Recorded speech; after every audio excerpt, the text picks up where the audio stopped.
Hello and welcome to my stream. Tonight we play more of Sable.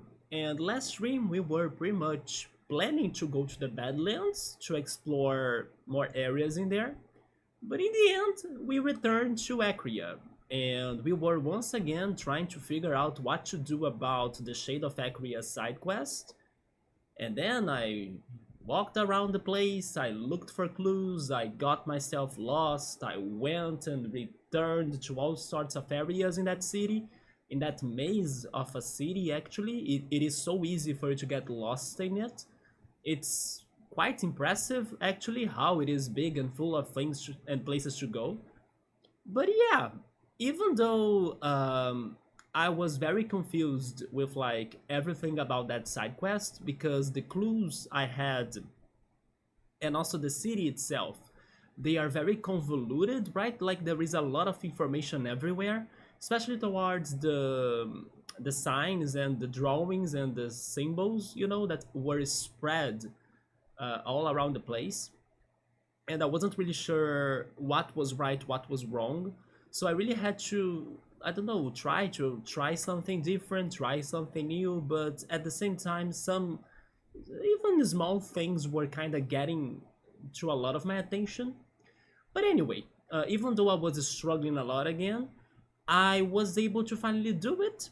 But thanks to some help of the chat, both thanks to Bing and also thanks to Piero, that they tried to see how to help me out a little bit.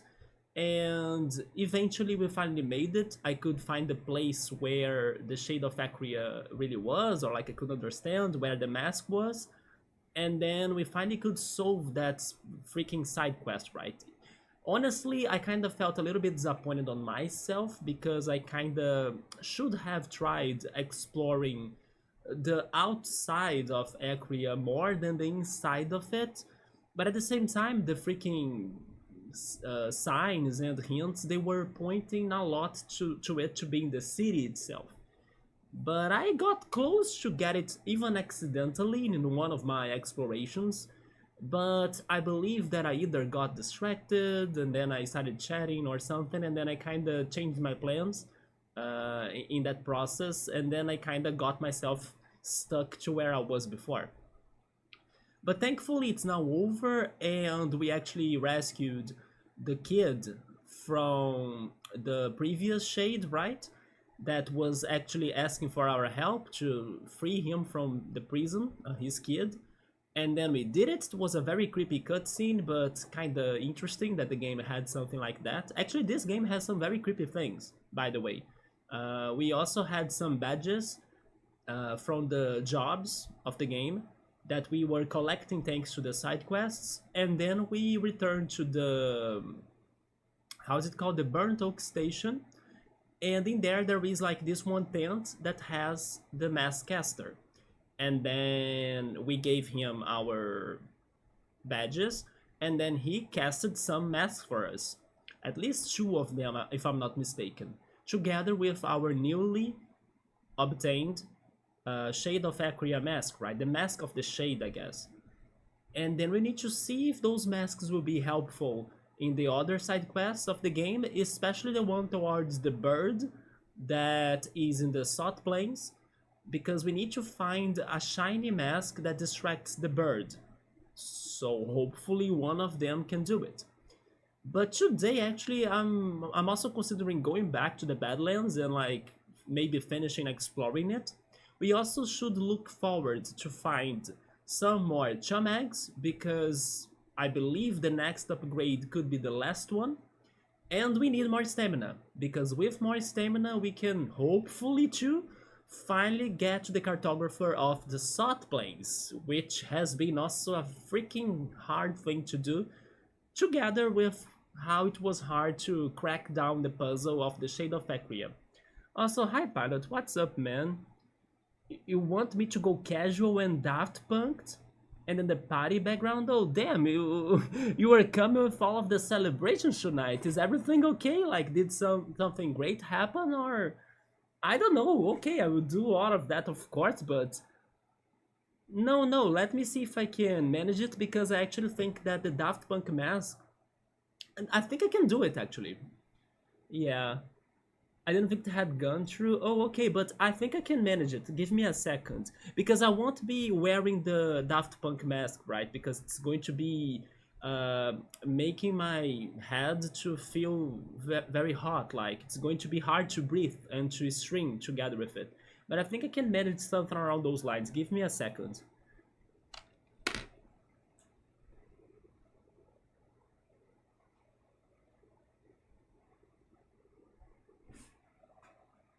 I think I can place the mask like this. It's not the mask of the shade, but it's the mask of the Daft Punk. And then, wait, this is so silly, but can it work? I mean, I guess. Although I think it's going to also fall eventually because it's kind of heavy, you know. Yeah, but there we go. Breathing is overrated.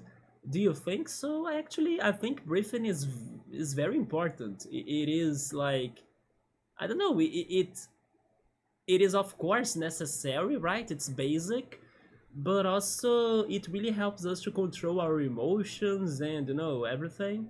If you have control over your breathing, then I think you have control over your mind as well in a way, you know.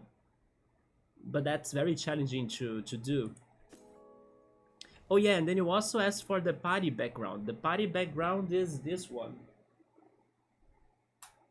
There we go.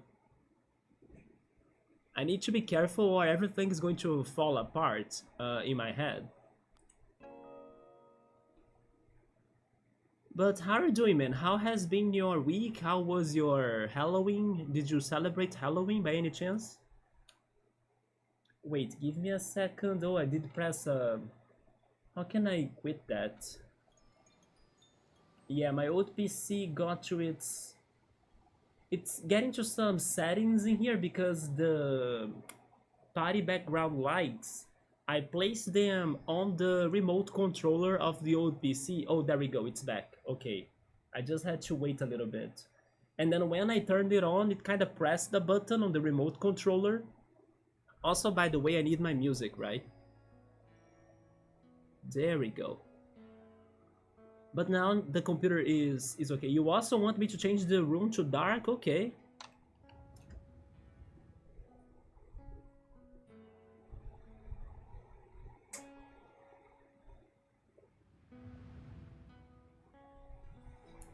Alright. Is it going to be very dark though? Never mind, it is not too bad. I think that the party background together with the mics lights and also the mic lights, I mean those lights, you see? But especially the monitor, it kind of reflects some white light to me, so you can kind of still see me. Room lights off, party background still on. This is different because normally we go for the random lights, right? Not the party lights. This is the right mood. There we go. I agree as well. Like, this game is vibes, you know, it's very chill, so I hope that this doesn't make me, I don't know, have a hard time to sleep later. I think to won't as well because in an hour and a half, it's going to be 9 p.m. and then at 9 p.m., either 9 p.m. or at 8 p.m. in here, my computer will kind of change it a little. It's going to start its blue light filter mode, you know, automatically. So maybe it's going to help my eyes to like not get very tired. But I agree that it feels kind of cozier to have the lights off and everything. But is it looking okay to only with the party lights? On my miniature in here that I'm seeing, it looks good, but maybe with a bigger screen you can have a better opinion, right? So we returned here to the Burnt Oak Station, right? To get the masks. And I think we are ready to go back to the Badlands, actually. Let me check my map.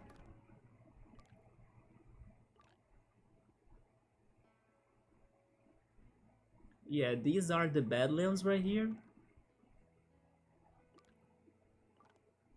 Oh, never mind. It's this area right here.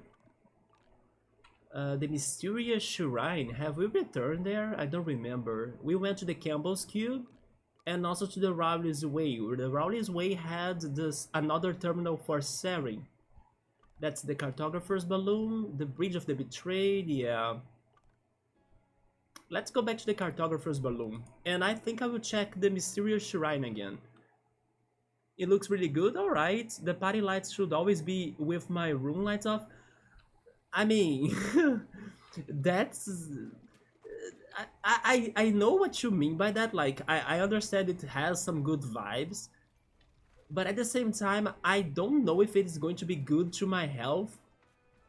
Like I was saying, to have every night or every stream the lights off. Like having the lights on is important. I understand the mood it creates, but at the same time, I'm worried about my health, right? Especially lately that I have been having all sorts of problems with my health.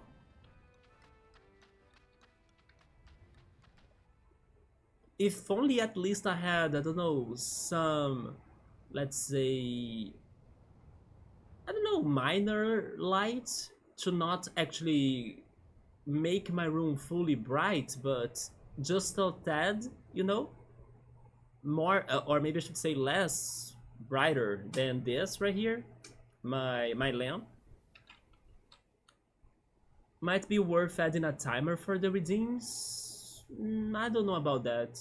Maybe an hour or 30 minutes? Nah. No, I also understand the suggestion, but like I can stream like this up to where, wait, up to when I finish the stream. It's just that I don't know how I really feel about doing it every stream, you know? I think it's going to be, I don't know, less special as well, you know? Having this tonight, for example, makes this stream more special because of this vibe. Just like how it was when I was playing Frog Detective, which was actually when we tried the dark mode for the first time. And it made it, you know, special for that stream, for that case.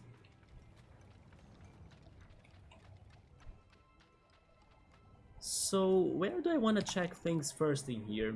Also, are you studying right now? Are you doing your writing and everything? Normally you do it when I'm streaming, right?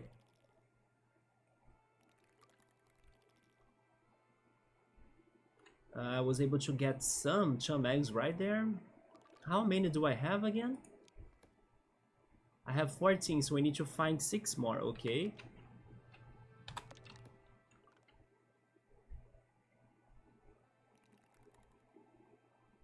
I will take another walk around these parts on the north. And I don't think they will have anything new because I have been to them already. But just in case. And then after that I check the south area. Sure. So is this to north? No, this is east. Maybe there? That's the direction, okay. Oh, you are studying right now? Yeah. Hopefully, I don't know, you can study a lot, right? Or like, be efficient. Because sometimes it's not like how many hours or how much time you spend studying, but actually how efficient you can be, right? Some people can, I don't know, be super productive or efficient in, I don't know, just half an hour or like maybe in an hour.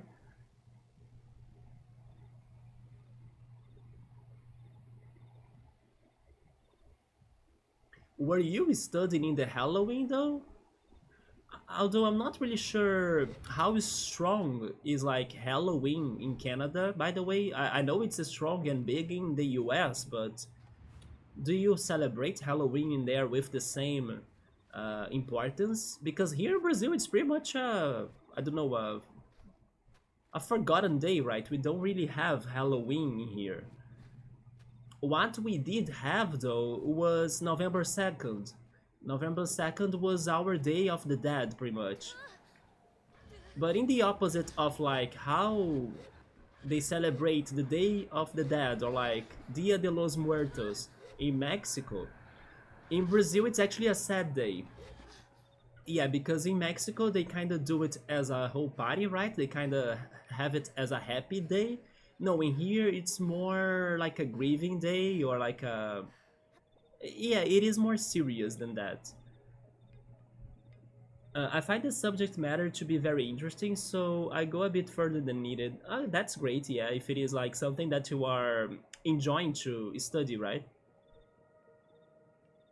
I remember you were studying something about socials, wasn't it? Some sort of social thing.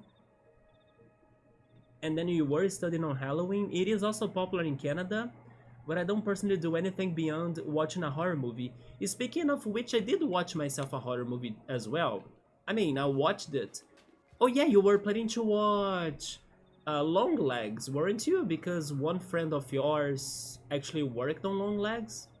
Did you actually watch Long Legs, by the way? I ended up watching The Shining because we were talking about The Shining the other day, and I think it was actually on the next day already. I decided to watch it, and I understand why it was a classic for sure. The photography of it is like very impressive for its time, right? It's actually beyond its time. It is weirder than what I was expecting it to be, and I don't know, I was maybe hoping for some more answers because there are very, nonsense situations that happen in there that were not necessarily explained. We can only theorize about it or wonder about it. I actually think that the book might have more answers than the movie in a way. I also think that, how can I say this? Maybe this is something that I actually have been too critical about uh, media in general, or maybe not. It's not just this movie, but it's something that I'm also talking to my friend that convinced me to watch the anime One Piece. And one of my biggest complaints about One Piece is that I was hoping that more, I don't know, tragic situations could be happening, like even deaths.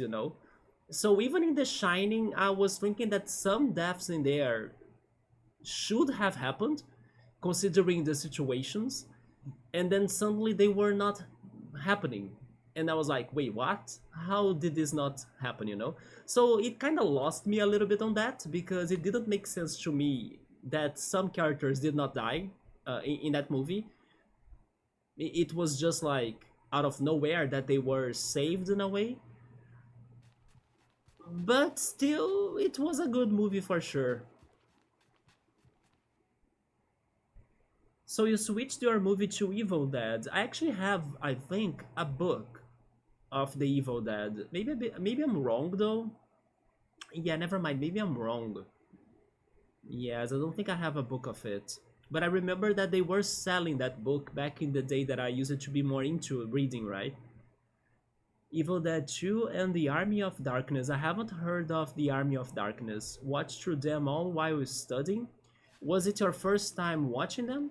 Or have you watched them before? I think you have watched The Shining too, right? I remember when I was talking about it, I believe you also were in that conversation. You have watched them many, many, many times before? Okay. I think that... Wait, is there a game for Evil Dead? I know there is also something that's called like Ash versus the Evil Dead, isn't it? But it's not the same thing, is it? And I have the feeling there are games of it, if I'm not mistaken.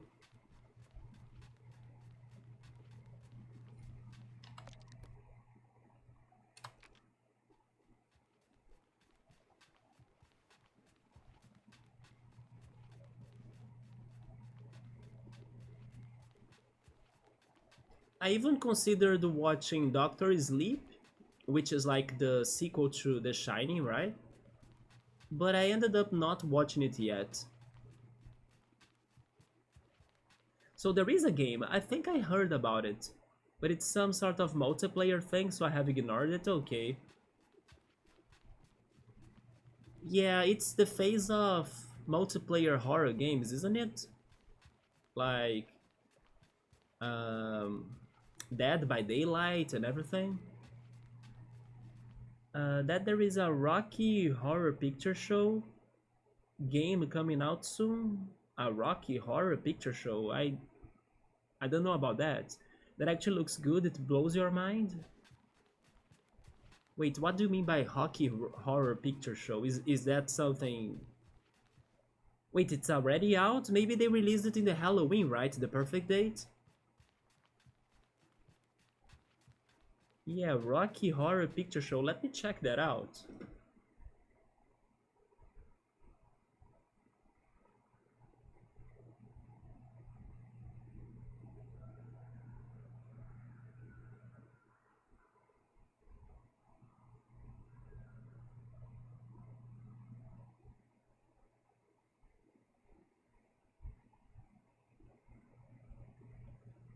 Rocky Horror. It is a movie from 1975.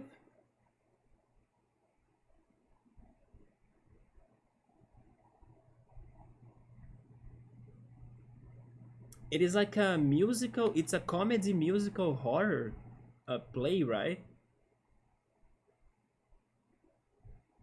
Interesting. Yes, I have never heard of it. Yeah, it is a famous cult classic movie. Came out, yeah, in the 70s. I haven't heard of it though.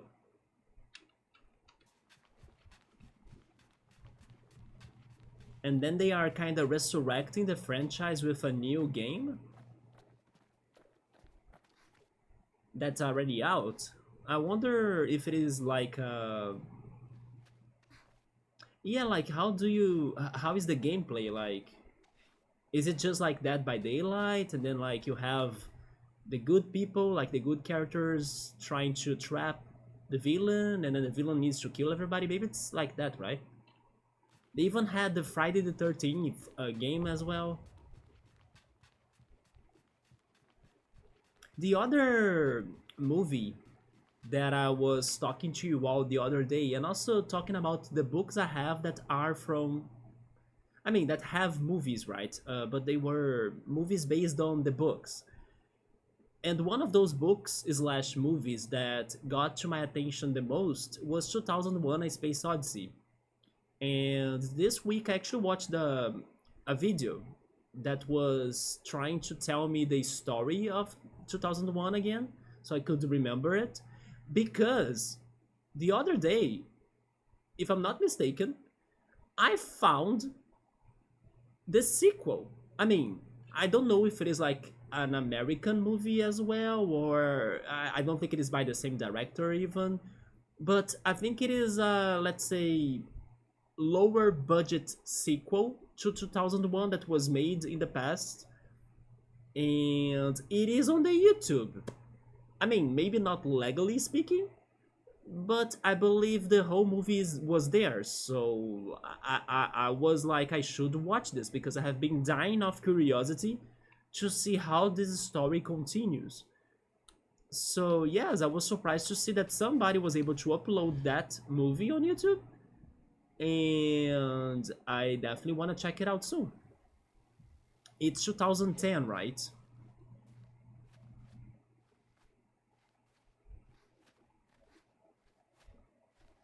That's the one. Yeah, 2010, the year we made contact. I found it on YouTube, and then I just need to watch it, I think. I saw the thumbnail, right? So I haven't clicked on it to confirm it, but it looked like it was the real thing. So I'm very curious to check it out. And then the video that I watched about 2001, the person was trying to explain me the events of the movie, right? And then I could get a better idea from what I understood in the past.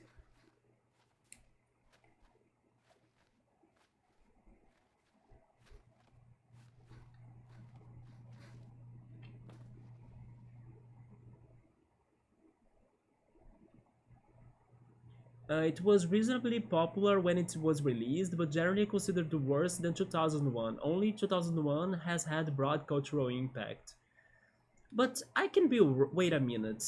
Yeah, maybe I'll be wrong about this, but I don't know why I have the feeling that the 2001 movie we know of, I don't know why it looks more modern or with better quality than what the sequel probably was. I haven't watched the sequel, but from my impressions of it, hence why as well maybe 2001 is more popular and more well known because it has better quality. Because I really felt like the sequel they made for 2001, I don't know, had a lower budget or something happened that made that movie not as brilliant as the first one in the franchise. I'm not sure if it was older, but then it doesn't make sense, right? Maybe there was an older version of 2001 in the past, and then we have a newer version of it. That's the one we all know about. Not sure. But yeah, I always had that impression that the 2001 movie was way better, way more popular, everything worked great for it, while this one sequel is more indie cult based. But still, as I'm super curious to know more about the story, I wanna check it out. The cinematography and the storytelling in 2010 just isn't as good. But quality-wise, you think they are kinda side to side? Hmm. Still, it is what I have, right? So I will still check it out, even if it is not as great. And then after I watch it, I will watch people talking about the book as well, so I can get what the movie couldn't explain me or give to me at first. So I can have a good grasp on the continuation of the plot. So I was trying to do some climbing, but I think it won't work right. And then after 2010, I also know there is um, a third book that maybe it is 2100. I'm not. Wait, yeah, 2100, right? Or something like that. Maybe it is also 3000 something. I don't remember it anymore. And then also, it may not have a book, but I mean, not have a movie, but I could still check somebody talking about the book. Oh, that's back to the Bridge of the Betrayed. Yeah.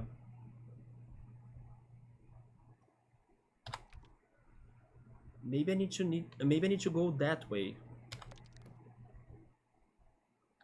Also, by the way, Pilot, I think you are very happy with the recent news for the Switch, aren't you? I can say that you were very happy about the news of the Switch. Also, hi Link, how are you doing? Welcome. I wonder if Link also likes Xenoblade, because Pilot right there is a big fan. And surprisingly, they announced Xenoblade Chronicles X for the Switch, right? You love Xenoblade, you see? Have you played the X one for the Wii U? Because it is one of Pilot's favorites. And out of nowhere, Nintendo dropped that bomb. I mean, we were all kind of expecting some Switch 2 news, right? On that time, that day, because there was a mysterious website with a timer for like Switch 2 announcement or something. And even though we didn't get that yet, like the Switch 2 news, can't say that I'm disappointed with Xenoblade Chronicles X announcement. Not at all. Oh my goodness, Pilot has already pre-ordered the game, but then like, does it already have a release date? I don't think it has, does it? The last time I pre-ordered something was Xenoblade 3, you see? Nice, I love it. Okay, so you guys have played it. I still need to finish the first Xenoblade. I'm still there, right? One day I will totally try doing it. Oh, it does have a release date already? March 20th of next year. It's not that far. Yeah, it is actually sooner than what I thought. But to be honest, I still don't get why Nintendo decided to not do a Nintendo Direct, not only for the Xenoblade Chronicles X announcement, but also because they just dropped as well the Nintendo Music thing. I understand that there are many things that they should upgrade and refine in the Nintendo Music thing, but it is like some big news that they came up with, so they should have a direct for that. And I would even say that Banjo Tooie on the freaking Switch Online should also be on that direct. Because Banjo Tooie is one of my favorite wait, not Super Nintendo. Nintendo 64 games. I prefer that over Mario 64. Because in my opinion, even though Mario 64 has more nostalgia to it, Banjo Tooie is a better platformer. Like, Banjo Tooie is like mind-blowing on how many things you can do in a single game. Not to mention that it has some open world vibes too, because the levels are connected and things. I don't know, I think Banjo Tooie is a mind blowing game. I love that game so much. You love getting into it? I think so too. I was already intrigued by the trailer of it. Even the one that Pilot sent me on Discord, like the trailer for Xenoblade Chronicles X, when it was announced for the Wii U back in the day, that had a very interesting soundtrack too. That reminded me a little bit of Persona even. I was surprised for that song to make to the game. But yeah, it sounds like a very interesting story for sure. How it is about this colony, right, of people. It's New Los Angeles, I think. So it sounds like one of those games that you know everything that happens in that place, in that city. You're going to see the lives of everyone that lives in there. You know, that's the impression I had from it. By the way, what do I call you shortly? You can call me Riot. Some people call me Riot. I think most people call me Riot. Yeah. But if you call me Earn, that's good too. If you can, if you want to call me Alan as well, like my name. But fun fact, even though I know most people would call me Alan, right? Because that's how my name is normally pronounced in other countries. Here in Brazil, there is that pronunciation, or maybe not quite. Wait a minute, is it different than the English pronunciation? I think it is. Yeah, people would say it like Alan, right? Alan, but that's actually not my name is still. It's just the other pronunciation my name has in Brazil. So you have Alan in like English, Alan here in Brazil, but my name is actually Alan, right? The stress is on the end of it. Yeah, my name is Alan. So yeah, here in Brazil we have Alan and Alan. My name is Alan. And then in English you have Ellen as well. So just a fun fact for you. There are three ways to say my name, pretty much. How complicated, isn't it? But all of them they work. So don't worry about like saying it. Could you hear the difference? It's because of the vowels, right? The A can be very different in many languages, even in here. But yeah, my name is Alan. Actually, the stress is on the end. Yeah, it's because of the A. Very happy that I bought the Xenoblade Chronicles X soundtrack on iTunes years ago, since Nintendo is taking it all down in favor of their garbage streaming service. Yes, I was reading the news of their streaming service. I think it can get better, of course. I haven't used it, so I don't know really how is the experience of it, as I'm not a subscriber to their online service. So I only saw some people talking about it and things. But the one thing that disappointed me the most was about the composers that are not listed on the tracks, right? I think that was their biggest mistake so far. They can still, update it and fix that. But regarding, I don't know, the quality of the songs or the library of songs and things, or if the platform is easy to use or not, I cannot really say anything because I haven't used it. But missing out the composers is what made me the most disappointed. But again, I want to believe they are going to do something about it. They can still fix that out. I don't know what they had in their minds to not really list them, or give them the credits. I mean, I think they should have already expect some sort of reaction from everyone, especially because of how people do love those composers, Nintendo composers, even Koji Kondo. But yeah, I will wait for them to fix that. I think it is something they can still do. The only other thing that I hope doesn't happen is like regarding they taking down the other they taking down the songs from other platforms like iTunes, but especially YouTube in my case. I can't even say Spotify because like there wasn't Nintendo on Spotify ever. I mean, there were third-party songs and like Final Fantasy tracks and some other uh, companies as well. Sega, I think, too. Atlas as well with the Persona tracks. But Nintendo music, it was never on Spotify. But yeah, on YouTube though, I hope they don't make it worse. Oh, your name is Trevor? That's a very uncommon name here in Brazil, by the way. I think there is no Trevor in Brazil. You know a name that I love it, but it's also not common in here at all. But you can find I don't know, a variation of it. Yes, I have heard of a name that comes from it, but I love the name Thomas. Yeah, but Thomas is not a common name in Brazil. And it's funny that I say that because Thomas is one of the Daft Punk people, right? Thomas Bangalter. Yeah, maybe that's also why I love that name.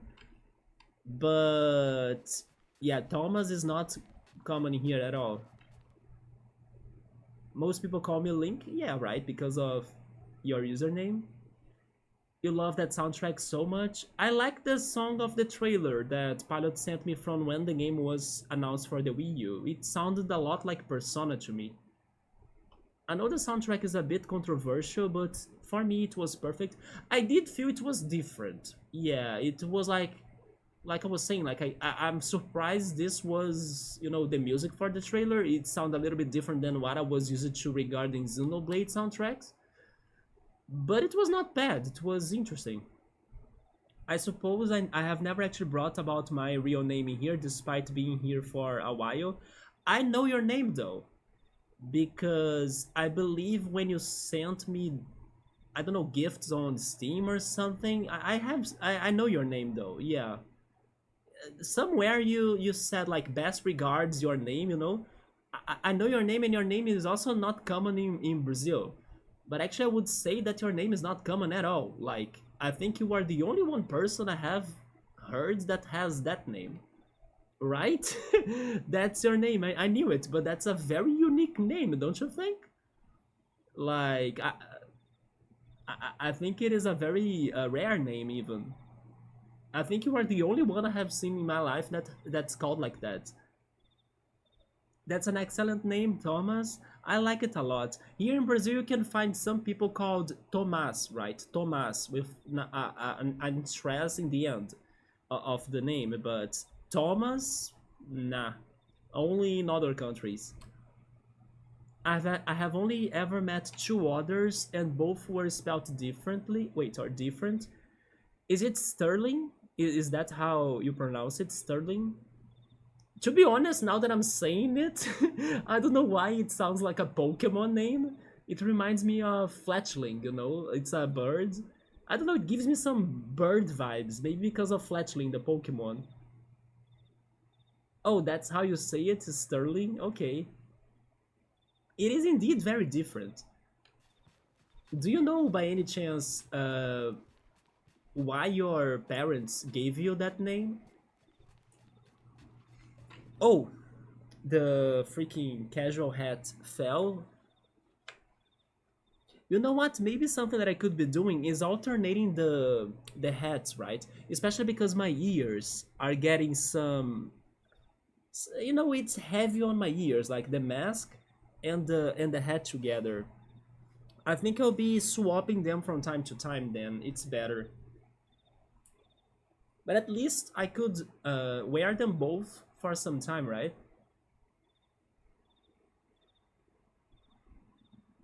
The Ling is used in a lot of Pokemon, right? Deerling as well. Um, is there any other? I could only remember those two right now because it was the diminutive in Old English, which was used for nicknames that then became regular names. Wait, give me another name that has ing in the end then. It is an old family name, I see. An English hack. You can add ling to anything to mean the baby of that thing, like kangaroo ling, a cat ling, but it's not real language per se, but people will understand. Yeah, it's not very common even, I think, but maybe there are other ways for you to say it today, right? Like with like ish as well, like a niche, right? A Tinish, for example. There is even a Pokemon, a Vanillish, right? A birdling would be a baby bird.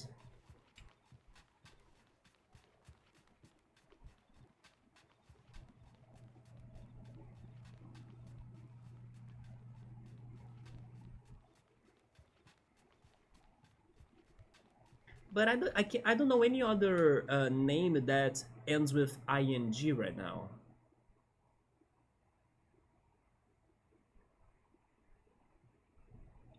Yeah, I cannot remember any other one. Maybe there is another one that I have heard before, but I can't recall it. How about you, Trevor or Link? How was your Halloween? Pilot was studying and watching some horror movies. What about you? Did you do something?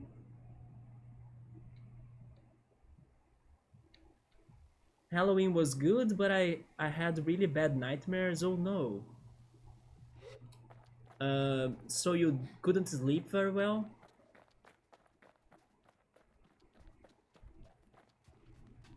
Last week, by the way, I wasn't streaming not because of Halloween, because like I was saying, Halloween is not popular in Brazil.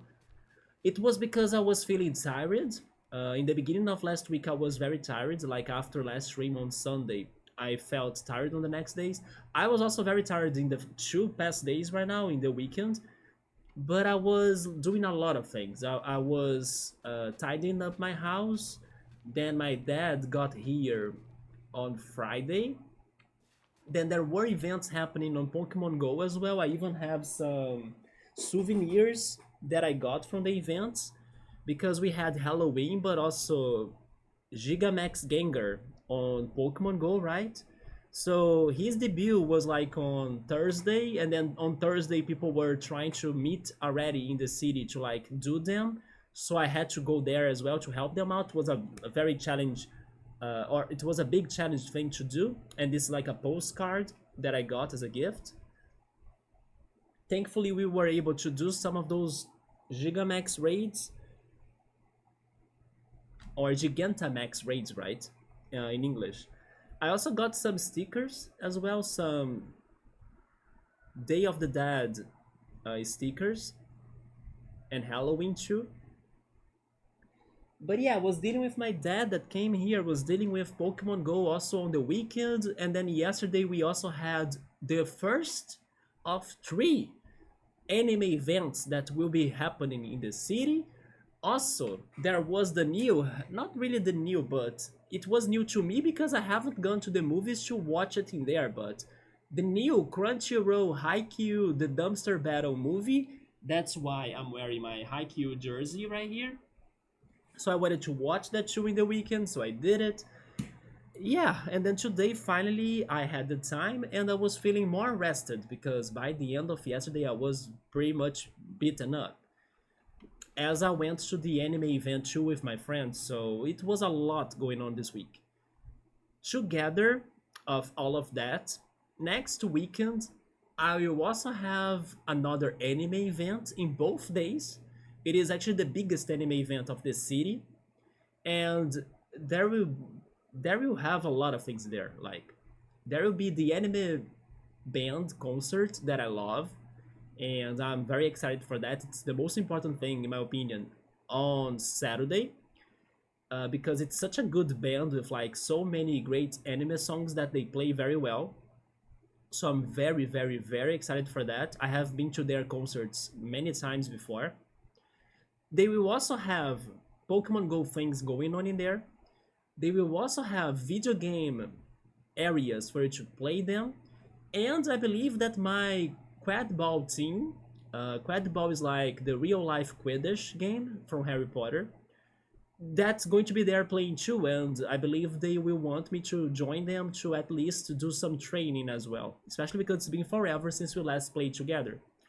So yeah, this weekend I will most likely not be here streaming because I will be going there both on Saturday and on Sunday to the anime events, the biggest one in the city, so I'm kind of excited for that. And then on the other weekend there will be another event as well that will have video games. It's going to have some sort of video game museum, so I will see if I can go there with my friends too. Although it is going to be a minor event, right, in comparison to this week's one. So maybe in the next week or weekend, I can see if I can have free time to stream or if I'm not feeling too tired for it. Also, by the way, I mentioned that at 8 p.m. my computer would start its blue light filters. It started right now. Yes, I can see the difference already, and then my eyes are going to get used to the colors now and the patterns um, from the blue light filter. But anyway, it's been a lot happening in this end of October and beginning of November. But thankfully now I can have some rest days, right? From today to Friday, before everything kind of gets crazy again on the weekend. I laughed about the nightmare because it was on point for Halloween time. That is true. Surprisingly, I haven't had, or I don't remember having nightmares these days. Thankfully, I was sleeping kinda heavily, right, or deeply, because I was very tired. So I'm glad that I was sleeping a lot actually, or maybe I don't know, heavy sleeps. I'm happy that I had that. You dreamed that you were in a diseased city, like in a dystopian video game. It was super scary. Do you play those games or anything like that? Do you think there could have been a trigger for you to have such a dream? Maybe recently you have watched some horror games or something? You think it was a trigger? Games like Bloodborne? Yeah. Also, Lies of P. Is Lies of P that scary though? I have never seen it. I only know it is a Souls-like, right? So I think I consume too many horror video games. Yeah. Great to hear. It sounds fun. Gengar. Yeah. I got a shiny, by the way. It was my first Gigantamax shiny. I got it yesterday. Yeah, it was yesterday. And then I also got an extra large one too. I was very lucky yesterday. Sadly, never mind. I did get a good one as well on Saturday because I went there on Thursday, on Saturday, and on Sunday to play it, right? And then I actually had a very good luck with Gigantamax Gengar now that I'm thinking about it. I got an extra large one, so it was my first extra large Gigantamax. I was very happy for it. It even won a showcase in the game as the biggest Gengar. Then I got a shiny, but it was a bad shiny, but it doesn't matter. If it is a shiny, it has its value already. And I also got a 96 perfect IVs, or 96% perfect IVs one. And then I'm going to invest on it and prepare it for other Dynamax or Gigantamax battles in the future. The next one coming is a Toxicity one. Yeah, they're going to have Toxicity's debut on the game, and it's going to get on us already as a Gigantamax thing, so we gotta prepare ourselves for it. I think the last time I had a nightmare was like 17 or 18 years old. So a good 20 years ago. Really, man? You know that people say that you dream every time, but you don't remember them, right? So, I mean, maybe you have been having nightmares all the time, but you just don't realize it or you don't remember of them. But that's crazy. I know that sometimes I have phases and phases, but recently I think I did have nightmares. They just didn't get me that scared or like afraid, you know? Because normally my nightmares they are of, let's say, simple things. Normally they are, let's say, regular dreams with like a twist, you know, like a tiny nightmarish twist of something that I don't like. I can give an example and I actually remember it.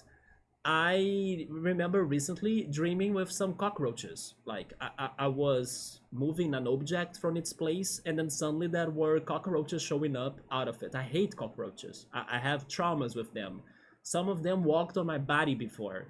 I had this one day that I was in my grandma's home. Somebody left the window open, and I was chilling on the sofa on the couch, and then I was there, like listening to music, closing my eyes with my.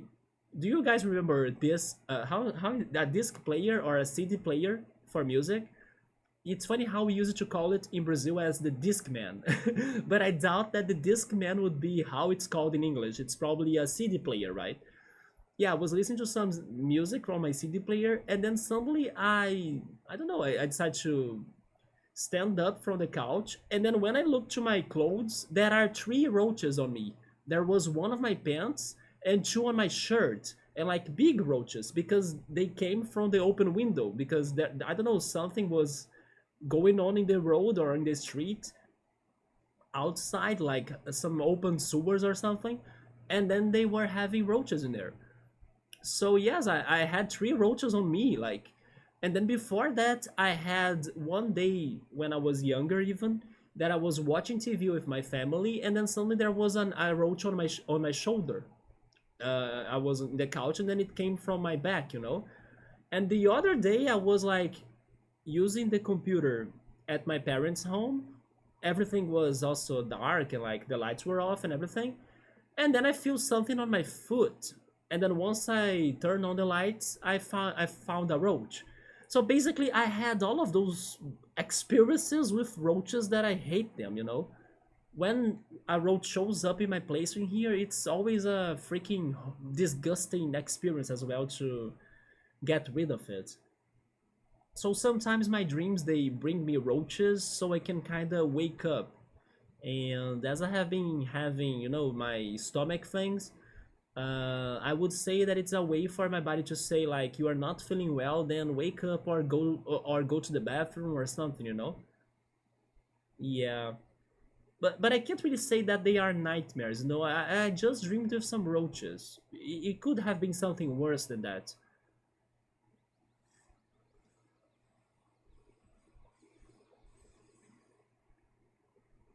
Link has been having some chronic nightmares. Just when I think it can't get worse, it does. Have you been investigating them?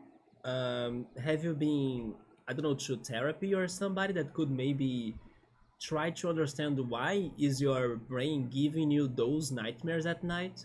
Because maybe you are not having something comfortable in your life right now, and maybe that's how your body is reacting to it, you know? Or maybe it's different, I'm not sure, but you know who could also maybe try helping you out in here? Havoc, because Havoc is always saying that he kind of interpretates dreams. So maybe you should try telling him about some of your dreams too. So maybe he can give you an idea of what could be happening to you. Oh, we call it a Discman as well in the US. I actually thought it was a funny way to call it, but yeah, here in Brazil they were called as Discmans. Yeah, back in the day. I had one, me too. It's how I used to listen to my favorite tracks going to school.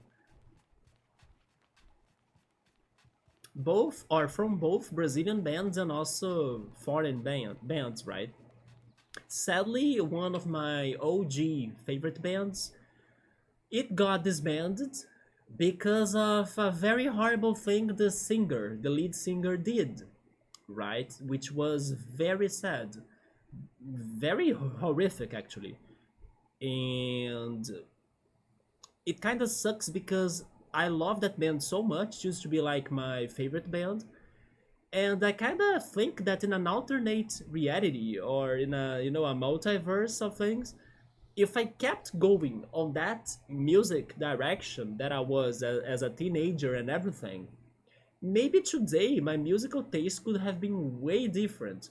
I don't want to say for better or for worse because I do love my musical taste today as well, even though it's something more chill, something more light, something more ambient and more vibe-ish and atmospheric than what I used to listen to as a teenager. That was something more rockish, something more fast-paced and intense even.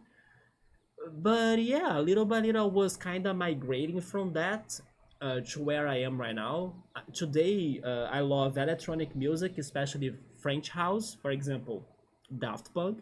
But also, I listen to dream pop, which is like something that most people don't ever have never heard about, right? Yes, I ended up in dream pop, with my favorite band being Wild Nothing. Thankfully, I was able to actually go to their concert once in Sao Paulo. But yeah, as a teenager, I used to listen a lot to that one band that's called Lost Prophets, by the way. They are amazing, like their music is amazing, but sadly, the lead singer is a sick person because he did something like unbelievable, like, and then he's still in jail for that. I won't even say what he did. If you are curious, look for it yourselves. But it was a shame, because their music was something else. Yeah, their music was amazing. I love their tracks so much. From time to time, I still kind of go back to their songs.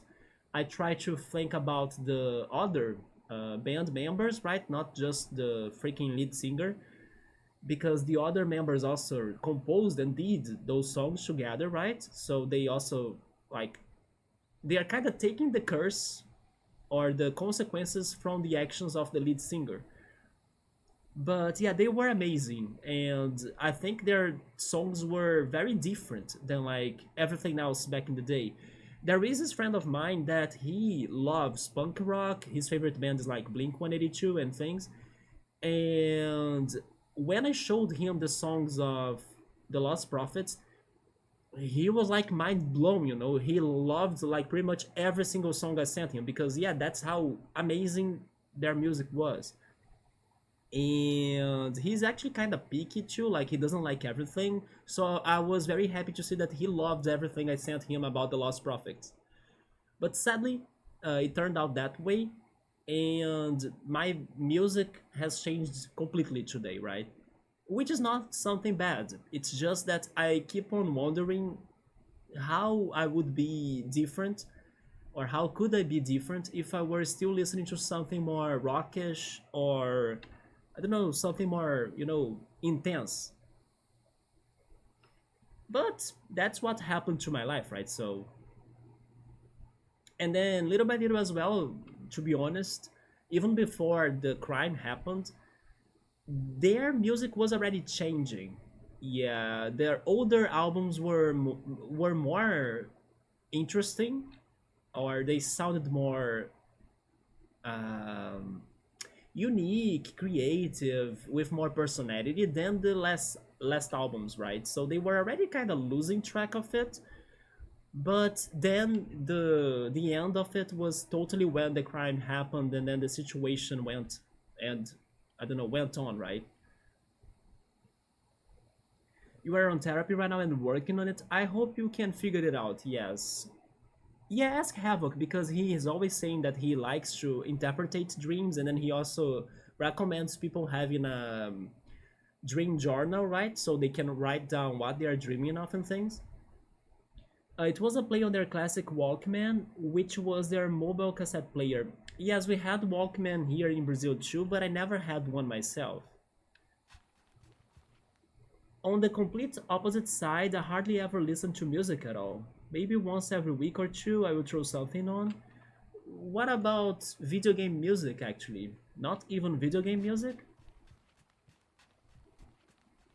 I actually listen to music a lot and I love listening to new bands. Almost every week I'm listening to something new. Mostly thanks to Spotify's recommended playlists, but also because I do follow a couple of YouTube channels that have a somewhat similar taste to mine in music, and they keep on uploading new songs that are released from bands that I have never heard of, and sometimes from bands that I do know them, but I was not following their newest releases. So those YouTube channels they kind of help me out to stay updated. The problem is that I confess I should be listening to more of those videos on YouTube, but sometimes I skip them. I know for sure that if I were listening to more of those uploads, I would be getting even to more new songs that I like or that I will like. But unfortunately, I have been doing it less lately. I guess it's because of my time on YouTube that I'm watching other things and getting distracted and things.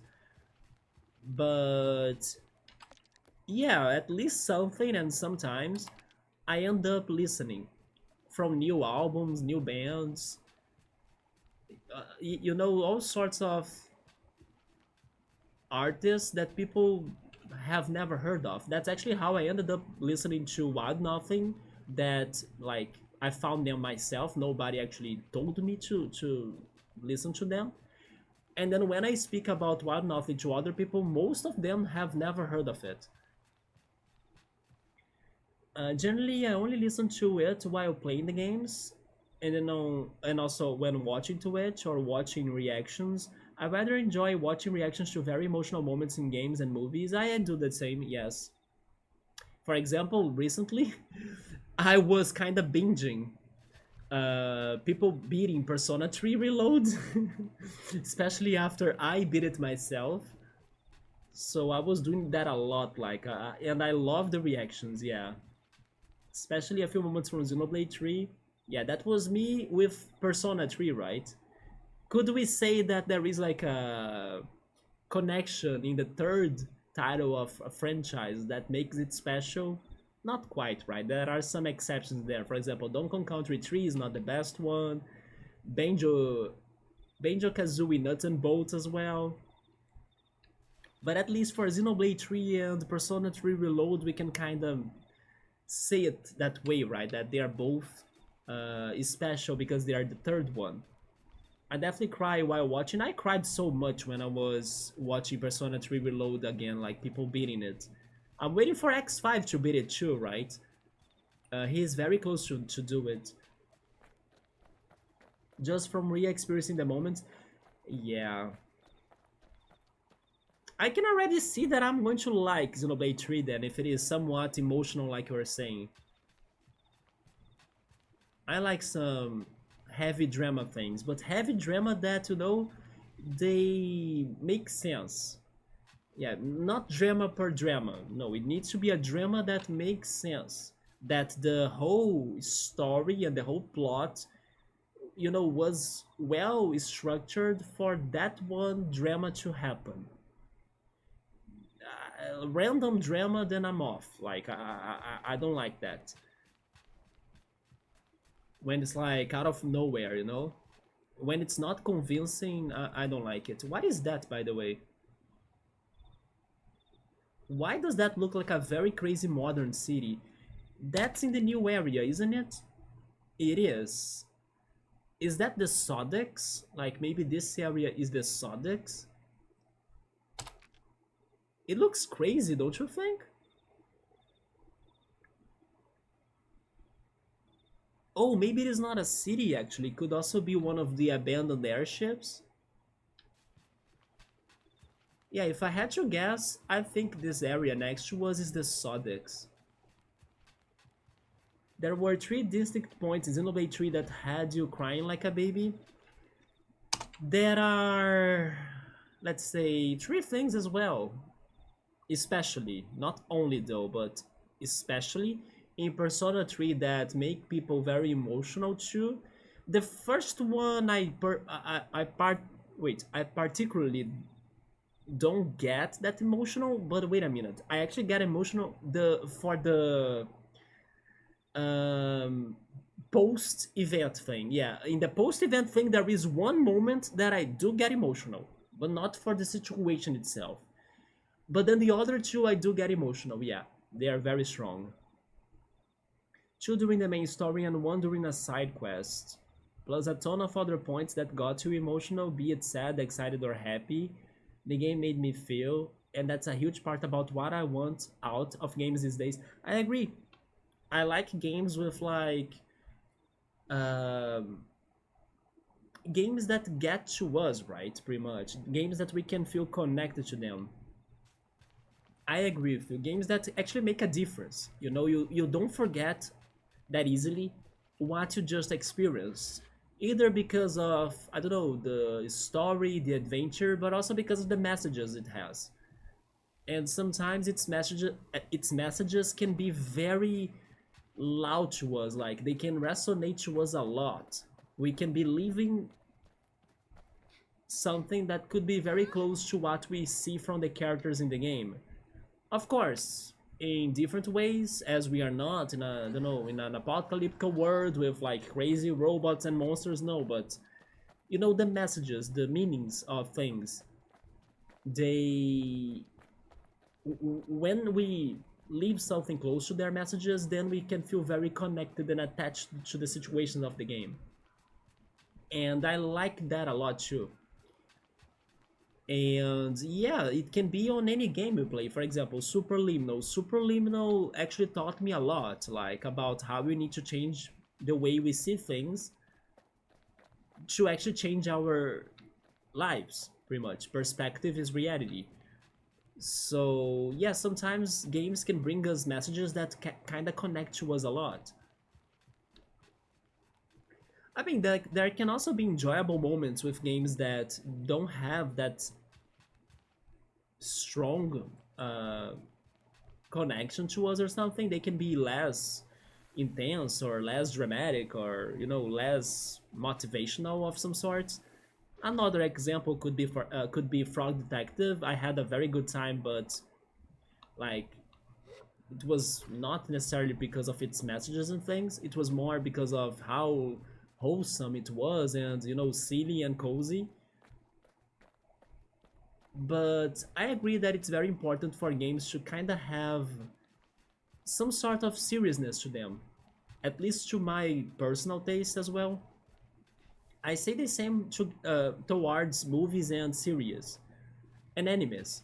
Like, I love the animes that, I don't know, they really talk about the serious stuff, like they don't um, they don't have a somewhat superficial or vague approach to some heavy topics. I like when they actually, go deep down those topics because that's actually how serious they were or they are.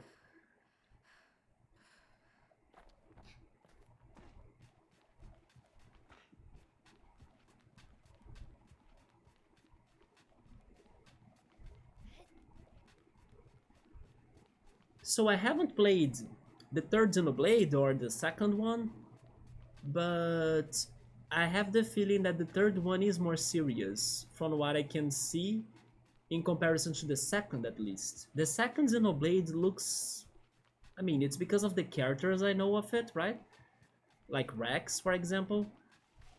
It it can still be serious, and I think it is, but it may be different than Xenoblade 3, I believe. Maybe Xenoblade 2 has still some sort of, I don't know, light-hearted story or something. That's back to the Bridge of the Betrayed, isn't it? Yeah. Yeah, so like I was expecting, this walk around wasn't going to really give me anything because I can't really climb these mountains and hills, right? Let's go south now. Let's go check that mysterious shrine. I don't remember if I actually have. entered it. But yeah, Xenoblade 2 kind of gives me some less serious vibes because of the characters of it. But I can be totally wrong though. Xenoblade 2 has some big flaws, some unforgivable but still worth playing and really adds to the Xenoblade Chronicles 3 experience. And the Xenoblade Chronicles 2 DLC is superb. Okay.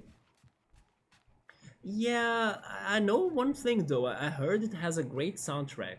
Xenoblade Chronicles 2, right?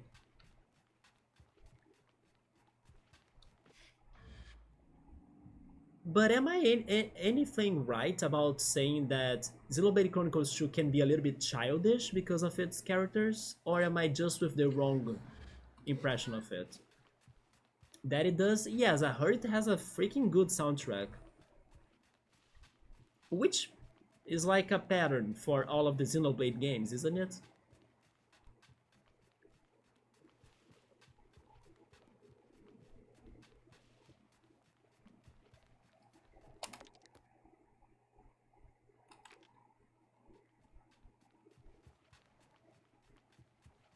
Do you have a favorite song, Pilot? From Xenoblade and maybe Link as well, as he likes Xenoblade as well? Maybe. My favorite Xenoblade song. I mean,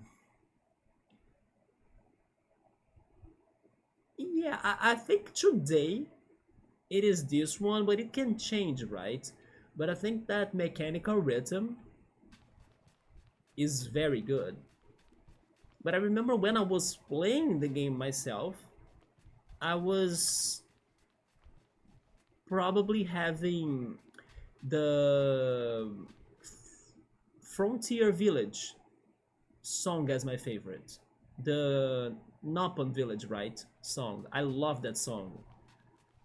But then today, like after I stopped playing it, and then I was kind of digesting everything and waiting for the day that I return to the game, I think that mechanical rhythm is, I don't know, it is very good, and it is heavy AF, right? Which is something odd to me because normally, like I was even saying, my personal taste has been more towards something more chill, something more atmospheric, but mechanical rhythm is simply vibe, or actually hype. Hype is the word. It is super hype, and it's good hype. So I think that song is my favorite right now. It is very, very good. Xenoblade Chronicles 2 leans into some pretty juvenile anime tropes. Yeah, I remember you were complaining about that, especially towards the characters, right? But I can see that happening too because of the plot that I imagine for it as well, that are super annoying. The larger story is still reasonable. Wait, reasonably serious, but a lot of small moments are purely anime cringe. Hmm. I think my favorite songs are probably Xenoblade Chronicles 3, but one from Xenoblade Chronicles 1 that stands out is Garplands. I know it's one of the most famous songs, but I don't know why I never really loved it. I think I started liking it more as I played the game, but yes, I never really loved it, you know? As it's not only an amazing song, but it's connected in your mind to get into that area in the game. Yeah, because it is the first shock, right? It is like the first very massive area for you to explore in Xenoblade Chronicles 1, so I can see the impact of the song too. But for some reason, I never really loved it that much. It's good though. But I think I do have some other songs in the game that I would have as favorites. Another example is... Wait. You remember our names, right? There is also that one. You remember our names? It's a battle song too, isn't it? Yeah, that song also got very high on my favorite lists when I was playing it. Mind being blown and realizing just how expensive the game was going to be. Also, Sator Marsh. Not only the song, but also the place, right? What an area, isn't it? Now it's giving me some, this talk is making me wanna start playing Xenoblade again and streaming it so I could like be pointing out, look, you see how Sable is beautiful? Wait until you see Sartor Marsh in Xenoblade Chronicles 1. To be honest, I already knew about that area before I played it. Not only because I also watched an almost complete playthrough of Xenoblade Chronicles back in the day, but I kind of forgot a lot of it. So I knew about the place already. It's just that when I watched the playthrough, it was not in the remastered version that the Switch got. And also, it's different when you are playing the game yourself. So it is freaking beautiful. When I checked it out on the Switch, Jesus, it is amazing. Yeah, it is insanely beautiful, yeah. But I actually think that the first time that I heard about that place was thanks to Super Darky. Super Darky is a YouTuber that he has like collections of VGMs, and thanks to his playlists, I got to some franchises that I have never heard of, including Persona. It was thanks to his Persona upload, his Persona 3 song uploads on his playlists that I was like, wait, this sounds awesome. What is this? And then I was like curious about Persona, and then I got to Persona, and then today I love Persona. But also Opuna, that sometimes I bring it up in here. He's a big fan of Opuna. Thanks to his playlist too, I got curious towards Wild Arms, even though it is a Western game that I'm not that big on Western things. But I'm curious because of the soundtrack of Wild Arms that I do have a couple of songs that I liked a lot. So I want to play Wild Arms mostly for its soundtrack, pretty much. But then he also had an upload on Sator Marsh. And then I remember it, like the picture of the marsh, and then I was like, oh, this place looks beautiful and the song is amazing. And then eventually I watched the Xenoblade 1 playthrough, but not to the end. I kind of stopped it when you get to kind of like the other part of the game, the second half of it. And then when I played it myself, I also got to that second half of it, but I haven't gotten to the final city plus final boss. That's where I stopped it. But yeah, it was thanks to this one YouTuber that I first got to Sator Marsh impressions. And then once I played it myself on my big screen, on my big TV, I was like, holy shit, what a place indeed. I don't know the name of almost any songs in the series. You Will Remember Us is... Wait, can I do it? It's a very intense song. I don't know if I can do it, but it's like... It's the... Oh my god, I can't. But it's the battle song, right? It is maybe the boss song of the first half of Xenoblade Chronicles 1. It's sad that I only remember the beginning of it, this freaking parananana thing. I can't remember how it continues though. Like the chorus of it, I forgot how it was. Yes, I can only remember freaking mechanical rhythm right now. I 100 fully support some Xenoblade streaming, it will happen. Which, by the way, I still need to buy the capture card. Black Tar? Oh, Black Tar is the Xenoblade Chronicles X battle team. By the way, Pilot, I have a question to you. When you showed me the old trailer of Xenoblade Chronicles X, when they were revealing the title of it, why was the title with an X that looked a lot like something else? Do you know what I mean by something else? Because that X that they showed us in that trailer was not like an ordinary X, they did that for a reason. I was not too innocent and naive to like not see what they did in there. I saw what they did in there. I just want to know if you know what I mean by that. In case you know what I mean by that, I think if there is a reason why that really happened, and if that reason is what I'm thinking, I think I totally understand why you love Xenoblade Chronicles X. Even without knowing about the game, like even without playing it. because that X was not, you know, it was not like a regular X, like it was a very specific X that I have seen before. And I know where I have seen it before. Is this the new area, by the way? It's still not, right? No, but I need to go to the other side. I need to go to the mysterious shrine. Yeah, that's right there. So in case that X is the X that I'm thinking, and in case that X also has a reason in the game, it will be evidence enough for me to like, I understand why Pilot likes this so much. I do that it looks like, yes, that's exactly what I thought at first.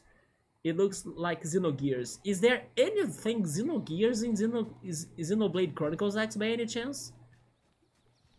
They weren't even certain at the time that they were going to release the game under the Xenoblade title, so it was just codenamed X. I have never found a solid connection between Xenoblade Chronicles 1, 2, and 3 and X and Xenogears.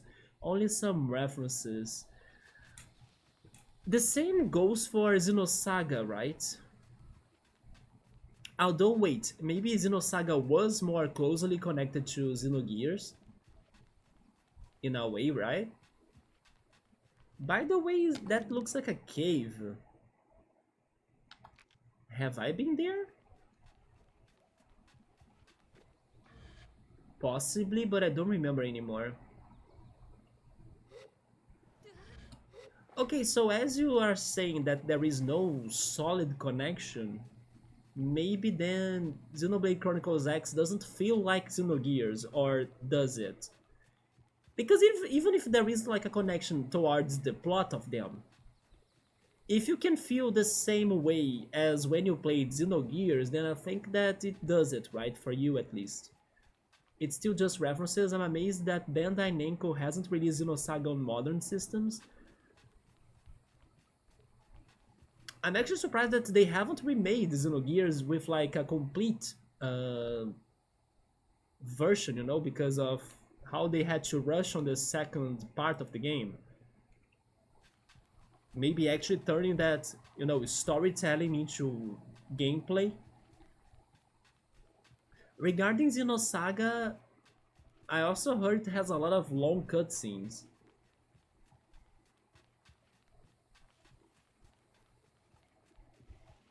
Oh, it is not a cave, it's just that from distance, these rocks, they were kind of connecting to each other. And they felt like a cave complex.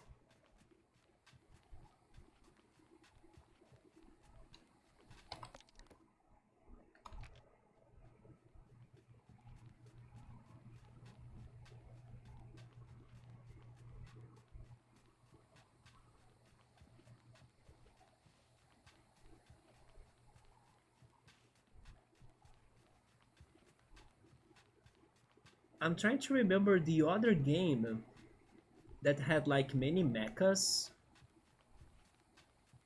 How was that one called again? Oh yeah, Demon Machina. Have you played Demon Machina, Pilot? I mean, it's not Xenoblade, it's not Xenogears, it's not connected to that at all. But it is a mecha game. Yeah, I think it's called Demon Machina. Haven't heard of that one. Give me a second.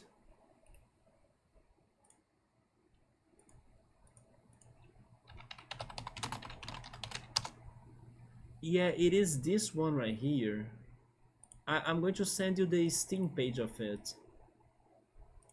But you can also find it on the Switch, right?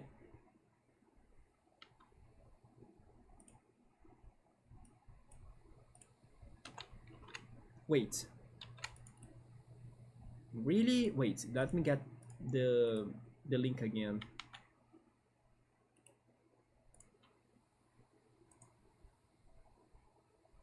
Yeah, this one, copy that.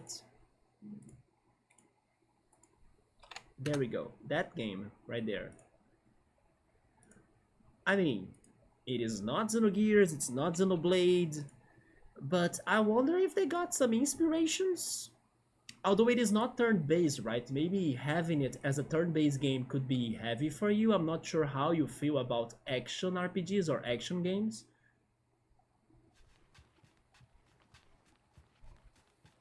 Yeah, this one is totally action-based.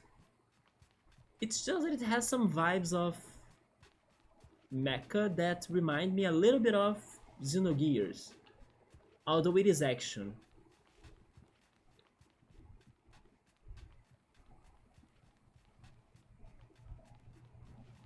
I'm thinking Sable today is especially silent. Like, I miss hearing some of its songs. I can see it being fun for mecha fans, yeah. I don't know about the story though. Maybe it has a good one, but I think the trailers only showcase the action, you know?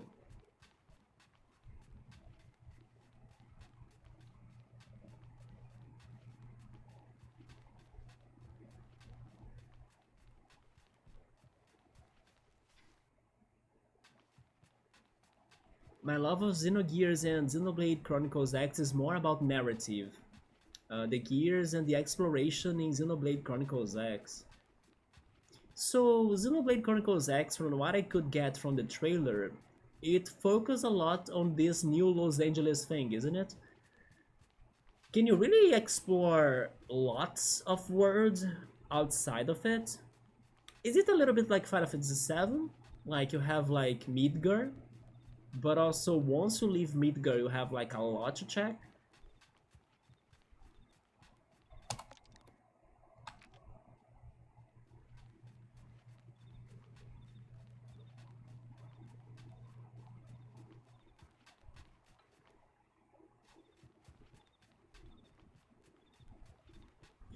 That right there was the Campbell's Cube, yeah. So New LA is a very small part of, okay. Oh, it is very similar to Final Fantasy VII, okay. The world outside of New Los Angeles is huge, alright. One of the biggest open worlds I have explored, yet somehow also so interesting and engaging throughout all of it. Huh.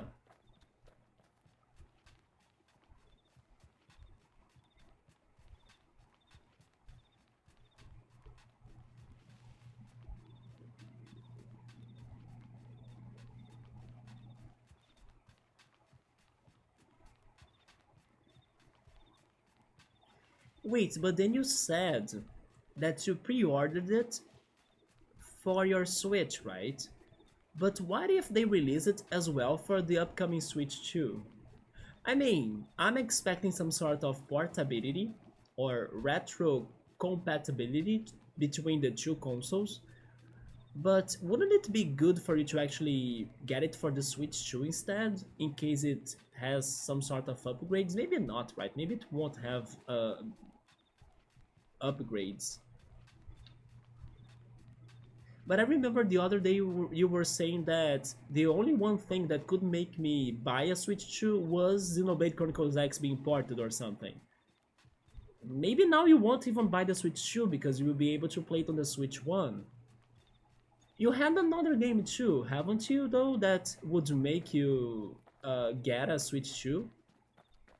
I kind of forgot what was the other one.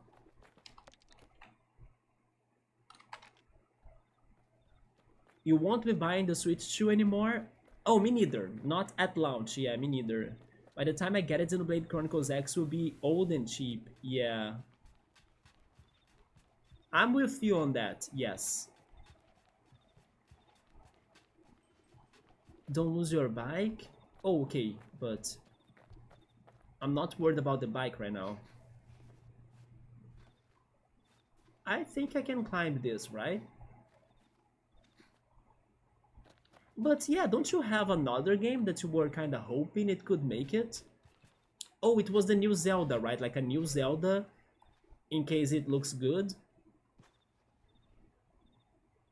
Yes, I remember it now. It was a new Zelda.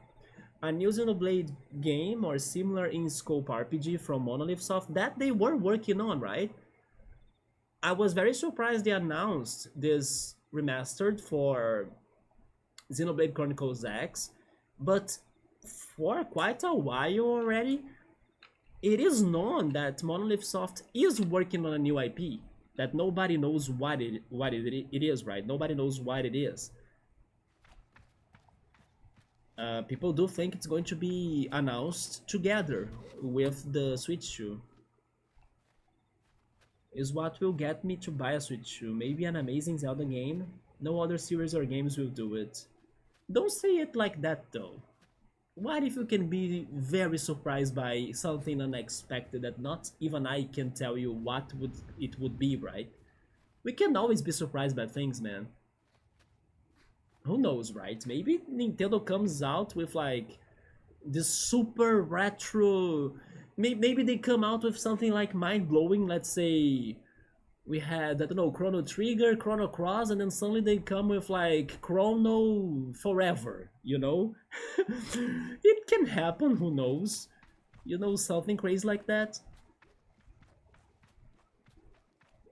Or maybe Xenogears 2, you know? Maybe the new IP of freaking Monolith Soft is like Xenogears The Return.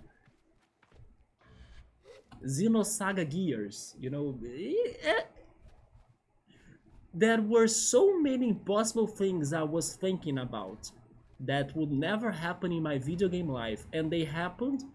Sora in freaking Smash Brothers, Banjo-Kazooie in freaking Smash Brothers too, like Joker. My Super Mario RPG remake that I could not believe. So you know, even though the odds are low, things can still happen, right? Speaking of which,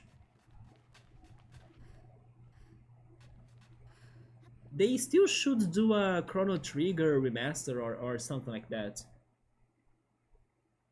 No other anticipated game will do it. Yeah. Oh, I think this is the shrine, right? It is. I don't remember exploring this. I know I was here before. I don't remember it anymore though. Like, not only exploring it or what it was about. Its ceiling seems to be empty. I can't even get to the other side there, but there is nothing, okay. Can I continue climbing it?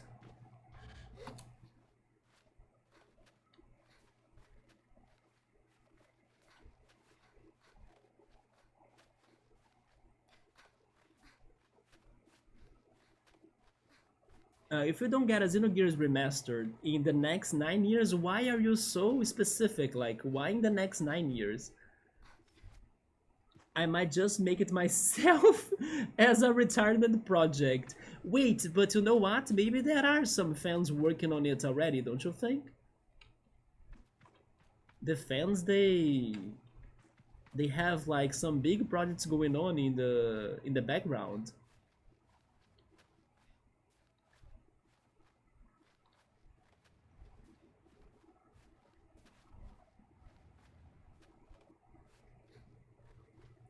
So there might be multiple versions. The pilot's director's cut, it could be one option, right? But honestly, man, I still think that Xenogears had one of the most crazy plot twists I have seen in my life. In a good and in a bad way at the same time. I know that I think I can already predict what you're going to say as soon as I say what I'm going to say. I can see it happening already as like I'm shocked, you know. I have my invisible Monado here with me, and then it's kind of telling me what's going to happen in the next seconds as soon as I decide my future. Basically, I'm having the visions, but in a good and also in a bad way. I don't remember that much of like the plot of Xenogears anymore, but I do remember like feeling like I could not believe the plot was twisting like that, you know. I was like, I can't. Like it was some very heavy plot twist. I know the situations a little bit, But definitely the memories are still fuzzy already, you know. Yes, I remember being like, my mind melted when I was playing that game. I could not believe that. And then, like, the future prediction that I was saying is that I can totally see you saying something about the lines of, "Oh, you forgot about it. It's time to play it again." You know? You see? You see, my freaking invisible monado knows it. I was already seeing it happening as I was going to say that. Oh my goodness. Yeah, maybe one day I should. But don't get me wrong though, I do remember some,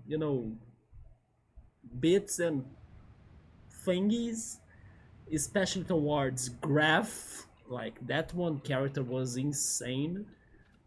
But I don't remember the whole deal because it's a very complex story, especially towards, how was she called again? I forgot her name. We have Faye, Graf, and the girl. Like, the girl, how was she called again? But yeah, that girl was insane too in her plot. Like, when you guys were explaining me what really happened, I was like, what? It was such a crazy thing. Wait, what the hell is going on in here? I really don't remember this.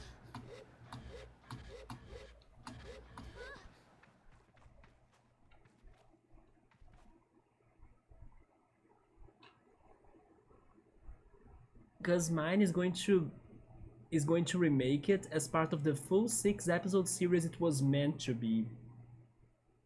According to the book, right? I look forward to the best parts of Dementia for getting game plots so I can replay games. Sometimes it's a little bit like that, isn't it? We remember how we felt towards those games, but not necessarily we remember the details. Unless, of course, it is your favorite game. Oh, I cannot open this. That's sad.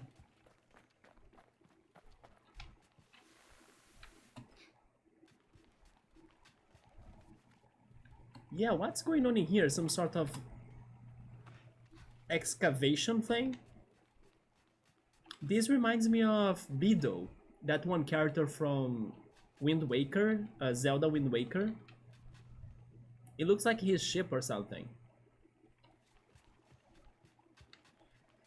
So, mysterious shrine, have I been here? Have I explored you? What did I do towards you? I don't remember.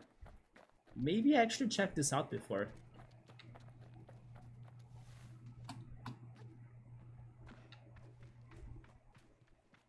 But yeah, man, I think Xenogears had some plot twists that they were insane.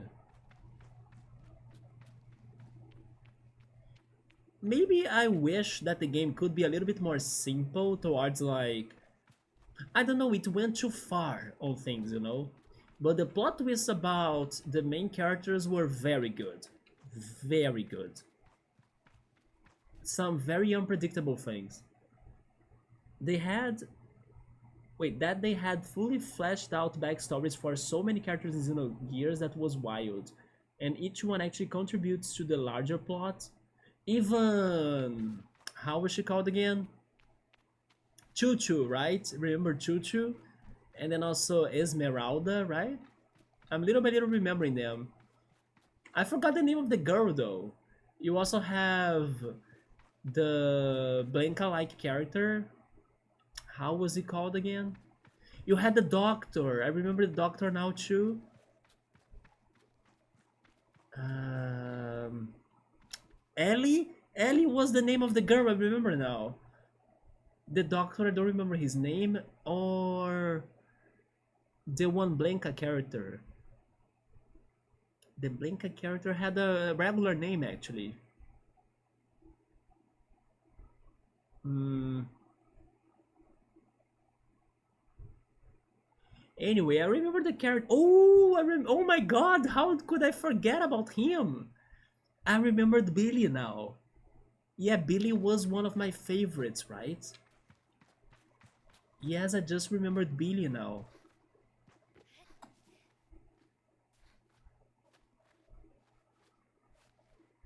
and not always just being centered around the player character party. One thing that surprised me was how the villain had a lot to do in that whole situation. Yeah. D- Oh, I was here at least to find this scumbag, huh? Oh, yeah, Saitan. That's true, Saitan. The others, Rico. Yeah, Rico was the Blanca, and Maria. I forgot who was Maria though. Maria. No, I mentioned Faye. No, no, no. I remembered Faye. Yeah, Faye, and then Ellie, Billy, Choo Choo, Esmeralda, Maria. I don't remember Maria though. Saitan. I like his name, but I wouldn't remember it myself. It's a very specific name.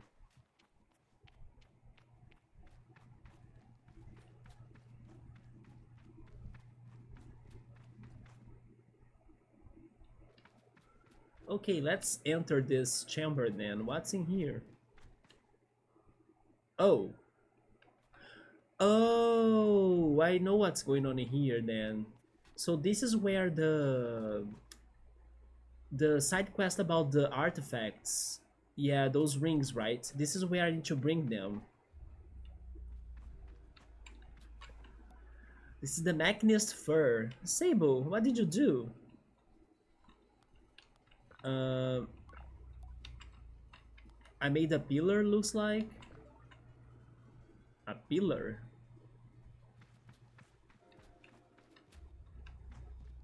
Okay, so it's good to know that we need to bring the artifacts here. The ring-shaped artifact I found looks like it would fit in the pedestal. Oh, I have another one? Okay. And then we're missing two more. Okay. Oh, actually three more.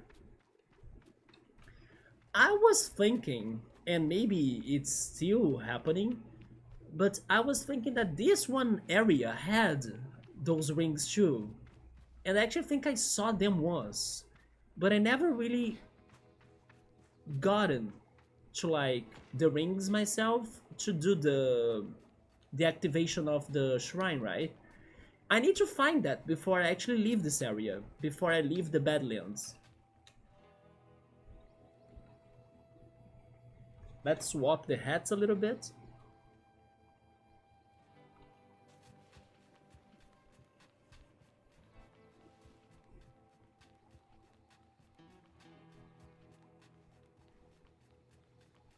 And finally I can hear glimpses of this game soundtrack. I was missing that a little.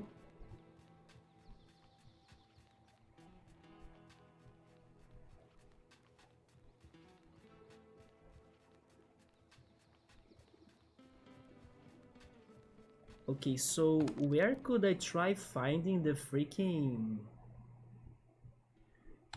ring-shaped track, right?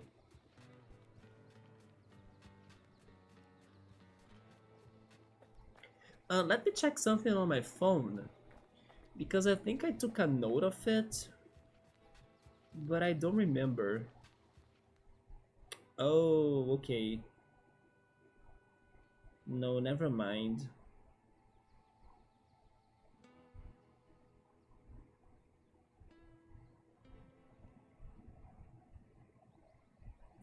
Yeah, never mind. I took a note of a game that I got curious about. It's a Super Nintendo game. It's called Robotrack. I was watching a video about like... Wait, what was that noise? It sounded like my ship, actually. I was watching a video of like very good Super Nintendo games that people normally don't talk about, and then I found this one, Robotrack. It's an RPG that you kind of fight with robots you build or something in a way of Metabots, kind of like. But that's not actually the information I was trying to remember. I was trying to remember this one video I watched as well. That they were recommending series and movies of sci-fi. And I have the feeling they recommend me a series that I should. Oh yeah, I remember it now. It was called Maniac. Yeah, I think it was called Maniac. It's a very weird series on Netflix that's called Maniac. And then I was going to talk about it in here, like if maybe Pilot or somebody has ever watched it. They were saying in that video that it's not for everybody because it is very weird. It is kind of experimental as you kind of um, join these two characters in their crazy dream experiment they are going through, because it's a little bit like Eternal Brightness of the Spotless Mind, where they use the dreams to kind of change uh, your fears and your memories and things. And in this show, it seems like these two characters, they attend, or like they accept to go under that experiment so they can get rid of some traumas of themselves. And they were saying that the show is very, very good, very crazy with like lots of crazy plot twists, but at the same time, it's very experimental and not necessarily linear as well, as you are kind of watching some dreams, right? But I was curious about that show, yeah. I haven't, but also haven't had Netflix for a few years. Yeah. Thankfully, you were able to watch Dark, right, Pilot? Because Dark was actually the best show of Netflix after Dark. Nothing else tops it. Which, by the way, I need to go back to the Umbrella Academy, but it was actually getting very, very, very, very, very bad. Yeah, the first season was great, the second season was good too, but the third season lost it. And the fourth season was like, do we really need a fourth season? I guess not.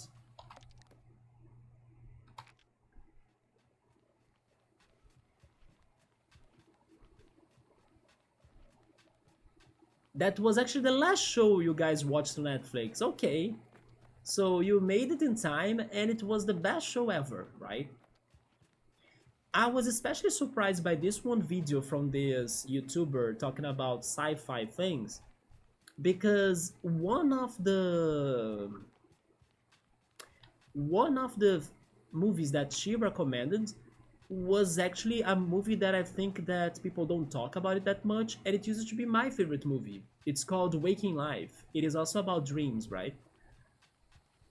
And then today my favorite movie is Mr. Nobody. So I really like that she was, with some very different picks for things than what I normally see on like recommendations on YouTube.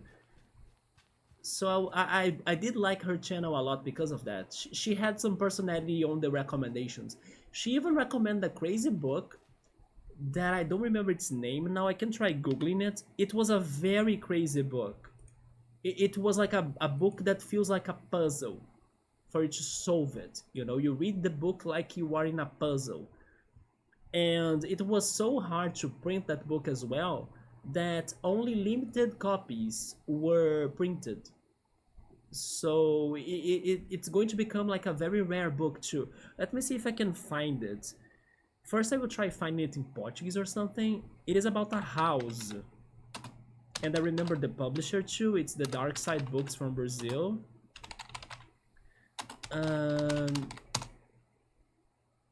It is this one. Okay, I found the name of the book in Portuguese. How is this book in English? It was one of the most interesting different books I have seen so far. House of Leaves. Okay, it's a book called House of Leaves by Mark Z. Danielewski. House of Leaves, yeah. This book sounds like something crazy. It sounds like an experience, Pilot. Have you ever heard of House of Leaves? Try checking that. Let me see how's the English edition of it. House of Leaves. Yeah, when you see some pages of it, it's all like cryptic. It's a freaking puzzle. Every page is like its own experience for you to understand it and crack it. You need to like flip the book, solve anagrams and things to understand the plot. I remember the plot a little bit now. because it has like three sections. I'm remembering this girl kind of explaining me the plot of it. It is about this one guy that he lives in this house, but suddenly he realized that the inside of his house is larger than the outside of his house.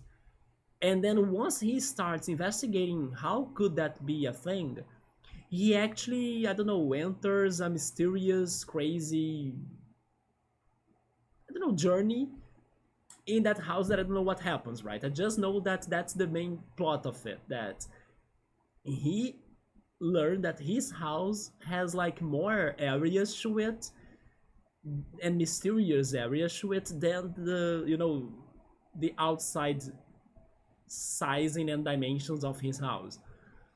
And then he wrote like some sort of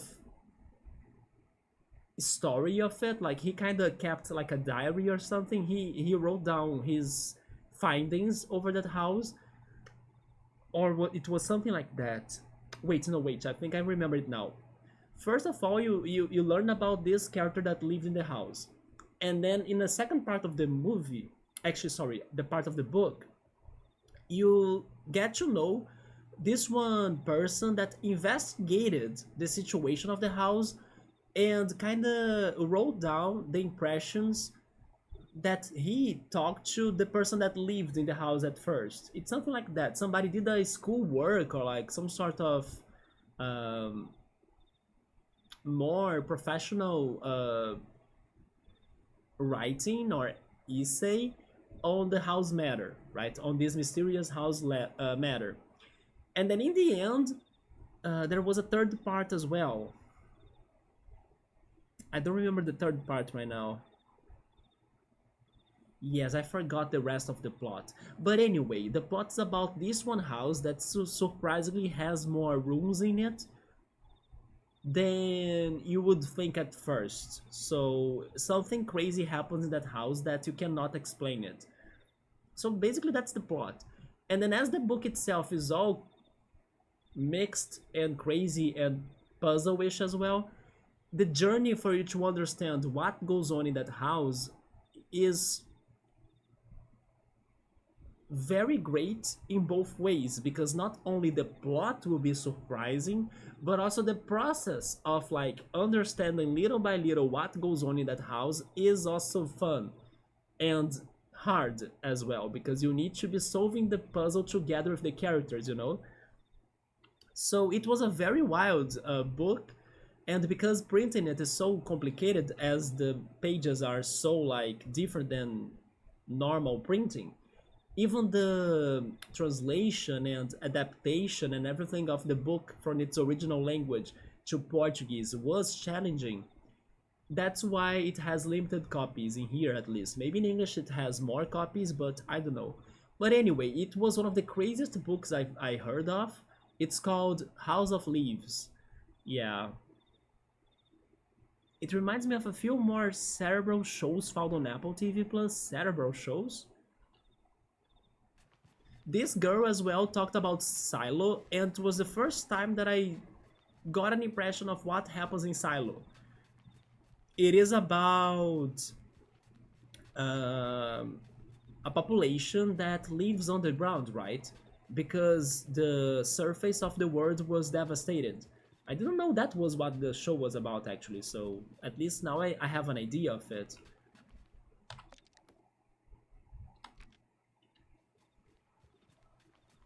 Yes, Pilot, check the pages of it on Google. It looks wild. I got really curious to check that book out. Sadly, I forgot how the third part was of. I remember two parts. The first part of the book was the first um, person living in there and realizing how crazy the house was. The second part was somebody studying that person's notes, and you know, like what that first person that lived in there found out about it. I don't know what happened to that person. Maybe he disappeared and got lost inside of the house or something. I don't know.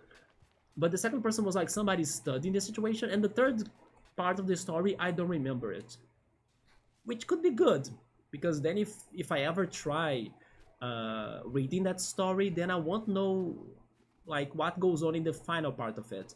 And then because of this crazy way the pages are written and printed and everything, it is impossible for you to have a ebook of it because it only works if it is a physical copy. Isn't it wild?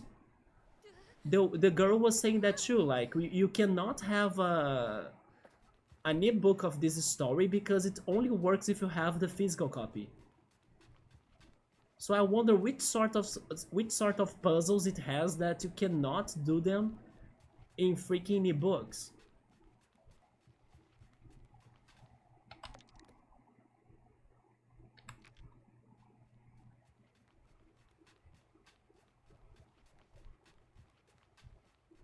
But I still kind of have the feeling she talked about another show that I cannot remember anymore, another sci-fi show. Because Maniac from Netflix that I said, I have heard of it. It was not something completely new. I just didn't know if it were any good or not. But I think that she talked about another story that I have never heard of. Or maybe a movie actually.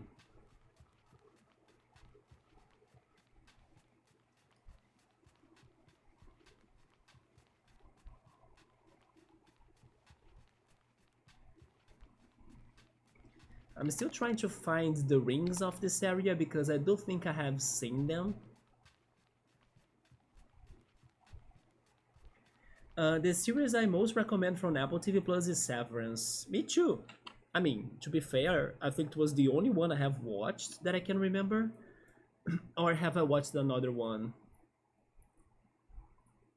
Silo was from Apple TV Plus too, right? I need to watch it though. But yeah, Severance, the first season was amazing.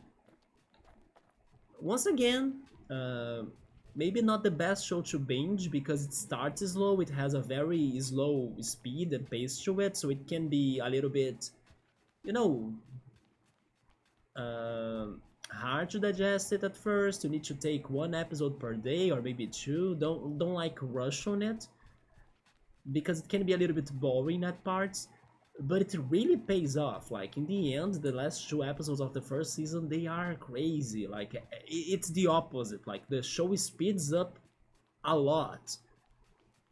I remember like being so impressed by it. And thank goodness the next season is coming up soon, like the beginning of next year. Yeah, it's so close to season 2 of Severance, man. It's going to be so good. I wonder if they're going to release it like an episode per week or if they're going to drop everything at once. Because if they drop everything at once, considering how fast they were finishing it in season 1, you know what? Maybe it's going to be very fast paced already, like since the beginning of season 2, right? Maybe this situation that I just said that it's not very good for you to take many episodes at once, maybe it won't be the same for season 2. Maybe season 2 is going to be like mind-blowing since the beginning. Knowing Apple, it will be an episode per week.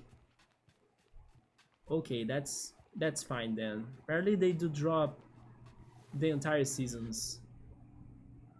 In a way it's better like that, so we can theorize over the episodes, right? We can be talking about them.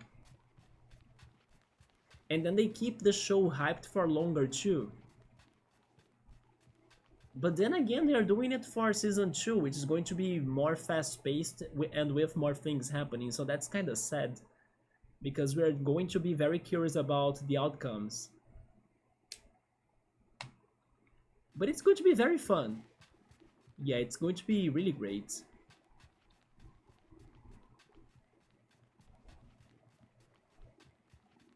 I'm also kind of curious because the two directors or creators of the show, they were fighting each other towards like the direction they would go for.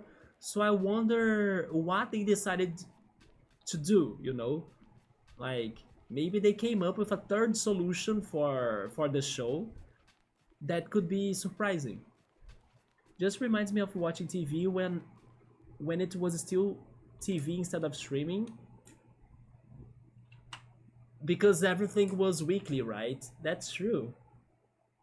Yeah, you were right about that. We had to wait, until the next episode of things. Although sometimes they would give us one episode per day, right? Sometimes, but it used to be like that back in the day. That's true. And then sadly, if you miss the date, it's over. Like, never mind. Sometimes they would also re-air the episode.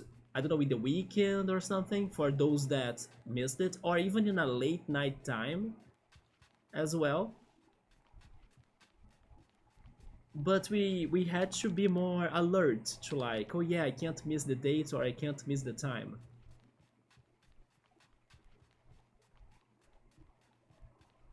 It's funny how when you bring like watching shows on TV and then waiting for episodes and things, every time I think about those days, the one show I always talk about the show here too, by the way, but the one show that I got so sad that it got canceled and they never finished it is Reunion. Man, Reunion was such a good plot. It was so creative in my opinion too, regarding how they were telling you the story, mixing it between going to the past and going to the future, and then, like, by going to the future I mean present time, actually, not really the future, right? But it was so creative how every episode was about 1 year of like the life or the lives of the main characters. So you're like, oh yeah, it starts in 1988, and then the next episode would be about 1989, and then little by little you're approaching the present time, getting more information about the murder that happened, and then figuring out who died because you didn't know at first, and then also wondering who was the killer. It was so good. Like, it's funny how I don't think there was ever another show like that still, and said it got cancelled. How can they cancel like a show about a mystery? It should be banned. Like, it should not be possible. No one in my house was allowed to make plans on Wednesday evenings because that was the Star Trek night. Man, Star Trek most likely has like a crazy ton amount of episodes, doesn't it? Maybe it is longer than One Piece that I'm watching, right? I actually watched two more episodes of One Piece today because I was talking to my friends about One Piece yesterday in the anime event, and little by little they make me curious to like continue watching it. Surprisingly, the first episode I watched today was very good. I think that my friend that told me to watch One Piece for the first time, he should have told me to, like, don't watch it up to like episode 44, which was the one that I stopped watching it. Watch it up to episode 45 actually, which was the one I watched today. Because the 45th episode today, they really gave me some good info on like how the world of One Piece is very connected and with lots of mysteries. While the end of episode 44, wait, 44th maybe, was kinda, I don't know, it was okay, but not really that exciting for what's to come to me. And then this one today was more interesting. But you know what? Probably Star Trek has more than 1,000 episodes, I would guess. So that makes it longer than One Piece. Especially because Star Trek, if I'm not mistaken, has episodes that are 40 minutes, 50 minutes long. While One Piece, their episodes are like 20 minutes long, right? It's... Oh, wait a minute, there is more than 1,000 then.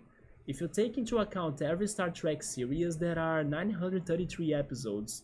Yeah, okay, yeah, One Piece has more than 1,000, indeed. But then the length of the Star Trek episodes are longer, right? Exactly, I was also thinking about that. So Star Trek takes longer for you to watch it. That's crazy, man. 933 episodes. And then are those episodes really giving you a very good conclusion to the story?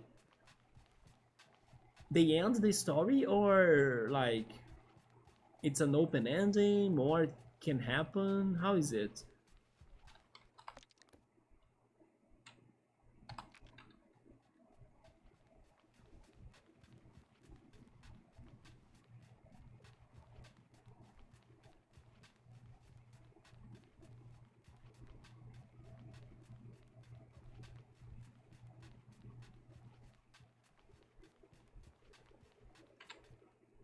How can I call my bike again?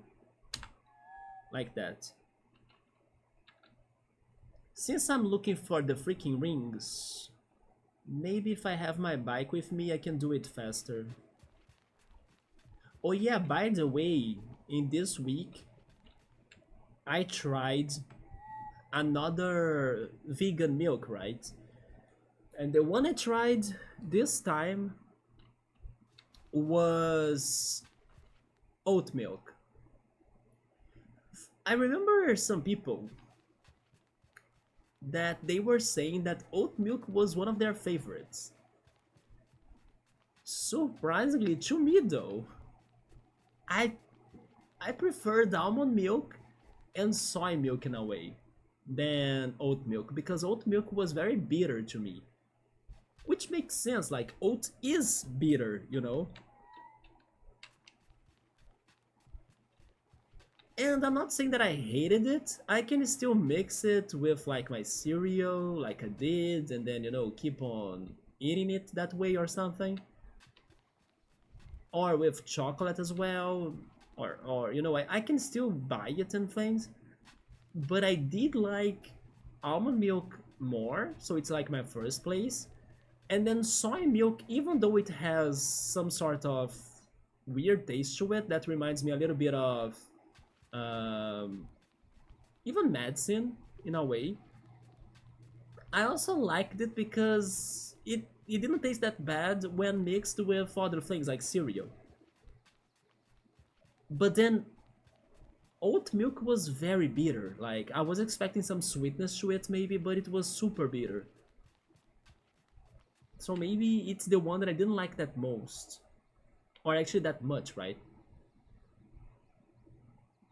Sora, the first few series, the original series, the next generation, are mostly episodic in nature. Each episode is self-contained without a larger narrative they fit into. A few connections for character development and the occasional 2-3 episode arcs.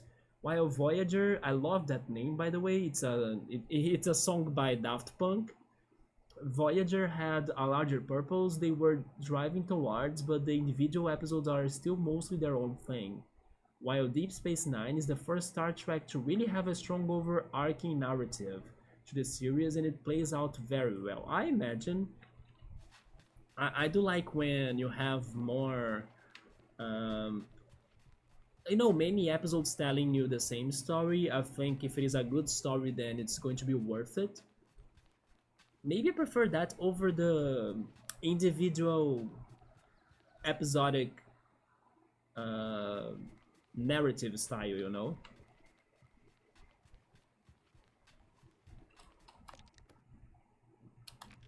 There is nothing here. I couldn't call my ship here because I think it's stuck somewhere.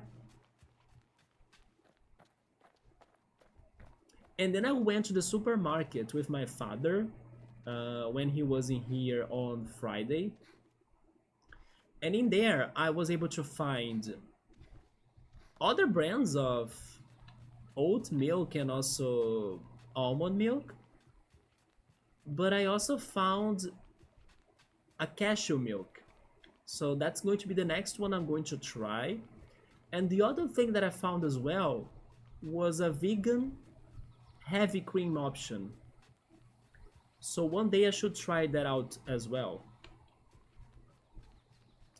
Because sometimes I like to do some chocolate ganache, which is, well, I don't know if it is the real recipe, but I like to do it myself with like chocolate powder and also heavy cream as a fast and easy dessert, right? So now that I found this vegan option, I will try it to see how it tastes like.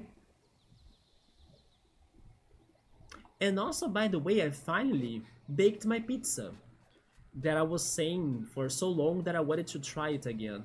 That I was craving pizza thanks to X5 in here. The one thing about that pizza was that it was the first time that I tried baking the pizza without using vegetable oil. As I didn't have vegetable oil in my house, as I kinda threw it away together with some other things that probably would be making my stomach and intestines to feel bad or to get worse. So I kinda, got rid of many things in here that were fatty or milk based and everything. And yes, I got rid of the vegetable oil, especially because they were expired already. Yeah, they were not good to be using them anymore. And then I was thinking, should I buy another vegetable oil? If I bought another vegetable oil, I would be using it either to bake pizza dough or in popcorn. But I decided not to buy it because I figured out that you can still sort of make pizza dough without the vegetable oil. And then I tried that.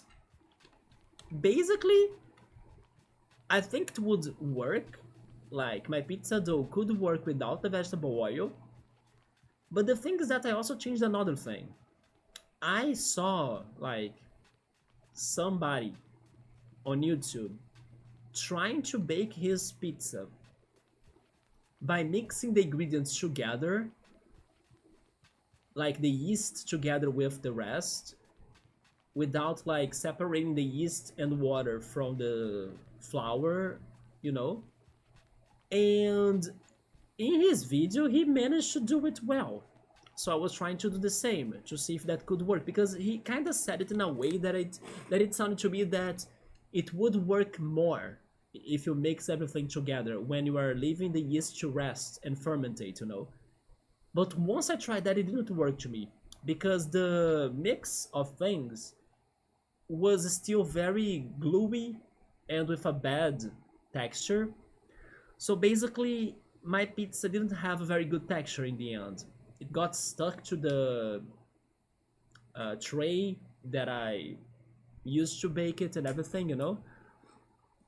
So next time that I'm baking pizza, I will separate everything like I used to do.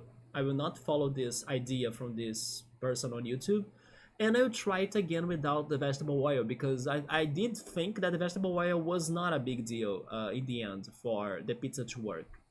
So basically it would be water, flour, yeast, salt, and if you want, sugar, but not necessarily you need to add sugar, right? I would just separate everything, like the yeast on the one side, and then you add slowly the flour and mix everything, not like throwing everything at once, you know? And then you keep on, um, not sure what's the word, but like pressing and using your hands to like give shape to the dough. And then when it's ready, when it's more solid and less gluey and sticky, then you bake it. But yeah, I'm just saying that I now figured out that I may be able to even get a little bit healthier by cutting vegetable oil from at least my pizza recipe because I now learned it's possible for you to do it without it. And I couldn't really see a lot of difference on my first try, but I think I'll be able to see more difference if I actually follow my older way to do pizzas, and I may not miss it, like the vegetable oil. I was going to say something else too, but I forgot. Oh yeah, and then I also learned in this research about can I do pizza without vegetable oil. I also learned in this research that you can do this one pizza style that's called pizza pan or pan pizza. I'm not sure if it has the same name in English or in other countries as here in Brazil, but in here we call this other version of a dough as like a pan pizza dough. And for you to actually bake that one, you need to use milk in the recipe. So I wonder if someday I could try, maybe not even using milk, but like using the vegetable milks to see if that's going to change it, you know, like the taste and the texture of them. But yeah, that was the other thing that I learned, that pizza pan or pan pizza is actually done when you add milk to the ingredients. I didn't know that. It's pan pizza. Yeah, did you know that they use milk in the recipe? I mean, I know that the texture of them they are different, but I never thought it would be because of milk. Now I know it. Deep Space Nine is the first Star Trek to really have the strong overarching narrative to the series, and it plays out very well. The best 90s sci-fi series story, though, is Babylon 5 by far. It has a low budget and right terrible spaceship graphics, though reasonably accurate for space physics, unlike everyone else.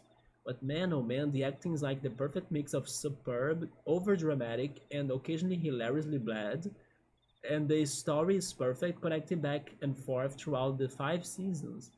That sounds very good. Like they were probably planning the this one season very well. Like they probably knew what the outcome would be right at the beginning, so that's how they were able to make the connections between the episodes, right? Yeah, that sounds like very satisfying for sure. A little bit like Dark. Dark was a very well planned show too.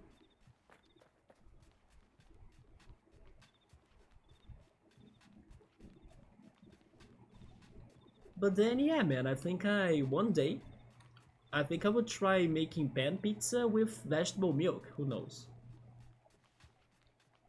This one vegetable milk brand here that I found, they totally say on its box, you know, in the box of the milk, that this milk can do everything that the I don't know regular milk can do, you know. So it probably will work for a pan pizza dough as well.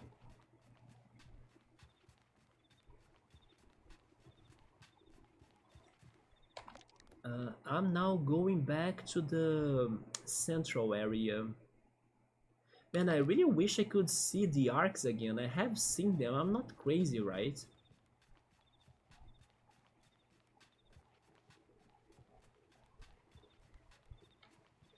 I guess tonight's mission in this game is going to be finding the arcs. Yeah, finding the racing tracks.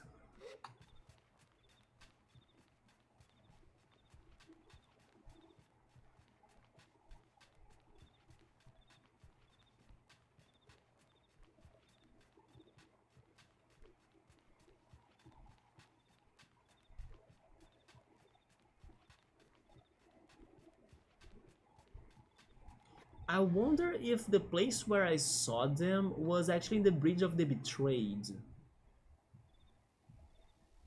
I'm trying to remember that.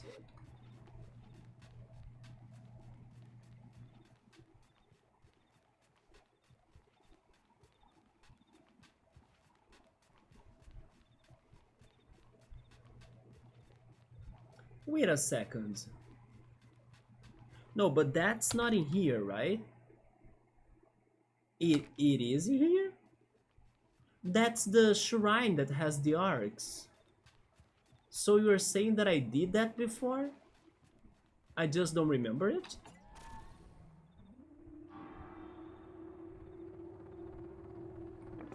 Oh, there you are. I was calling you for the entire playthrough.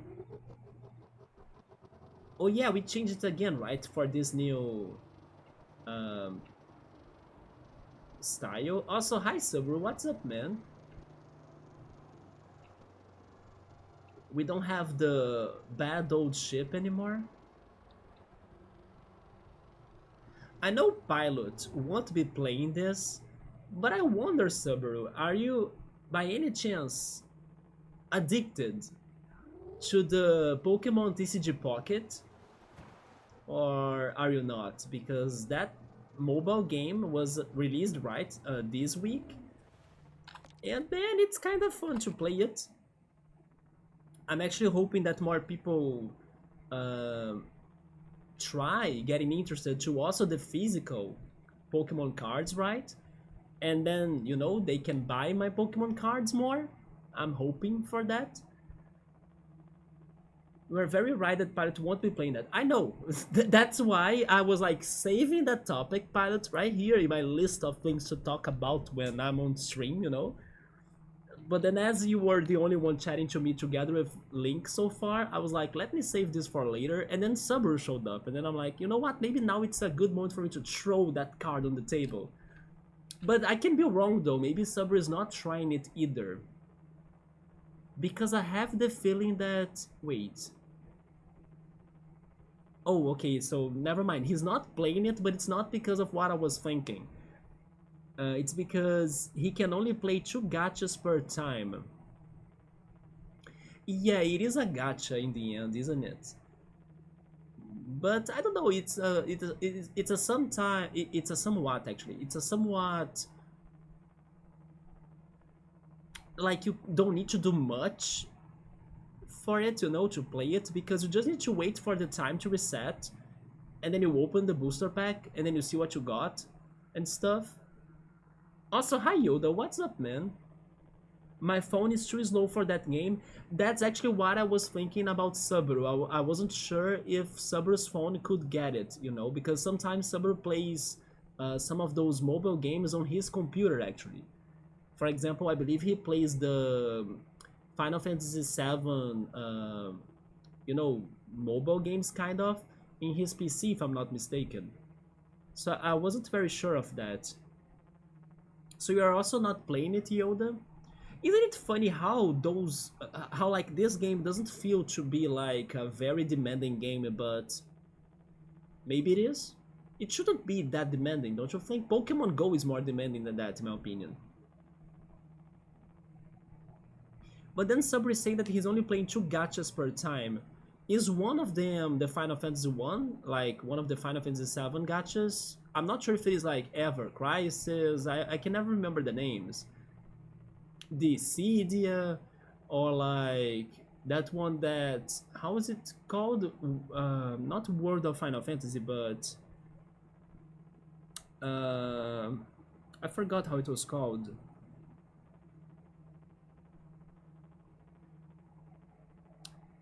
Yeah, I forgot how it was called, but to fight pretty much every boss again of Final Fantasies. Or maybe Genshin Impact as well.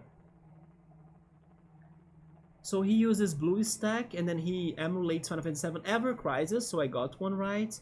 And War of the Visions Final Fantasy BE.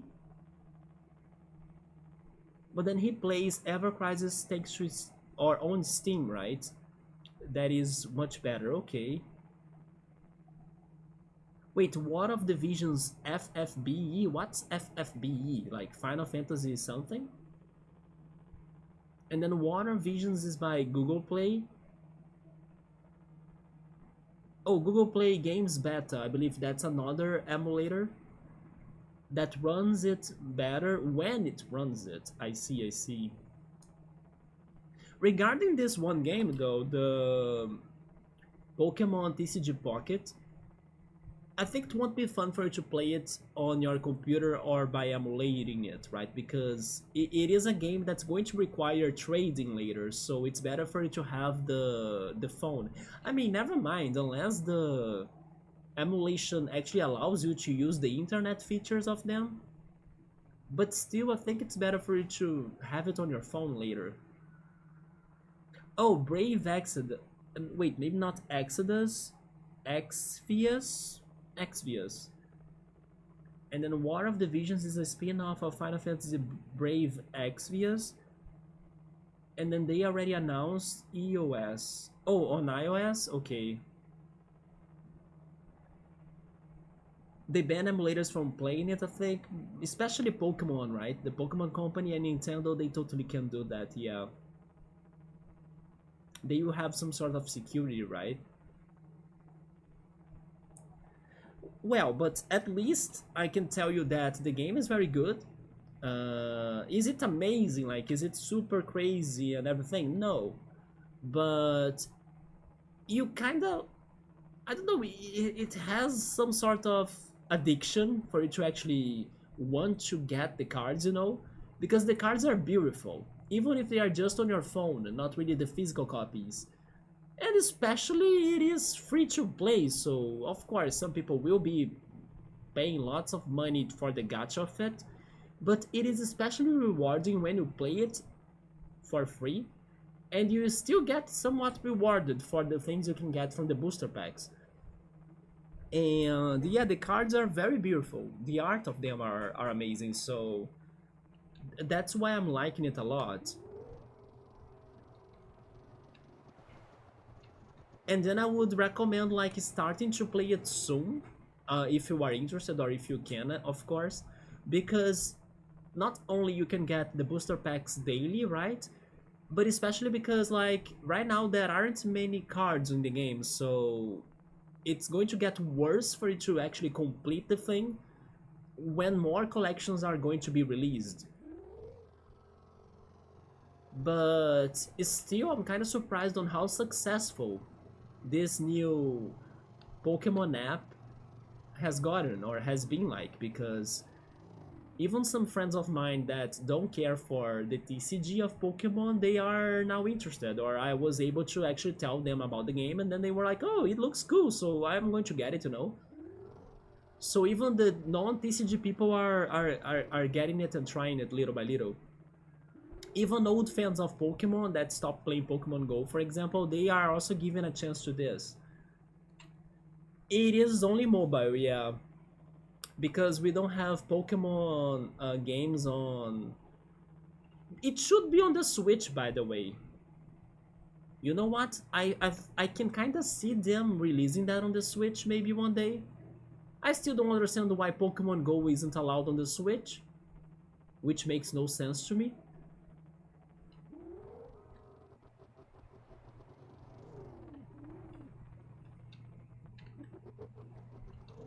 But yeah, so far it's only on mobile.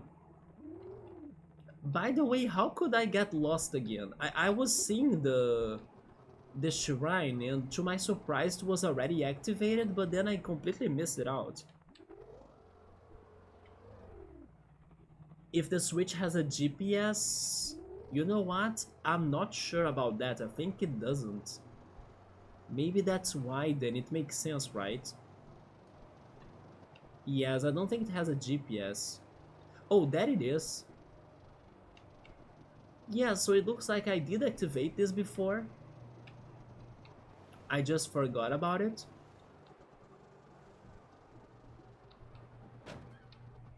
And maybe that explains why I had another artifact to add to that one temple. I can't even see the arcs. Or, oh, never mind, I can see them. They are down there. But as I activated this, it means that I got the artifact of it, right? Or maybe this is not actually activated. I think it is.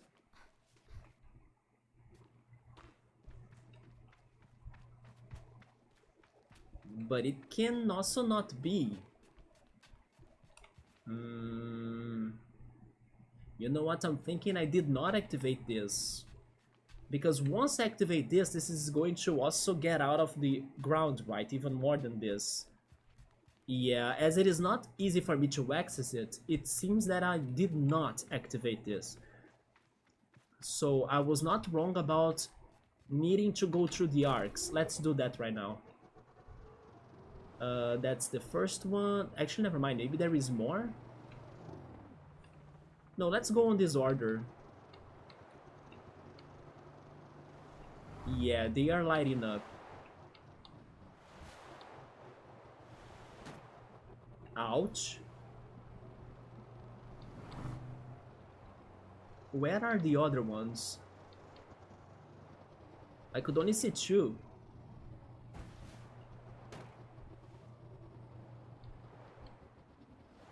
What? Oh, right there? No, never mind. Those are the two I activated, right? Let's try going in the opposite direction.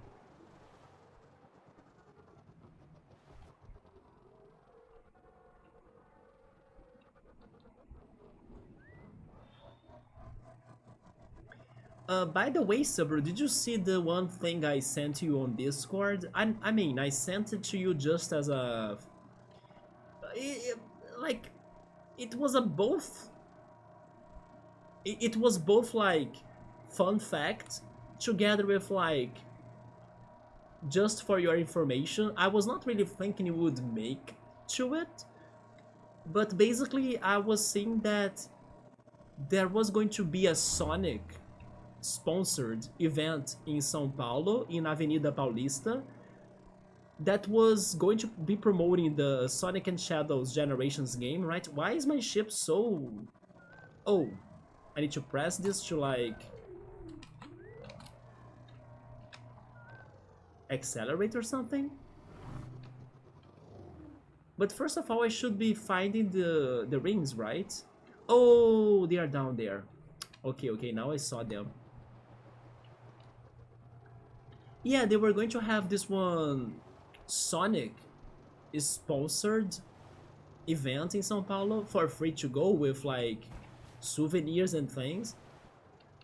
And as I know that Avenida Paulista is like the biggest highway, or one of the most important highways or roads and streets of São Paulo, I was thinking maybe a suburb could make it.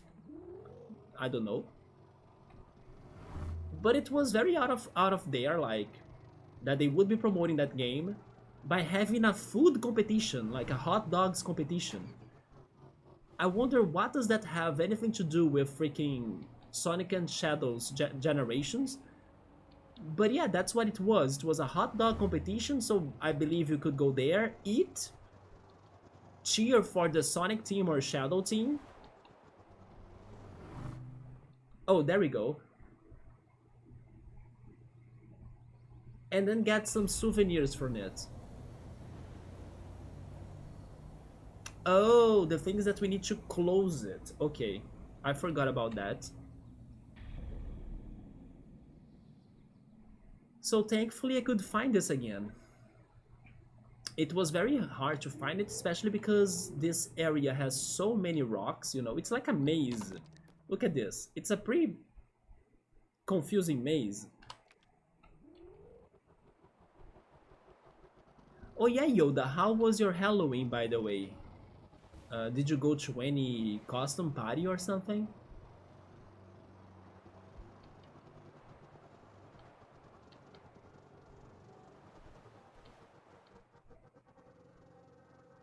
Oh, he didn't see it, but thanks to your explanation, it's not my thing. I imagine. I was just like, who knows, right? Maybe in one day, Suburb was like close to it, as that Paulista Avenue is very important, so maybe like he could be there by the time it was happening. If I were in São Paulo, I would go there, right? Because if it is gaming related and then for free to go, count me in. Hence why I went to the cosplay picnic this weekend in here with the Pokemon Go people. Next week, it's going to be the biggest anime event of the city in both Saturday and Sunday. On Saturday, this amazing band, it's going to be performing in there, like some anime covers. I love them so much. Also, my quad ball team probably is going to have some training in there, so I may be also playing quad ball. And then on Sunday, we are going to have the Community Mankey Pokemon. Wait. Community Day of Mankey, right? In Pokemon Go. In there too. So this weekend, guys, I believe I won't be streaming, by the way, because of this one big anime gaming nerd geek event of the city. Thank goodness it's for free to go. And it's going to have so many things too. And then the other week, I'm going to have the third in a row weekend of like free nerdy geek gaming anime related event in the city. It is going to have a somewhat video game museum going on, and then I kind of want to go there too, but then I believe I won't be spending too much time on it, I think. Or I may only go there maybe in one day, I think. So I may still be able to probably stream in the weekend. But then it also depends on Pokemon Go, because there is a lot of things happening in Pokemon Go. I'm kind of returning to go back to some of the physical events, even though I'm like not befriending with everybody anymore. There was even a situation that happened that I don't know. I don't know what to do about it, but I'm kind of thinking about, you know what, just play as oblivious. I'm being oblivious. Like I'm thinking that I don't know. I'm not giving it importance basically, and then that has been working to me so far. Yeah, but then yeah, I'm kind of going more to the things because I don't want to miss them out as well, like the events. For example, this week I was going to the Gigantamax Gengar event. That's the postcard I got from it. And I also got some stickers based on Halloween and also the Day of the Dead, right? So this was very nice.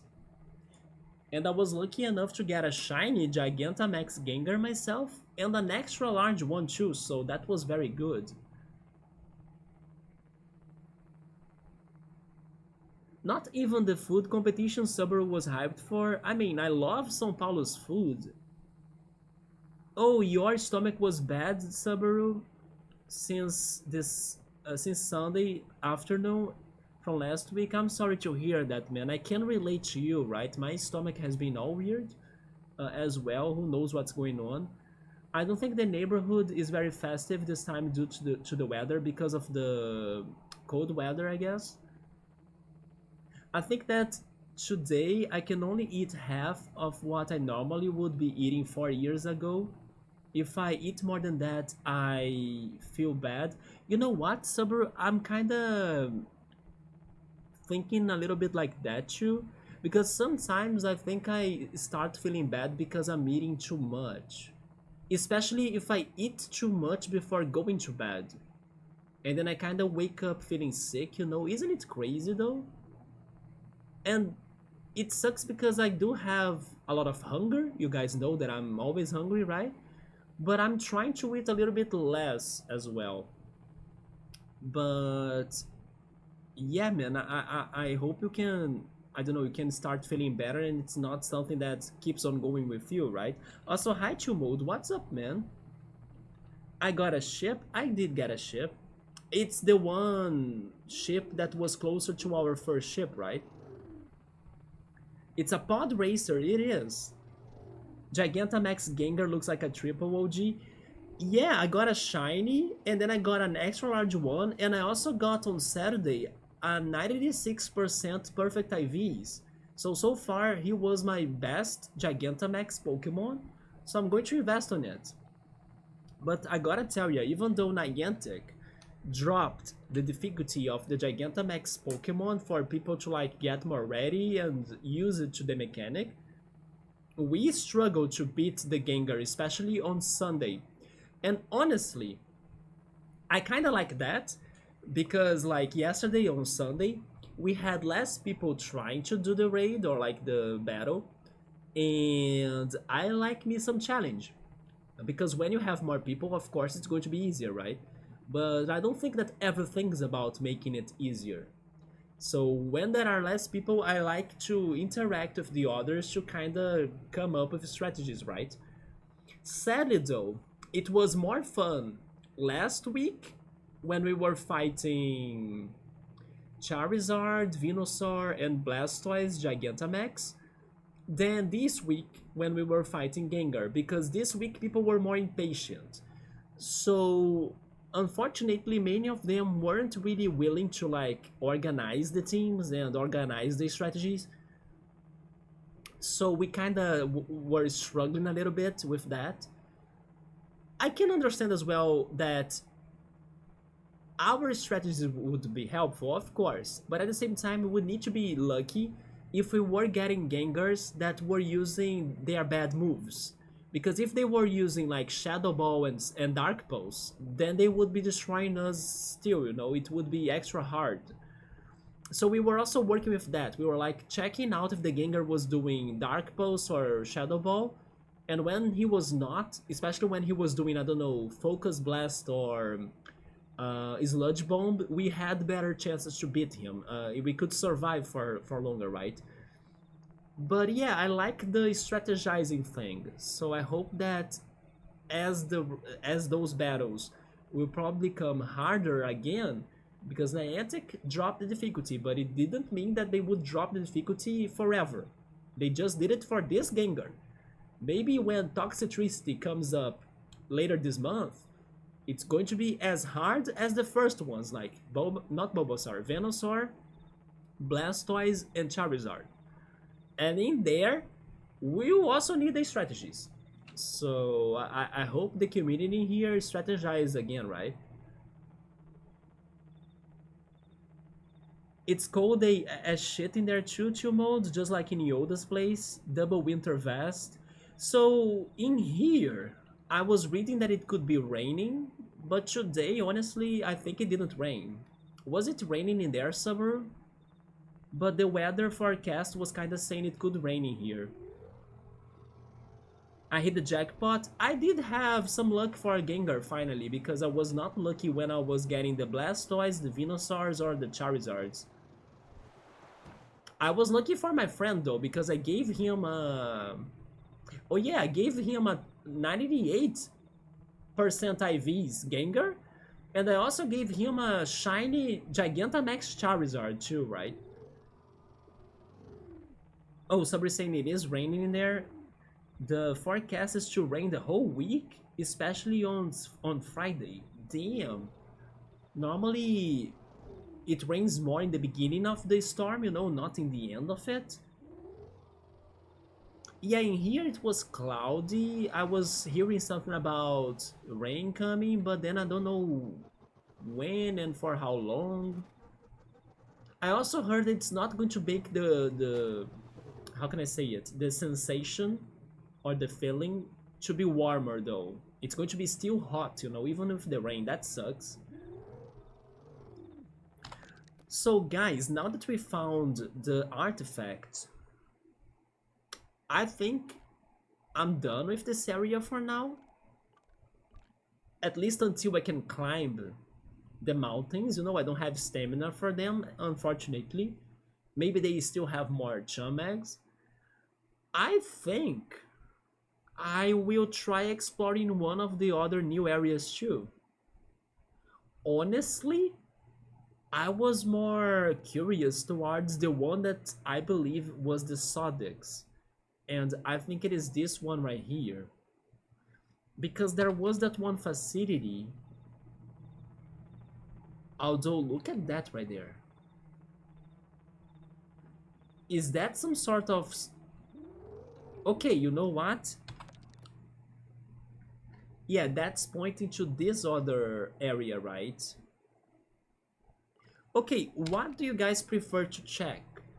Something that looks like a fossil graveyard from distance? Or something that could be,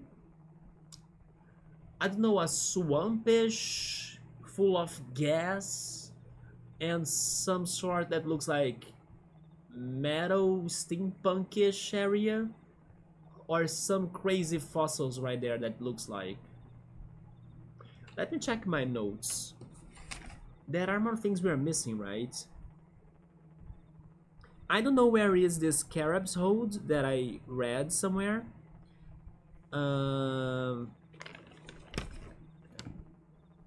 Petrified Forest. Maybe that's the Petrified Forest, like those fossils right there. That sounds like the Petrified Forest, right? The Bone Valley? Yeah, Bone Valley was in Final Fantasy VII, wasn't it? You caught that Gengar in previous streams? It's funny that my friend, when he was there with me, when we were playing the Gigantamax things, he actually mentioned like, I think we're going to get a shiny, and I was like, you think so? No way. And then suddenly I got the shiny. So he kind of predicted it. He kind of knew I would get the shiny. I could not believe in myself, like I never do. And then he mentioned that, and then it did happen. It was so crazy. I also got the Gigantamax Gengar with good EVs, yes. Or actually IVs, right? Individual values. 96%. It's the third best result, so I take it. A question, I don't remember, but were you able to complete that fishing quest from that day? I could not. I still don't know where that one fish is, right? You are Jinx? Did you guys see the Mega Jinx though? There was going to be a Mega Jinx that was cancelled or like... Uh, they should have gone for it though, it wasn't too bad. But yes, bro, I still don't know where the final fish is. Where is it? Yeah, the pale fish. And then they say like, my first task is to catch some fish in Sea. So basically these three fish are supposedly in Sea, right? But I could never find the pale fish. When we were doing this quest back in the day, it was because I was trying to find the pale fish. Angler Yoshi, by the way, shout out to Yoshi. Is there a chance that this one fish could be in another place? Maybe. But as they say, like, Sensi, I think it's going to be there.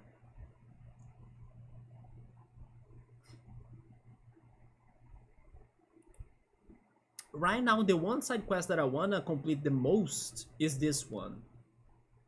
I say that after we finished the freaking Shade of Acria, right? Yeah, the Shade of Acria was the biggest mystery, but we did it last stream. Now I wanna get this, because if I get to 6 more chum eggs, we may be able to get to the last upgrade, I believe. So I'm very curious about this. But yeah, guys, I gave you 2 options, and I really wanna hear from the chat. So I'm gonna make a poll for this. Give me a second.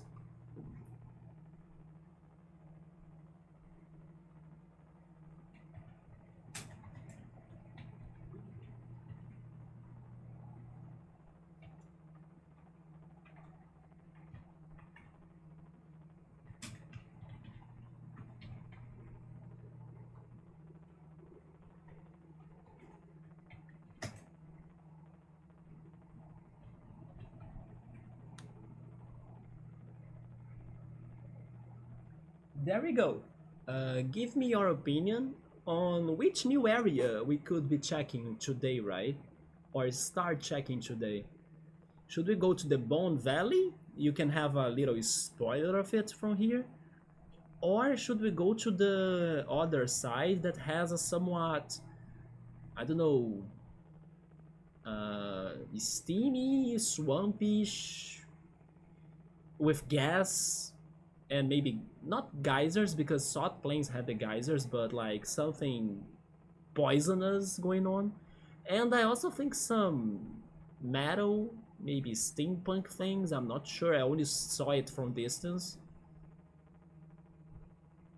Pod Racer feels good on this big ass landscape. Did you celebrate Halloween to mode? I'm actually asking that to everybody, but so far I guess only Pilot did something, like he watched some horror movies. I did watch The Shining, by the way, that we were talking. Bone Valley? Okay, you guys wanna check this first? Sure. As we are also closer to it, right? Yeah, I watched The Shining that we were talking about the other day. I now gotta try watching the sequel, right? Um, Doctor Sleep. Both spots got a Yoda. Wait. Do you mean Yoda Yoda right there? Oh, and also speaking of uh, watching movies, I of course also watched my Haikyuu movie, right?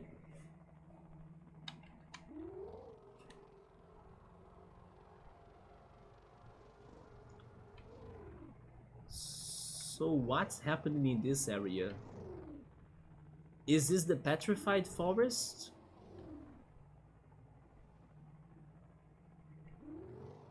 Well, it surely is a desert.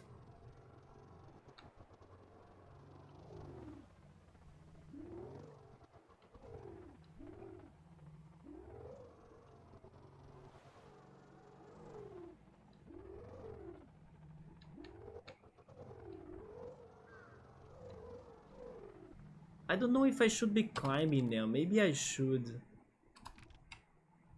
Uh, yes, I will do this on foot, right?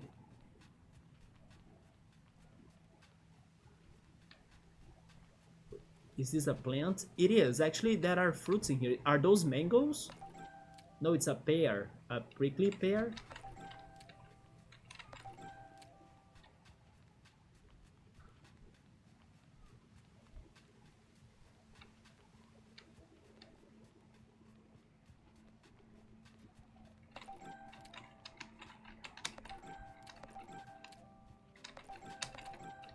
So many of those. No Halloween, sir? What is that jersey? That jersey is from the anime called Haikyuu.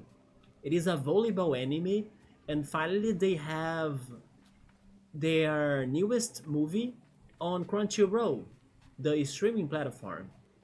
And then I could finally watch it because it continues the story, right? I was really excited to watch the continuation of it.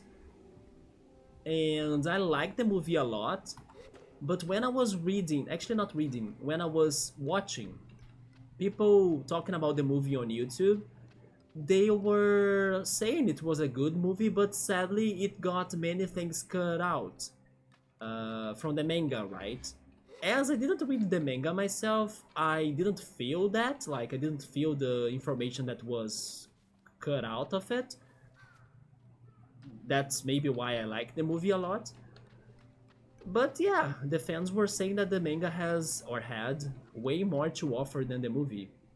And now everybody is very worried about the next movie because the next movie is going to be supposedly the last movie to like complete the story. And they have like lots of uh, how is this in English? Not really volumes. Is it volumes the word that I'm looking for? I think that there was a different word, but there is going to be like a lot of things from the manga that are like 100 chapters. That's the word that I was looking for. Yeah, there is going to be like 100 chapters for them to adapt into a single movie, and it's going to be like impossible for them to do it, you know. So yeah, everybody's very worried about this conclusion of Haikyuu.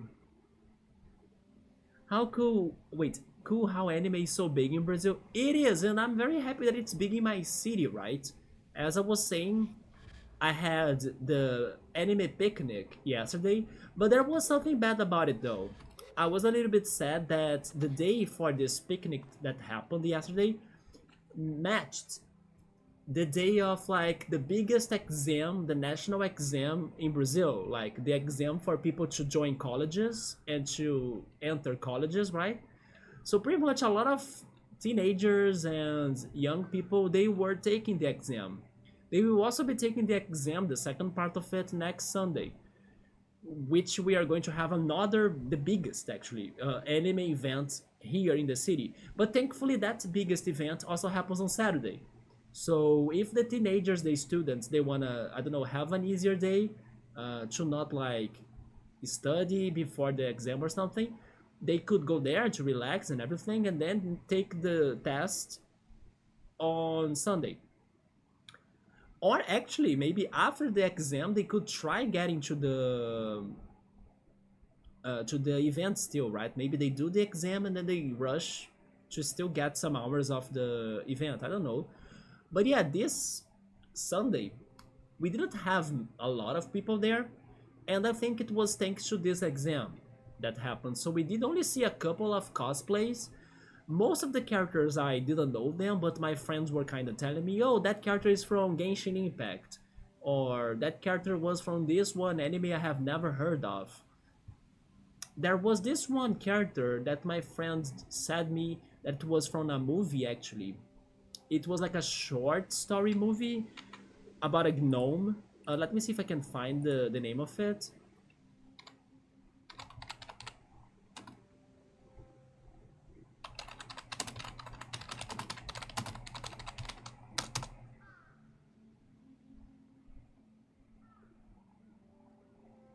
Um,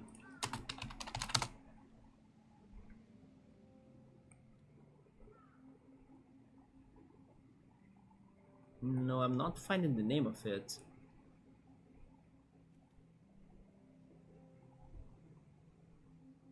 But it was a somewhat very good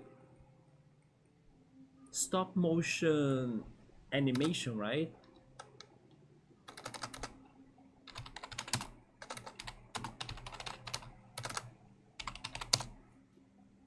Mm, sounds like the standard fan base problems. Do you mean because of the adaptation of the manga? You only need to wear suits to cosplay Chainsaw Man characters. They had a freaking pyramid head in there. Yes, I was at first thinking, oh, it looks like a Chainsaw Man costume, but no, it was a pyramid head. Yeah, they had a pyramid head in there. It was freaking awesome. They had also a character that looked a lot like a Persona character, but it was all black and white, the colors. And he also had a gun for some reason.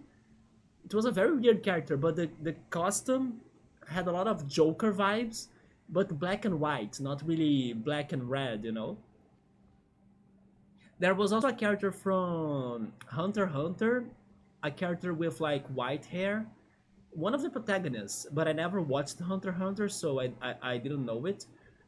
Then there was this one kid as like Zenitsu from Demon Slayer, and it was so funny because the kid even like backflipped in the freaking cosplay competition. He gave us a backflip. It was like amazing. Then there was a Rurouni Kenshin too, but it was hard for me to really identify that was Rurouni Kenshin because first the color of the wig was a little bit orangish and not really reddish. So that made me confused. I couldn't find the freaking short motion movie that I was talking about though. Yeah,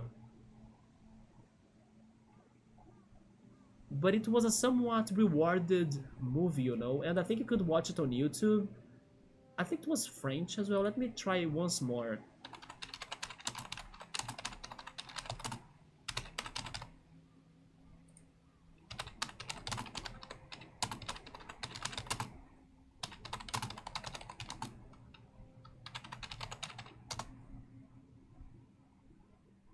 Is it this one? I got it. How is this in Over the Garden Wall? Okay, have you guys heard of Over the Garden Wall? There was this one, I don't know, boy that was cosplaying this one gnome of like Over the Garden Wall. I'm now curious to watch this animation. Yeah, I have the feeling it has a whole animation on YouTube or something. Yeah, I didn't know about this one, like movie. It was my friend that recognized it, and then now I know it. Over the Garden Wall. Karasuno's coach didn't do much. Yeah, now that you're saying that. But man, the freaking movie. There was one scene, like near the end of the Haikyuu movie. That scene, I think, that could have been worth watching on the movies, like in the theater, right? That scene is something that went straight up to my favorite anime scenes in my life. Like, that scene was so amazingly animated. And I was not expecting anything like that in that one movie, right? Yeah, that scene was something else. It was one of the best anime scenes I have seen. It was absolute cinema, yes. You probably know which scene I'm talking about, right, Yoda? Yeah, that one scene was impressive. Very, very, very good. And then I was imagining, like, man, if I were watching this at the movies, damn. It was like Demon Slayer levels of animation, in my opinion. But yeah, in the end, I liked the movie.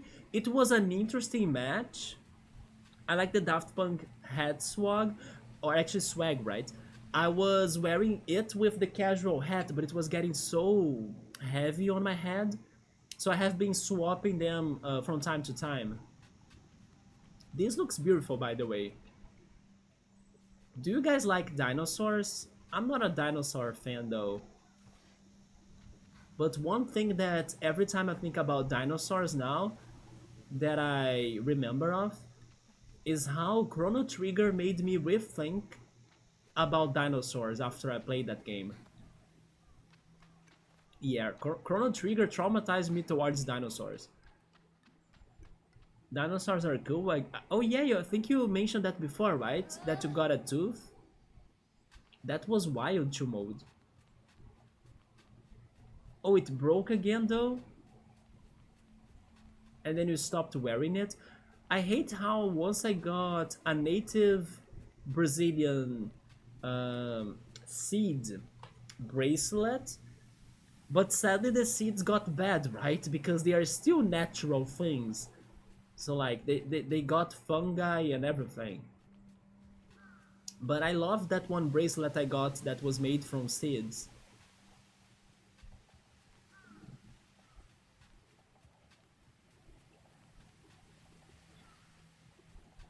Yeah, I don't know if this is the petrified forest, but it is so...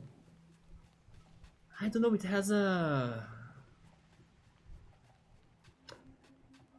silence to it, you know? It is kinda... It is not disturbing, in my opinion, to be like exploring these fossils and things, but it is kinda empty. You know, it kinda gives me some emptiness.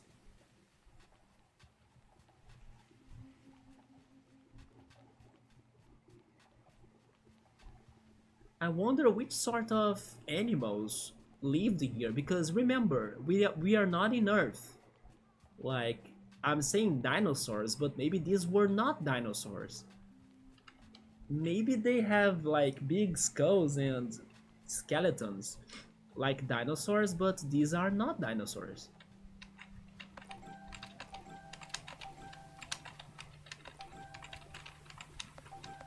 Or could you call something like alien dinosaurs to be a thing? I don't know. I have the feeling that dinosaurs are very specific to Earth itself. Don't you think? I don't know, for some reason, thinking of the idea of like, oh yeah, we have alien mammals, alien birds. I don't know, I think they should be named differently. Because they are different species than the ones we have in Earth, right? They are not birds.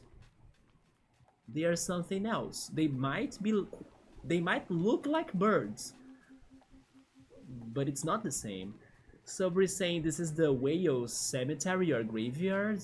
You think they are like whales? It could be, right? Maybe this used to be a land with maybe water, but I'm not even sure if there is water in this universe. I mean, we have those water places actually, but were they actually water? You know? As this is not Earth. Is this a Chumek place? Please be. It could be one. It is not. But what do we have around here?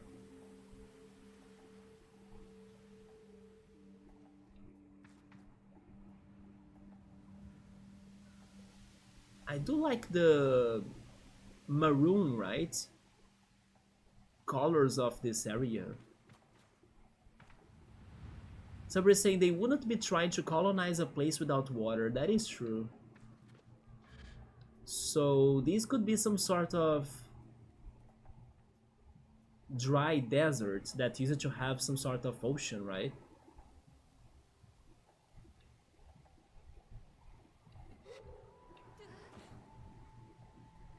I need the Warhammer glue for you to fix the dino tooth. Chicken is the T-Rex. It is right, like, people say that the chickens are from the dinosaur time, right? a descendant of it. Maybe that's why cuckoos are so OP in Zelda games, because deep down they have the dino blood in them, right?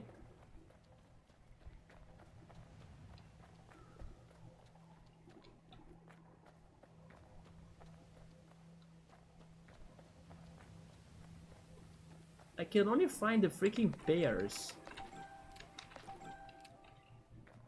Not really the chum eggs.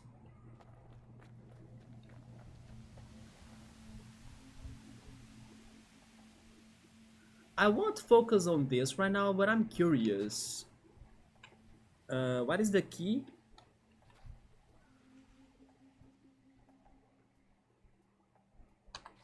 There we go.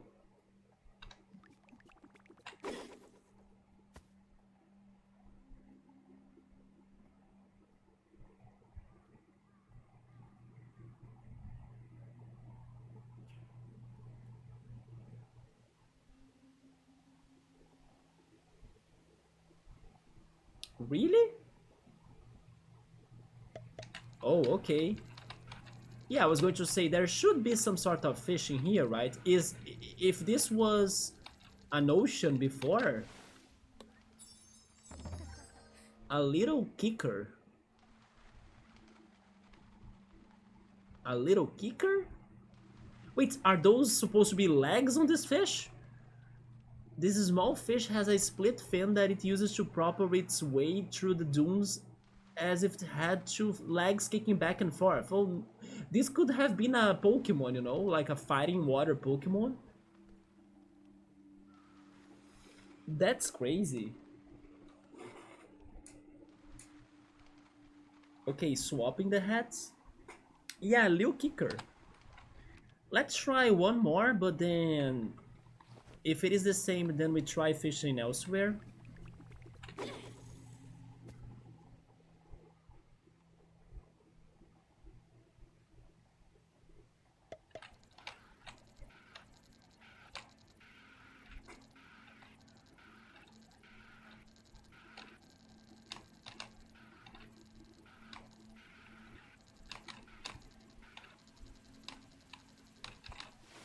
It is another one. Okay, we try fishing elsewhere now.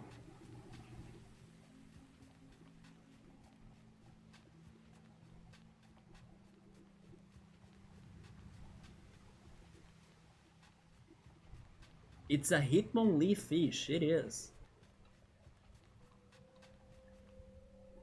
The tack is thick. You think we got a Mars colony in the next 20 years? I don't know, I think Mars is not that good for us, right?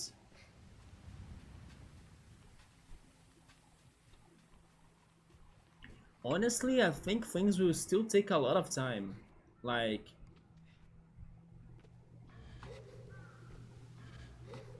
colonize other planets. Do you guys believe it's going to happen anytime soon? I still think it's very far from now, right?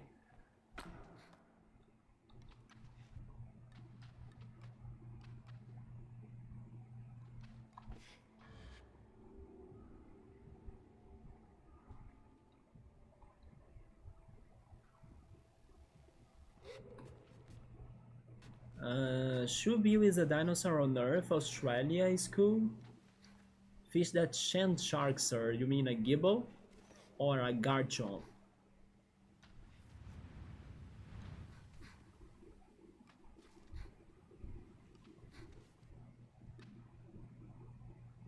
Hmm.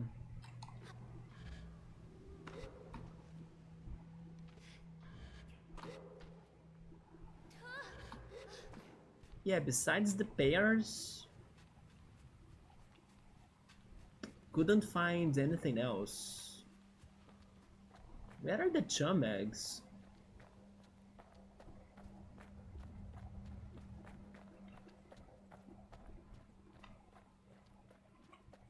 Well, but we have this facility here. Could this facility be another one of the Sarin's terminals?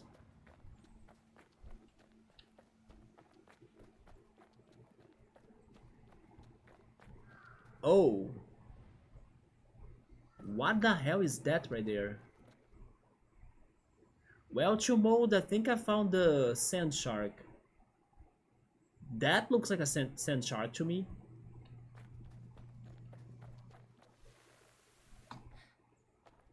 This place is like a mix of the Salt Plains with the Red Sea, in my opinion.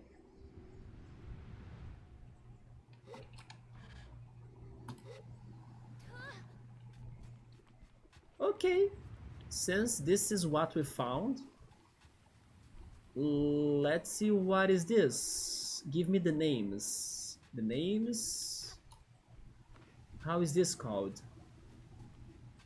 You're not saying it? I'm here already though. Is this not a checkpoint? How is this massive machine not a checkpoint? Okay, this is something Brunswick. What of Brunswick?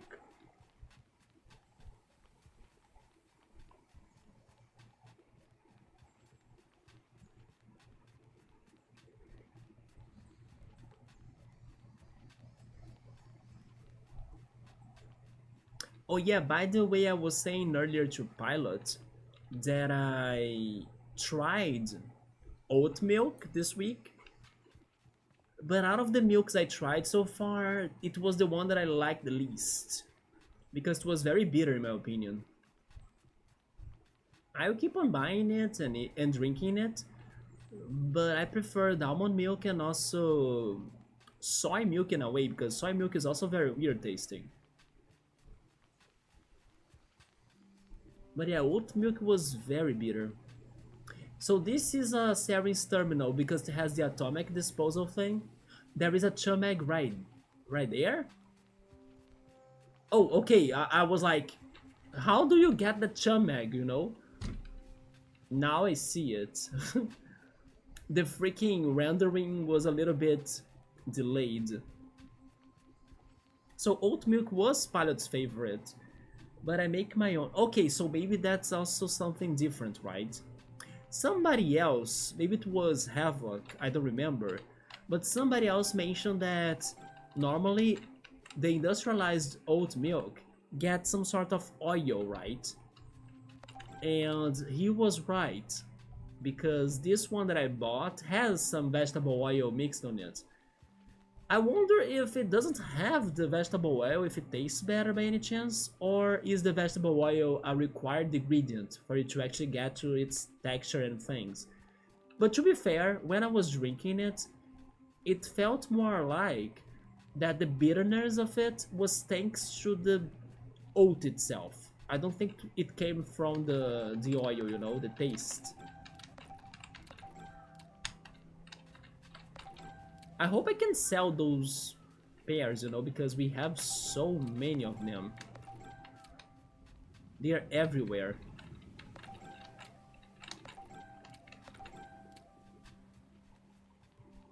So how are we getting to the Chumag right there?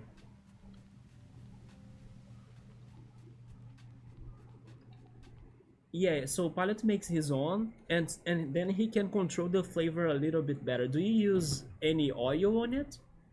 Also, the most environmentally friendly, though soy milk isn't too far behind.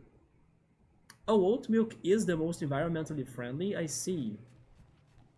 Sadly though, it was not very nutritious in comparison to, for example, almond milk or soy milk even. Soy milk had a lot of protein, right? Cashew milk too had protein, and I'm going to try it next. I believe I love it because I love cashews, both like the apple, the cashew apple, and also the nut. So I think it's going to be very delicious actually. But then who knows? Maybe I can have a somewhat surprise and then it tastes different than what I'm expecting. Am I crazy or isn't there also rice milk or something? I should also try looking for that one too, but I have never seen it before.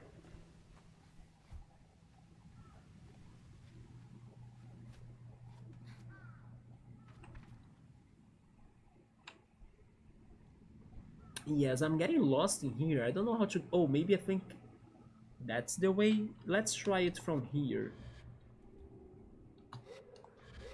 So use no oil, usually a little bit of salt and some sweetener, generally. Okay, maybe that's what I was missing then. I needed some sweetener, right? Maple syrup. Probably they used sugar in the ingredients, but I did not feel that sugar. It's just bitter, you know? Sometimes a little bit of vanilla. Okay, so that makes it better. Yeah. I don't have vanilla extract, but I have rum extract. Maybe I could try that. Rice milk is too sweet for you except for desserts? Huh.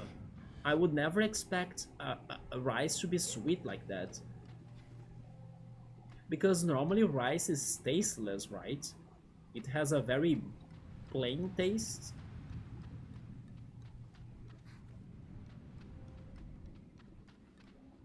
It was that one, wasn't it?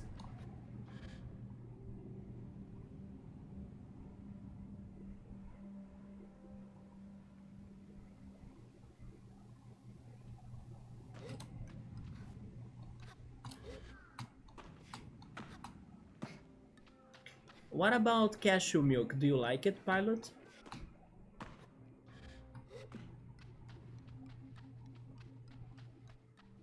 There we go.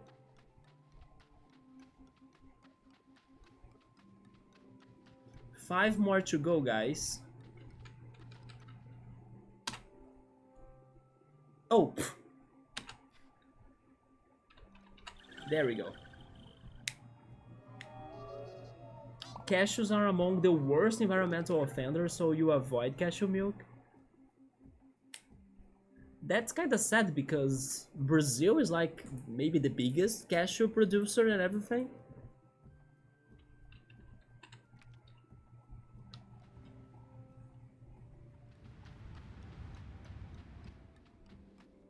And also cashew is harvested, at least naturally speaking, not like in artificial uh, farms or something. But naturally speaking, they are harvested in very dry lands. Hence why they are from the northeast region of Brazil, right? So, yeah, cashews they grow there in very arid and dry lands. Maybe that's why they are natural or environmental offenders. In case like you make a farm of cashews in like in a somewhat good land, but then they need to be somewhat dry for the cashew tree, so it kind of destroys the terrain or something. They also, I mean, not the cashew nut, but the cashew apple. It's very fragile, so it's hard to like keep it good for long, right? So it goes bad soon. That's why it's hard to export the cashew apple unless it is frozen and like the pulp. Yeah, the pulp is how you normally find it in Rio, like in here. I can also find sometimes the apple too. I have seen it before, but definitely not in the amounts you can find it in the northeast region.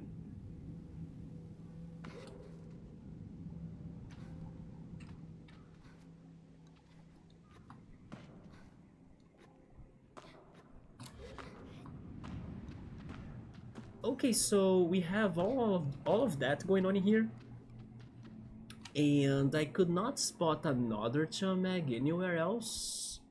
But at the same time, as like the renderization of this area has been odd, maybe I can only spot more Chamegs if I'm very close to them, right? I can't see them from distance.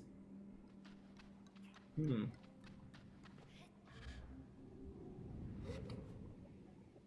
But that's just an idea. I'm not sure if it's what's happening.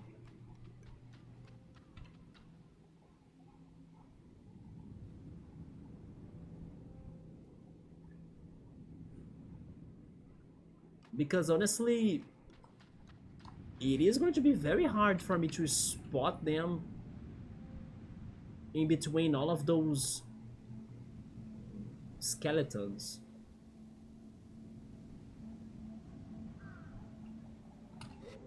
Anyway, I think we should try the dungeon then. And then maybe next stream of this game, we try rechecking the skeletons to see if I'm missing something. But overall speaking, I think I'm not missing. It's just rare to really find them.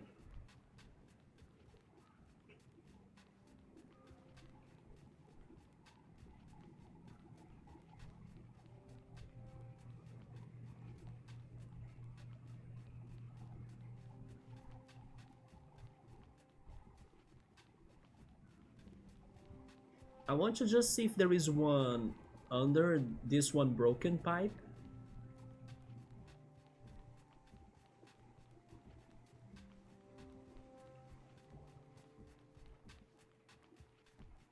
There wasn't one in there.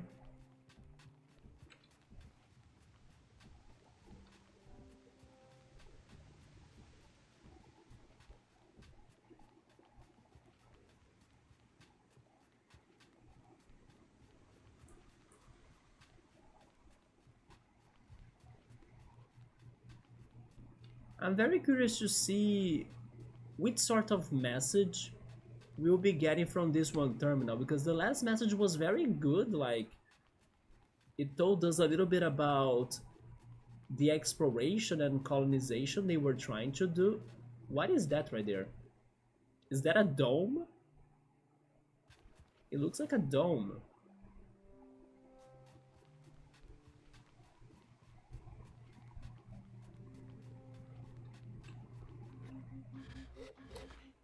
I cannot climb that. Okay, so... Oh, there is a chum egg right there.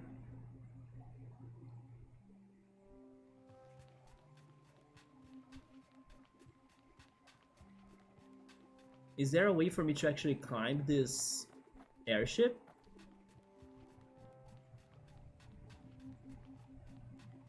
They won't allow me to climb it directly. I'm pretty sure of that. Yep. So, can I glide from here? I don't know if this is going to be this simple. I think it won't. But we gotta try it, right?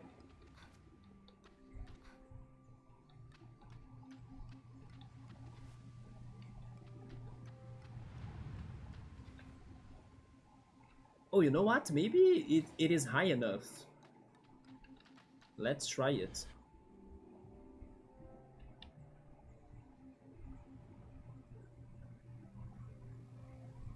It was close.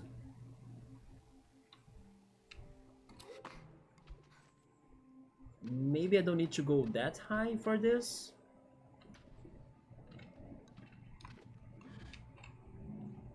Nah. Okay, if it is not like this, then what else could it be?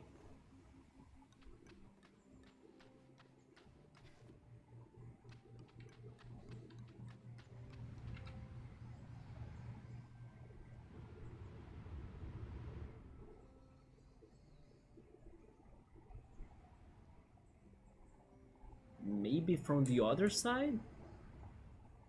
Or maybe I can try, I mean, it's higher, right? For me to try getting to the top of the ship from here.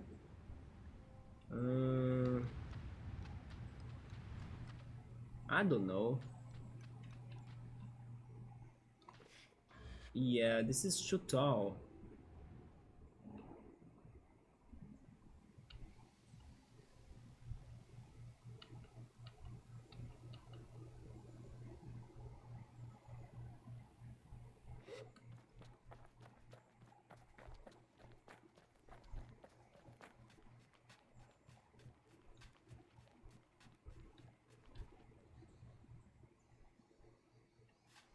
Was actually...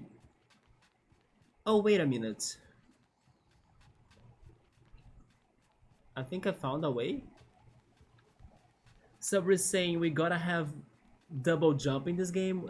I wish we had that, right? Gotta bounce. Alright, man. Time for a live video lecture. All about that academic lifestyle. Okay, man. I appreciate you stopping by. We actually had some good chatting, right? But now it's time for you to study, so focus. And I hope you enjoy it. Like you were saying, you were enjoying the topics you were learning. But yeah, we talk more next time. Take care, good night, and good learnings. But I think this will do it, Subaru. This pillar right here. But you are not wrong in there. Double jumping would be awesome. Double jumping and diving. Or some more swimming mechanics, right?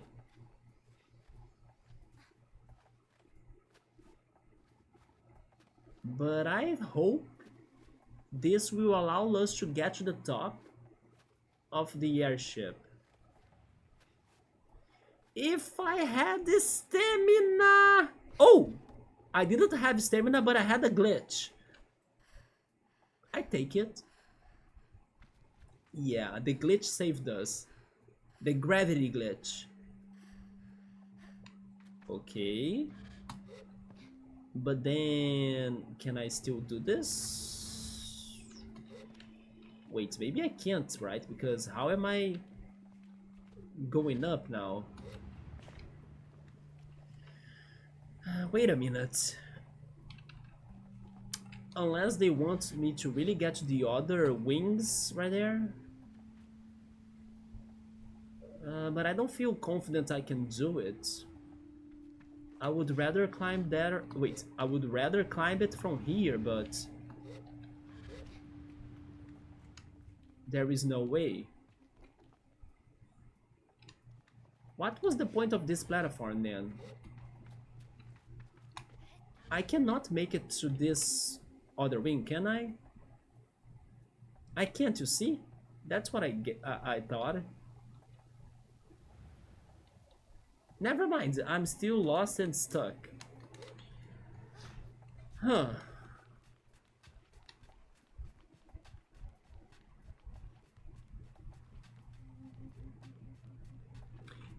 By the way, I think it was either today or yesterday, but this week we got the new Mario and Luigi Brotherhood game out.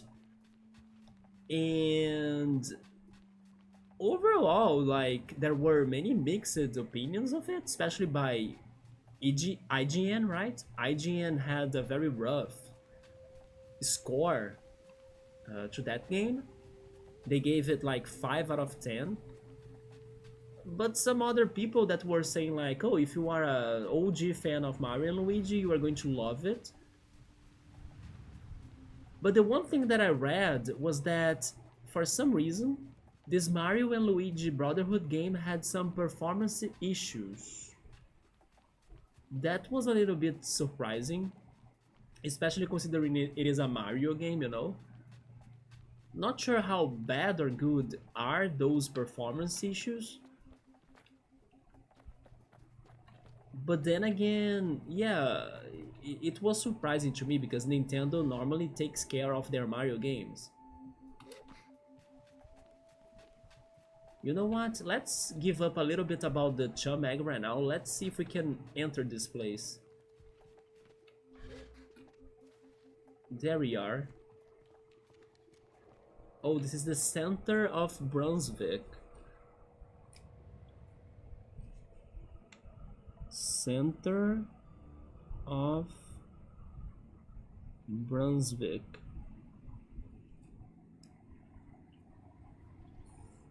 From what I saw of the new Mario & Luigi game, I liked it.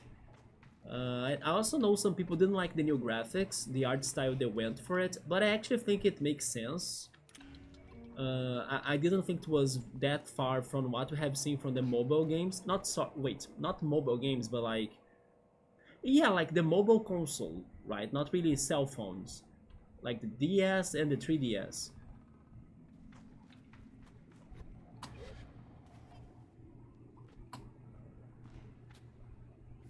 But yeah, the big thing that surprised me was this about the performance issues of it.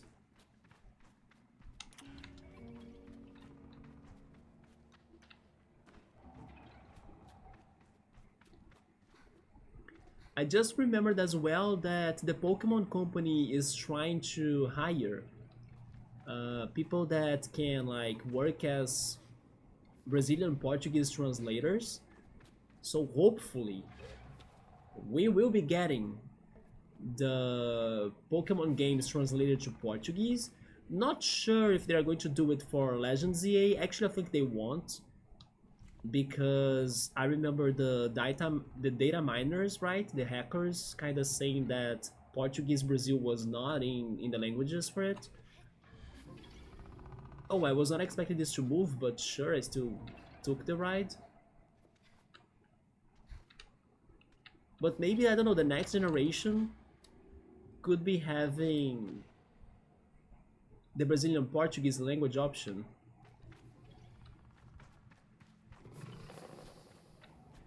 Oh no. We have another chamber of puzzles! With like batteries and power sources for me to be activating, right? It's all of this again. Look on how many we need to activate. And elevators and rides? Oh shoot, what's going on in here? I was not ready for some puzzle solving. I love me some puzzle solving, but you know, I need to be in the mood for them. I have the feeling I'm going to take forever to solve this. This thing activates that. What the hell is that big target?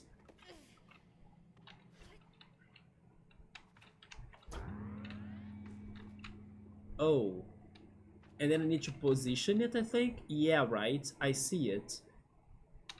Like, something like that? Wait, they want me to position them. Oh, I see. Okay. I get it now. But it's not looking too good. Wait, I think the most important thing is for the right part be connected up there. Like that, yes. Then in this one, it is... Do I need to change it? Maybe?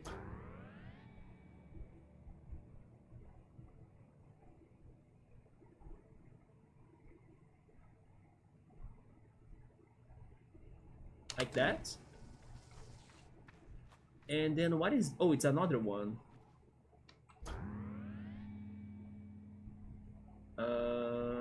Like this, I guess? And this one is for the lift. Okay. I think that's the puzzle, isn't it? So never mind, this was not bad. It was just scary at first.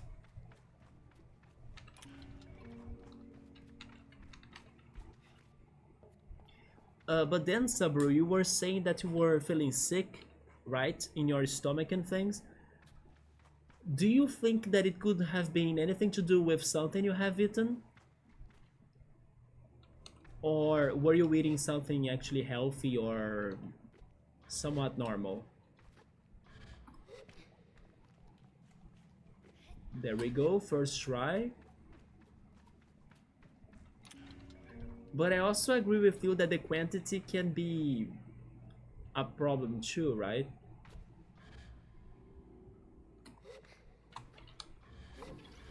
Oh, I really missed that jump? Come on.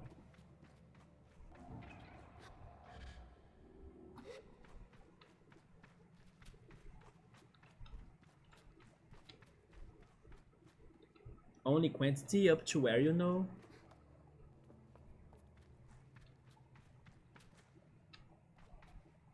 I have the feeling that my body has been way more sensitive towards the things I eat, you know?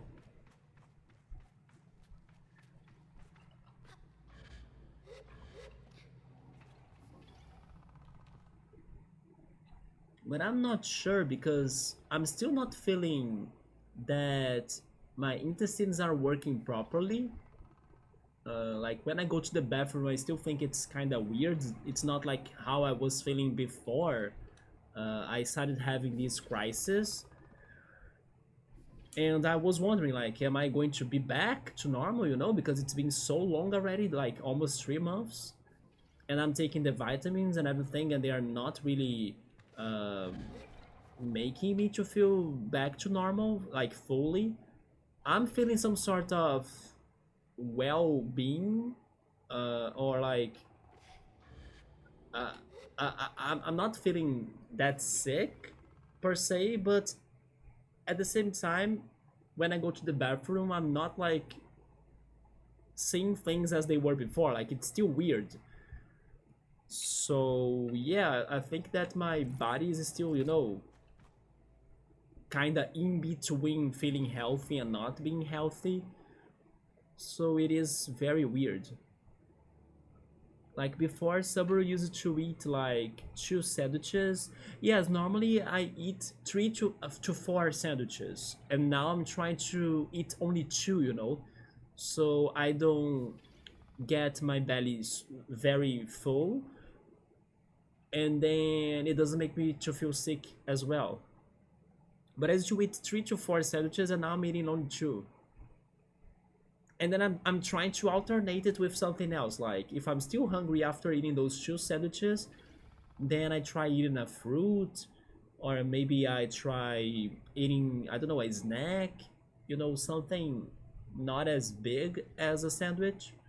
Sometimes cereal as well, or drinking a glass of milk. And now you are only eating one sandwich. But then in that day, you ate a sandwich and one slice of panettone, and then you already felt sick. Speaking of panettone, I went to the supermarket with my dad. I brought it up like, oh yeah, we are here. We should look for that one delicious and also cheap brand of panettones.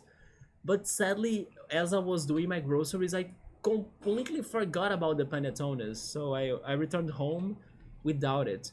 At the same time, it was something good that I didn't buy them because maybe they were too sugary and sweet that could make my stomach to, become bad again if I were eating it. But I do miss panettones a lot, so I was a little bit sad about that.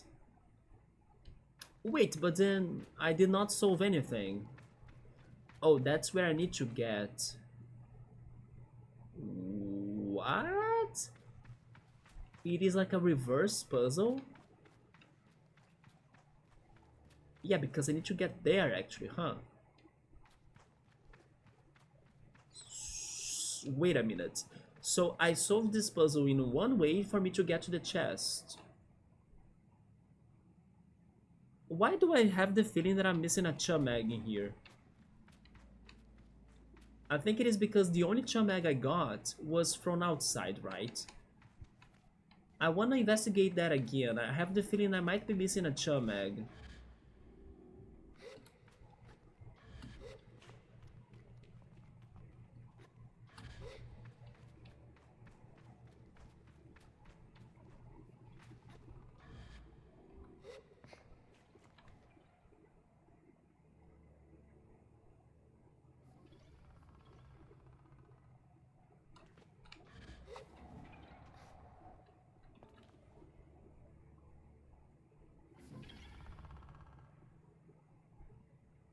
There is no chum egg at top of that, huh?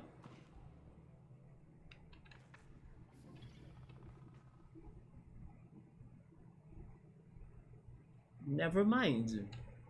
There are no chum eggs in here then.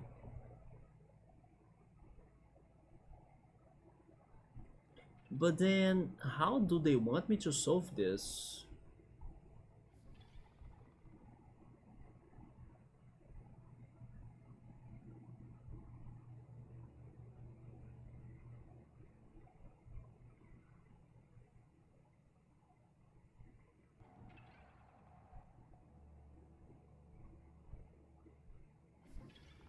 Hmm, I'm not sure.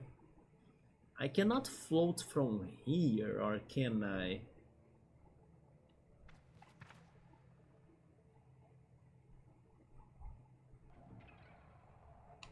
Because I would still need to change that one lever to get to the door, but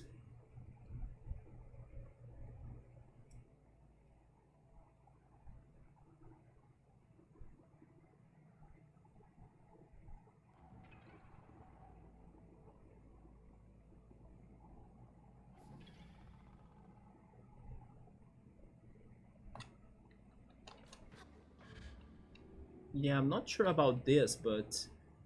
Oh, I can actually make here. Okay. I cannot climb the wall, right?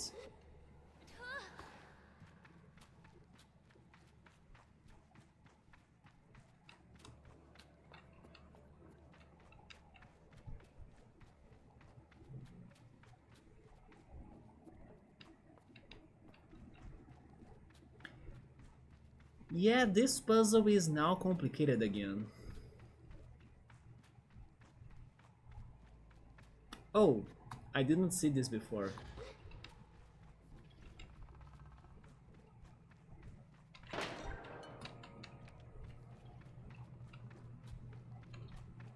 Anything down here?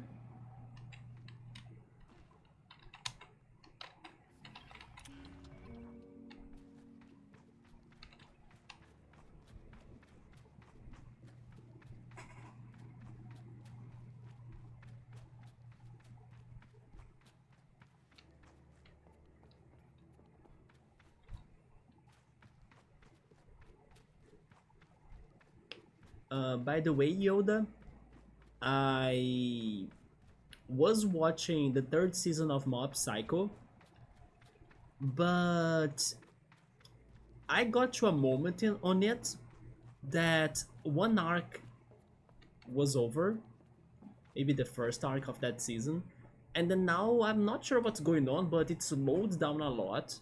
I'm at episode 6 or 7 right now, and it got kind of boring. But I believe they are going to build up to another arc in that season, I think. But yeah, right now it was feeling kind of boring. So I could only watch one episode of it today and then I was already bored. And then what I did, I decided to go back to One Piece. Oh wait, you haven't watched season 3 yet? Okay, so be ready to like a somewhat interesting beginning. But then after that's solved, it kind of gets boring in my opinion. Then I need to see how is it going to recover from that. But I returned to One Piece because I was talking to I was talking to the friend that recommended me One Piece right at first, but also another friend that also loves the show yesterday. I was with them to the anime picnic event and also to the Pokemon Go Gigantamax thing with the other Pokemon Go people. But after we did the Gengar raids or battles, we checked out the picnic a little bit. And we were talking about One Piece and everything, my impressions and thoughts. And then I was asking them like, does it get better after the arc I finished, the 44 episodes that I have watched? Because some people said before that One Piece has multiple arcs, and some of them are good, some of them are horrible. And they keep on alternating them, right? So I was wondering, is the next one good? They actually said it's not good. But by the time I get to the end of I'm like the is it a season? Not really a season, but something bigger than an arc, you know? It's more like a whole set, maybe. Once I get to this end, it's going to be very good again. Like, it's going to be something worth watching. And it seems to be around the episode 130 or something. And I'm still at like episode 46 because I watched 2 episodes today. Episode 45 was great in my opinion because it was kind of, I don't know, showing me what happened to the entire uh, East Blue area after the events of Luffy and his friends in like the first arc that I finished. So basically, they showed me updates of every character pretty much around the world, right? So it was very interesting, together with some new characters that I don't know who they were, and then like how they were already getting worried about Luffy and how they wanna act to stop him or something. So it was very good because of that, because there was some building up behind the scenes, you know. And I was kind of now hoping that I have watched that episode together with the end of the first arc, because then I would be more curious even. But then thankfully I watched it today, so that curiosity got to me again. And then the next episode after that was very boring, very unnecessary. but it was not a filler. Very surprising in a way that like the creator decided to give more plot to that one character that's like pointless. But yeah, he kind of remembered him and then he brought him back to another episode for some reason. Regarding that, I do respect him because by this point of One Piece, it's clear to me that the writer, the creator, Oda, right? He likes to like really, develop every character that shows up in the show. So basically, everyone is important or has some importance, and then that character from the first episode will show up again later on. So he has been doing that. Like, let's not forget about this one person. Let's not forget about that one. Yeah, he's doing that a lot.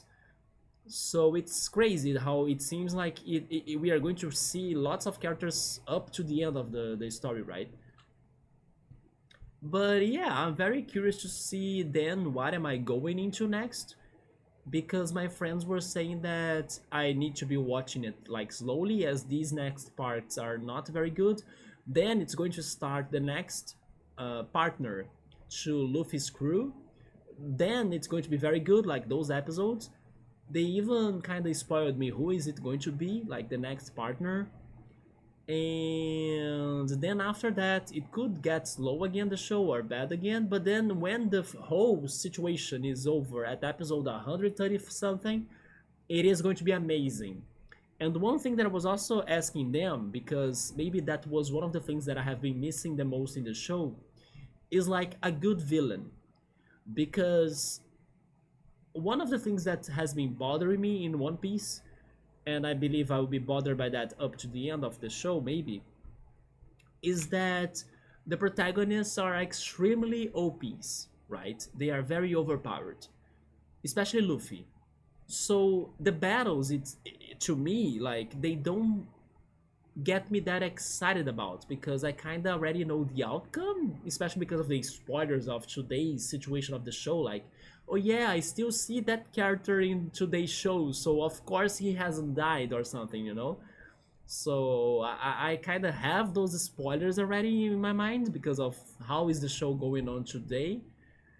But at the same time, the battles are very OP, so basically I cannot see anything beating them.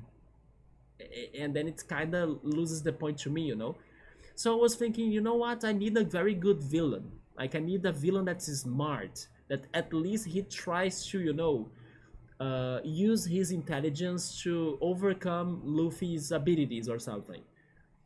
And then my friend was kind of saying that the villain that I want to see might be coming up more soon than what I was thinking. And then up to this episode 130 or something, I can already be meeting up this villain. So I'm also curious about that. But yeah, this is the one thing that I was struggling with One Piece. I understand it's not just a thing of One Piece itself. Like, for example, my childhood favorite anime was Senseiya, and Senseiya also had very broken OP protagonists that they would be like getting into their fights, getting destroyed by the other opponents, and still being alive to keep on fighting or something.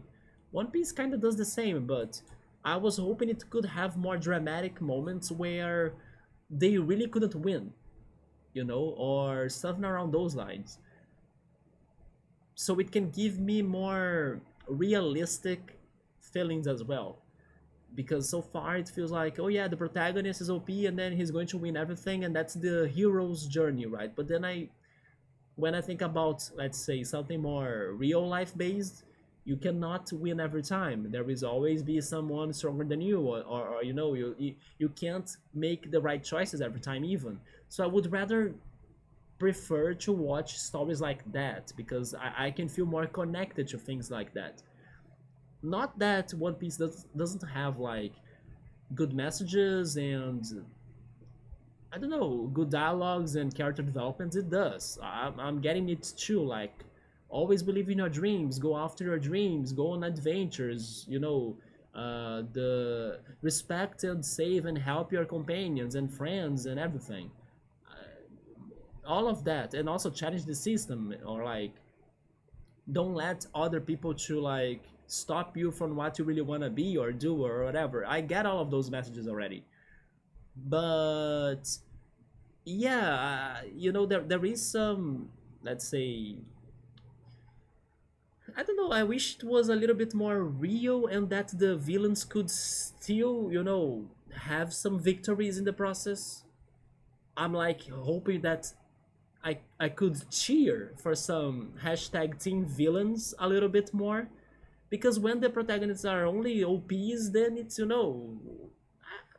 don't know, it doesn't make me get them that much, like, or get myself attached to them that much. Anyway, I miss that a lot, Is that the Navy Gathering episode? It is that one, actually. It is that one. The one that actually Luffy becomes it's the one episode that they wanna arrest Luffy or get Luffy because he's now they're going to give you a reward, right? In case you capture him. So that episode really was a very good episode for me to stop watching it after it because it kind of built up some, I don't know, new plots for the future, and I wasn't aware of that. Not to mention that they also brought back all of the characters from before the show to give them new updates and informations. At this point, Luffy and gangs are very powerful. I think so too, and then I'm like, these fights are pointless. They are going to win easily, nobody dies, nothing happens. I need a good villain. I need somebody that will like surprise them crazy, and even if they win in the end, I need to have some badass moments that the villains will be enjoying some, I don't know, some suffering from the heroes pretty much for at least a couple episodes because they are winning, so it's kind of pointless. But then the new villains are also very powerful to match them, and that also feels kind of random, to be honest. Yeah, so I need to see if this new villain that my friend was kind of telling me about, if he's going to be like that, like super overpowered too, or if he's going to be smart. Maybe what I need is like a smart villain. I need them to win with their wits, so I can be surprised at least for like their plans or their plots, their ideas, their traps, because otherwise Luffy and everybody are going to have easy wins. So that's maybe what's bugging me. I don't want them to have easy wins.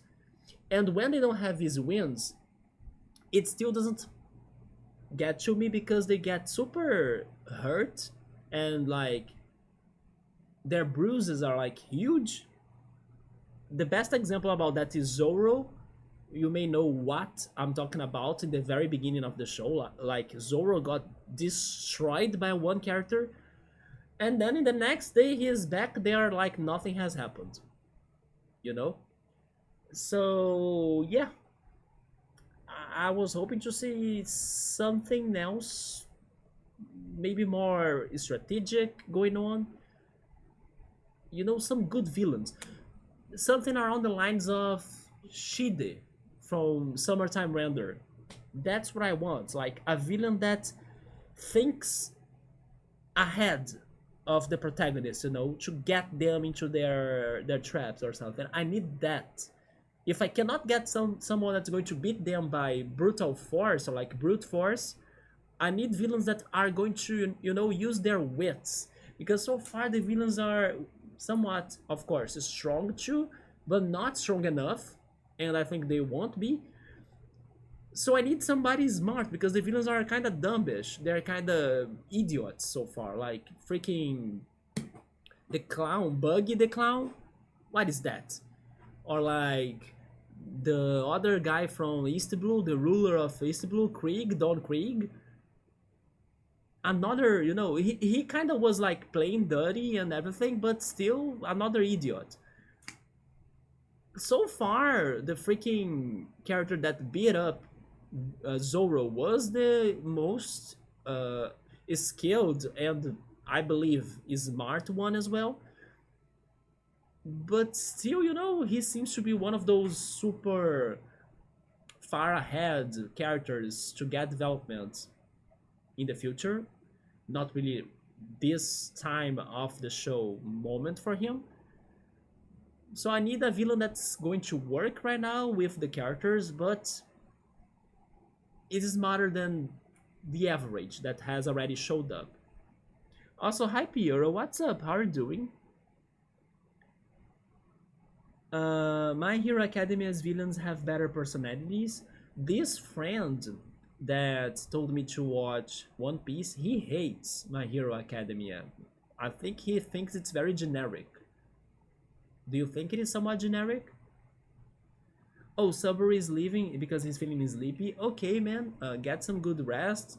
Hopefully the rain doesn't, flood everything in there as it's going to rain up to Friday or something. But at least use it to like sleep better, right? And I also hope you feel better towards your stomach too. But yeah, man, I see you next time. Take care and good night. Yeah, this friend was saying that My Hero Academia was kinda generic. That's why he couldn't like it. Oh, Piero has watched My Hero Academia. I like the creativity and some storylines are pretty good, but I think wait, I think it is mid it is mid. Sorry, don't hate me. I mean, no, why would I? Like, I have never watched it. I don't have like opinion on it, and even if I had, I would not hate you though. Especially because I have heard people saying that it's not as good, like this friend of mine. What he actually said, now that I'm remembering the conversation right now, is that he said that they tried to add a lot of things together in My Hero Academia. Like, they tried to make it like, oh yeah, add Naruto to it. Or, I don't know, add some One Piece to it. They tried to mix all sorts of different ideas from all sorts of, other works. And it got, like, bland.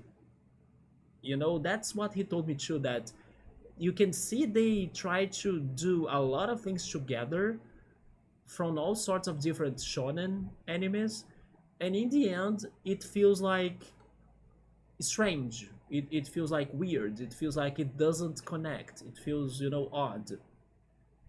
I remember him saying that to me as well. So it starts off pretty generic. In recent season it's near Demon Slayers, maybe like that too, yeah, level in terms of depth, but there is still an issue that you won't like. I see. So it is somewhat good, but you're never fully happy with it. You don't like the way they write women characters in My Hero Academia.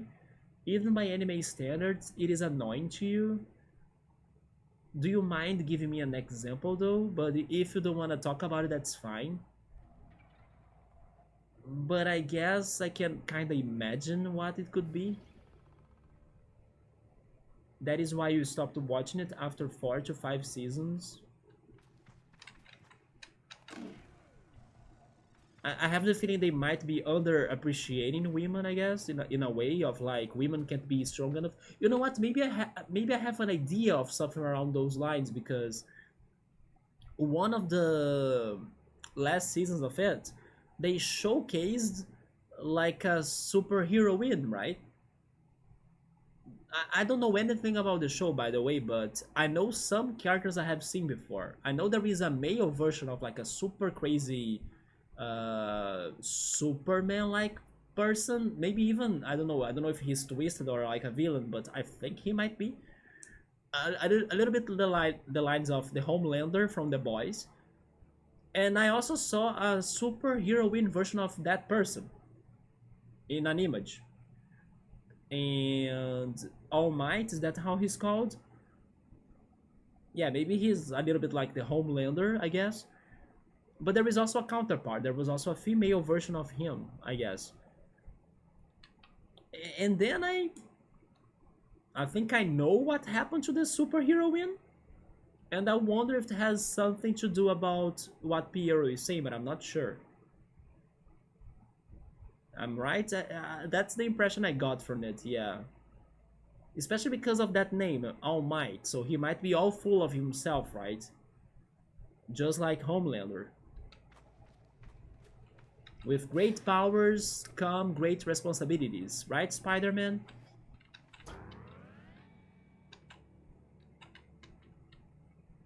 Oh!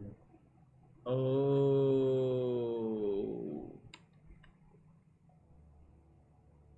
Wait. Oh!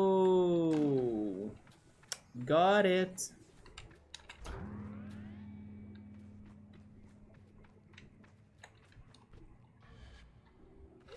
Why am I thinking on like a motionless puzzle?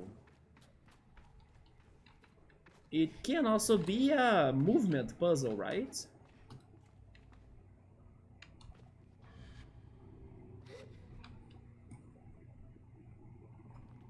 And there we go.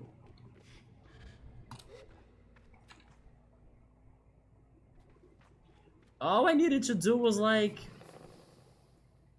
get my head a little bit out of the puzzle, and then once I returned to it, I had a refreshed mindset for it. And there we go, we finished it. There is a lot of typical shonen anime things, like the girl characters existing just to always say, yo, I have a crush on this character, please like me. Yeah, that's more common to like romance animes too, right? And don't get their own character depth.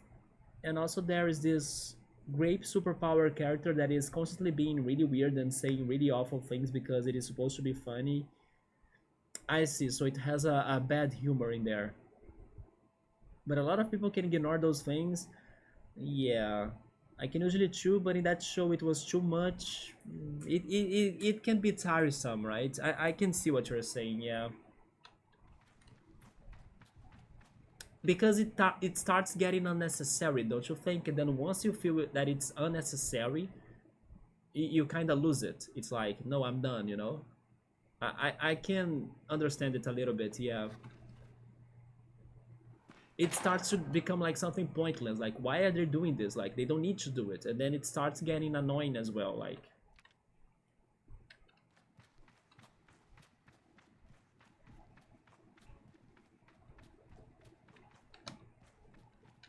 so this puzzle and this place was um, shorter, right, than the other one, the previous one, the Campbell's Cube. But it was still somewhat tricky to get the puzzle solved. But I like this. Yeah, short but simple. I mean, maybe I should say short, challenging, but still simple. Yeah, and so much of it that it's even boring. Yeah. They were also saying that maybe I should watch Hunter x Hunter. Do you guys like Hunter x Hunter? Maybe it's because fans like Hinata in Naruto. Well, regarding Hinata, I think she gets some character development. Don't you think? I think she does. I think Sakura is more annoying than Hinata. She also gets character development, of course, but in the beginning of Naruto, Sakura is like, you know, you like Hunter x Hunter, it was interesting. I think I will give it a shot then, eventually, yeah.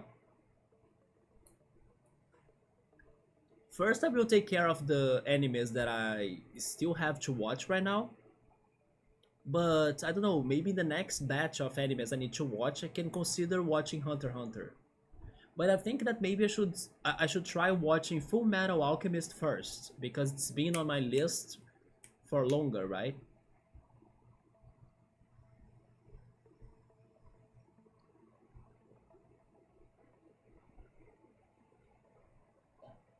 By the way, Yoda and Piero, did you guys see something about that freaking um, Attack on Titan movie they are going to be airing? Like, are they not done with Attack on Titan? I think it's going to be a movie about the last season, like a I don't know, it's going to be the conclusion of the show just like the last season, plus some extra scenes that I don't know what they would be doing. But I'm like, seriously? Just move on, you know? Didn't you bother people enough with like the ending of Attack of Titan? Right? Let it rest already. But no, they are bringing it back. People don't want to hear about Attack on Titan anymore. People want Demon Slayer. I want Demon Slayer. That's what I want. Like a 5 minutes extra epilogue. Like, really? They worked on like 5 minutes and then let's make a whole movie and milk the cows, right? Of Attack of Titan again. I was like, are you kidding me? And sadly, they are actually going to make it, right? Because the Japanese fans pretty much will be going to the movies again and everything. Regarding the ending of Attack on Titan, without spoiling it, I did not hate it, by the way. I understand the rage of people, but I didn't hate it.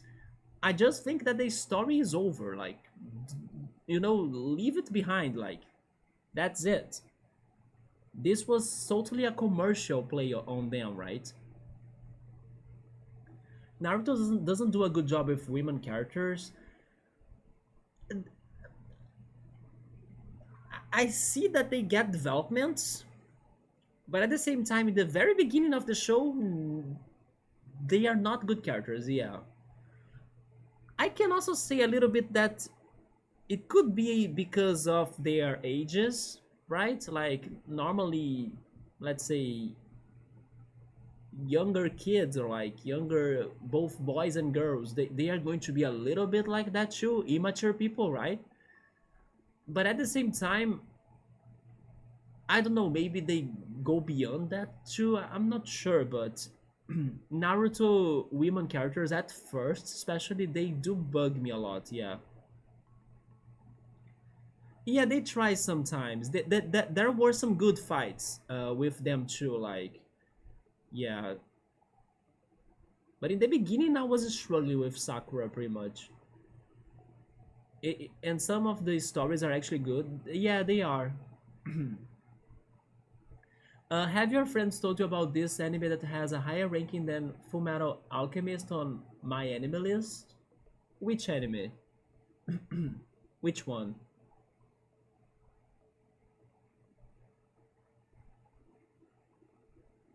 Are you talking about Frieren? I love how I actually guessed it and then Piero is coming up with it, right? Okay, there we go. So I actually got it right. I thought of Frieren because of how well rated it was.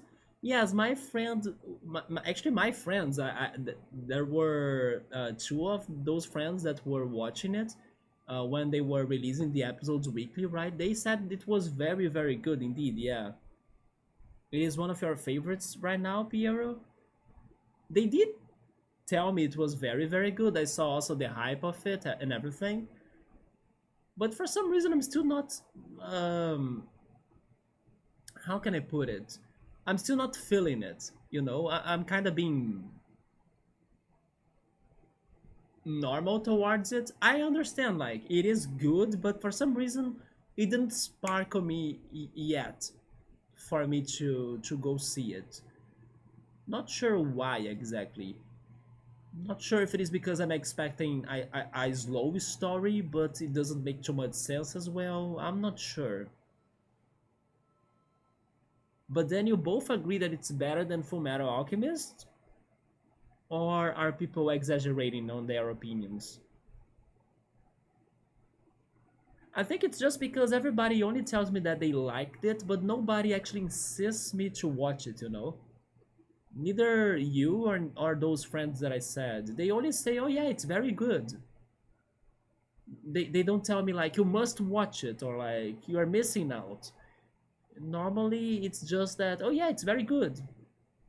And I'm like, okay, maybe one day I'll watch it. It is a very different kind of show. Wait for when you want something unusual. Okay. It has a very unique storytelling style. I know a little bit of it though. but I'm not sure how is it going to develop, right? I do think it's a yeah, it is a little bit slow, isn't it? I do get that vibe from it. Maybe that's why I'm not going into it right now. So I sort of did not recommend it. I mean, I can take slow shows too, but there are times and times, right? For example, there was that other anime called To Your Eternity. It was a very slow story. I only watched the first episode, but it was very good. I was curious to see what would happen next. It's just that I don't know, not in the mood for a slow show, but I was interested. It was a very dramatic story. Sadly, I think I need to rewatch the first episode again because I think I should remember it. I personally like a slow story, but some people don't like that. I like them too, but there are moments, right? I'll give you an example, although I'm not sure if I would recommend this one to you, Piero, because it is very messed up. But Yoda has watched it. Crazy Taxi, actually Odd Taxi. Yeah, it's called Odd Taxi, right? Odd Taxi is a very slow story. There were some episodes in there that I was like, this episode was pointless to me. But man, when you get to the conclusion of the show, brains will be like blessed. Yeah, they kapowed my freaking brain with the solution, answer, and conclusion of the show. In my opinion, I think it was incredible, but it is very polemic. They were very bold to like give that show that conclusion, and of course, many people will not like it for somewhat good reasons because it is very messed up. But I personally like some messed up things, especially when they are somewhat unique and completely unexpected, just like the ending of Odd Taxi was. Man, that was wild, very wild. But then I wouldn't recommend it directly because wait a minute, I think Piero likes messed up things too because Piero was saying the other day that he loves Lane, right? Like serial experimental Lane. Yeah, maybe Piero has a good chance of liking Not Text too, but be ready for some very messed up ending. Like very, very, very messed up ending. And I kind of say it in a good way because to me, the ending worked, but it is polemic. So it could also have the complete opposite like effect on some people. Like it could make you hate it, you know, like I cannot take this ending. But to me, it was very wild. And I respect them for that. It was completely out of the box. And Odd is an anime about a mystery. That's why I thought it was very crazy. Because the solution to the mystery is insane. Insane. But I don't know. Overall speaking, I think most people liked it too. Maybe I'm just like thinking that people would overreact towards that ending. But it was like some messed up levels that I was not expecting. And again, I say it, but I respect it a lot. Like I like that a lot. I was completely blown away by how that thing ends. But it was super slow as well. Like the episodes are very slow, very slow. It is a show. Wait, it is a show that isn't slow on accident. It is designed to be slow. Odd Taxi as well, yeah. It has a similar twist as certain Telltale games. I have never played the Telltale games. You have been watching Adventure Time lately. I have never watched that, but I know it's a very popular show today. Oh yeah, I like messed up as long as it isn't a cruelty power trip or anything. Mm, Chill Mode likes Adventure Time too. Like if I feel the author just wants to write something horrible and cruel because they are into that, I don't like that very much. So I don't think it was the author's, let's say, um, purpose. Is that the word? Or plan, like to have this one conclusion to what taxi because they liked it. I think they just wanted the most unexpected but still reasonable and like surprising and twisting plot twist you could ever imagine, and they did that. But it is very messed up. But I, man, it's something. It's one of those endings that you are never forgetting. I will never forget the ending of that, because it was something that you gotta be brave in a way for it to give us, that conclusion. Like it's not anybody. Like the person needs to be ready for some backlash. And I'm kind of actually hoping that he didn't get the backlash. Maybe he did get some. I don't know. I say he got it because I'm assuming he got it, right? Because to me, it is a very polemic ending. But it is such a good ending at the same time because of how unexpected it is from, like, are you kidding me? But at the same time, it made a lot of sense to me. Because, I mean, I won't, of course, talk about the ending because everybody should, if you're curious, you should watch the show yourself. And I'm sorry in case the ending actually, I don't know, makes you hate it because it is a very, surprising thing and polemic in a way. But at the same time, it is such a good topic in a way because people don't talk about that much.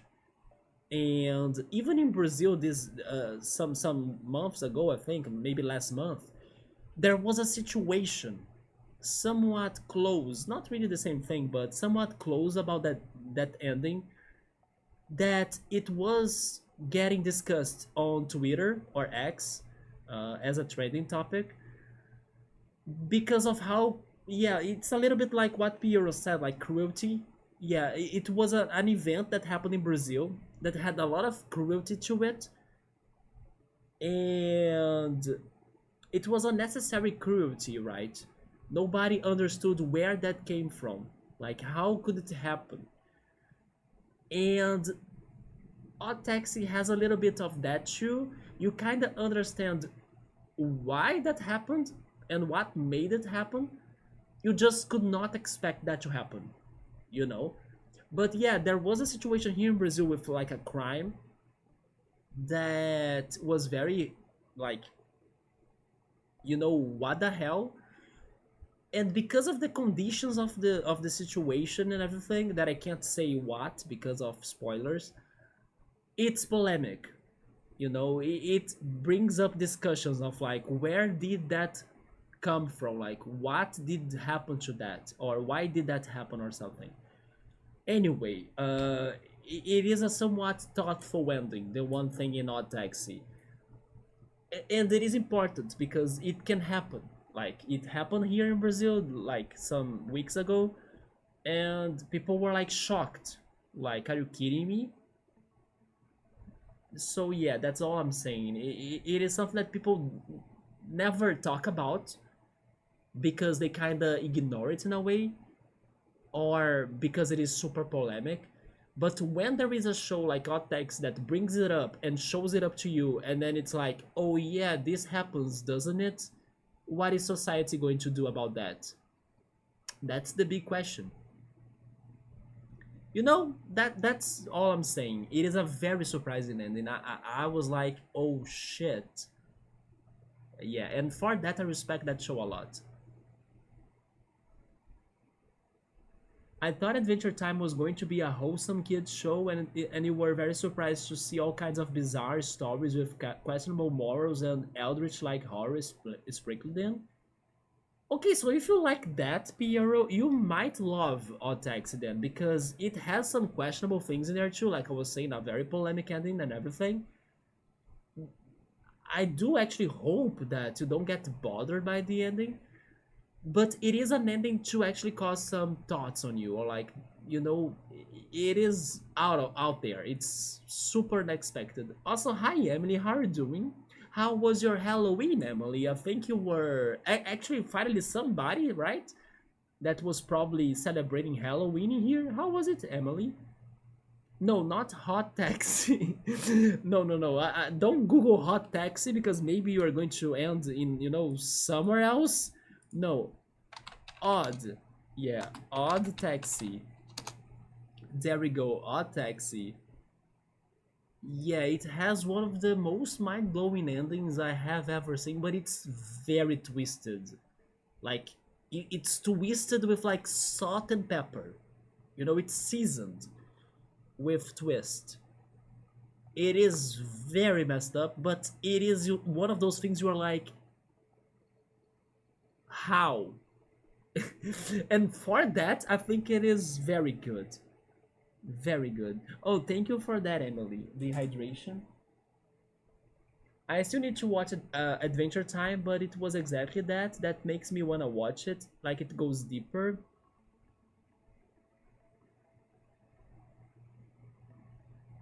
Yeah, it is Odd Taxi.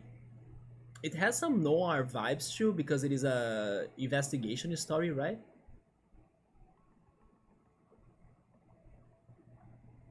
Oh yeah, you know what else? Odd Taxi, because it has animal characters. It remind me of Beastars.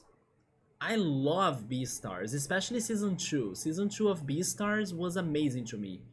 Even though many people preferred season 1, I preferred season 2 a lot. And Beastars is coming up, isn't it?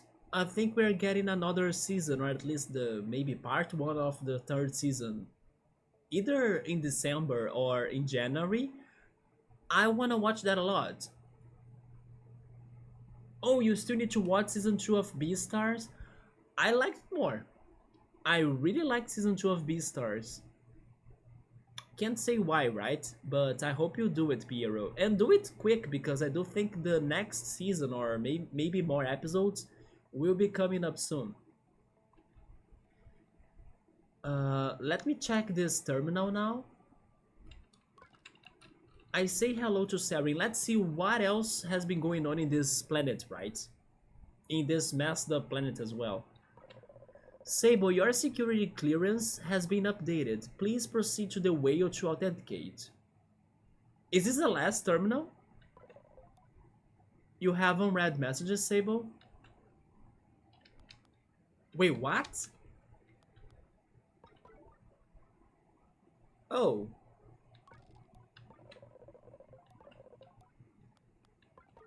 That was strange. Is this how it was happening before? I was thinking it was different. Also, there is no chumag behind this, right? No. Okay.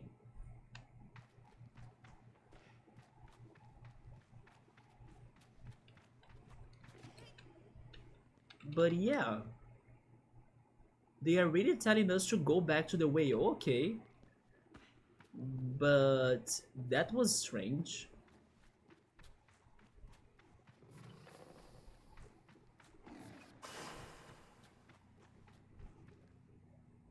I'm still disappointed that I couldn't find chumags in here. And I'm also disappointed that I couldn't get that one chumag from the wing of this airship. Oh, at least I can get this one.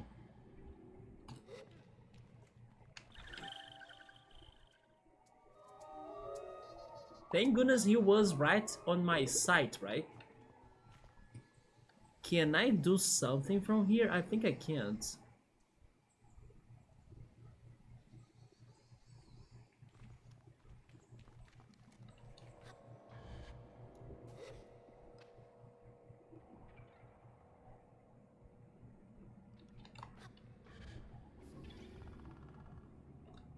Yeah, I just need to find a way to get to that other chumag. How can I get there? Like, getting more stamina is not the answer. It's really figuring out a way to climb this That Chamag right there, that's the one that I want to get. Finding a way to climb this ship.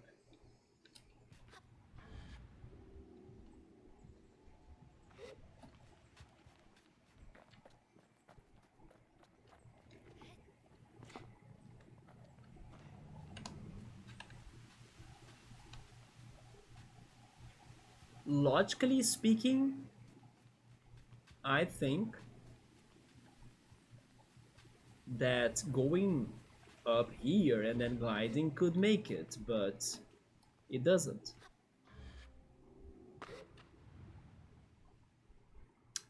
Well, I think I'll try it again though. Back to this anime talk. I think if I could list maybe my top 3 most disturbing animes I have watched, I think I would have Serial Experimental Lane at first place, then Made in Abyss in second place, Odd Taxi in third place, and I know that Higurashi no Naku is disturbing, but I think I haven't gotten to the worst of it, so I can be like crazily impacted by it.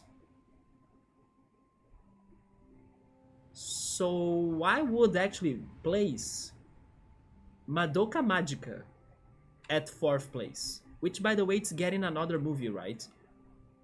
And then maybe fifth place Higurashi no Naku to me. Not sure if I can remember any other very disturbing anime. I mean, there are disturbing animes as well that, let's say, they have their moments. Death Note, for example, Code Geass as well, and some other ones. But straight up messed up, I would say those, I guess.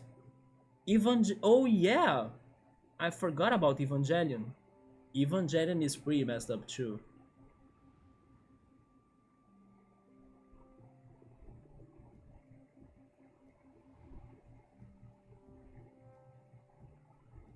I think Evangelion is more messed up than Odd Taxi, so I would place it third place. Yeah, especially with like the extra stuff, right? I think the movies, that one scene with Asuka, yeah, that was not in the anime, but it was I think in the movies or something. Yeah, Evangelion is also very messed up. So I would say Lane to me, Serial Experimental Lane was like, I don't have energy to go back to that. Then Made in Abyss, but Made in Abyss is amazing, by the way. It is very disturbing, but I freaking like it. I like it on how they can make it worse. Like, you think they cannot make the whole thing more dreadful, and they can. And not only that they can, and they do it, but also they find creative ways to do it. It's like, are you kidding me? That they came up with this horrible story right now? And they did it. So, it's such a big surprise, in my opinion. And then Evangelion, and then not Taxi, but not Taxi, it's mostly because of its ending. But the ending is like a very twisted ending.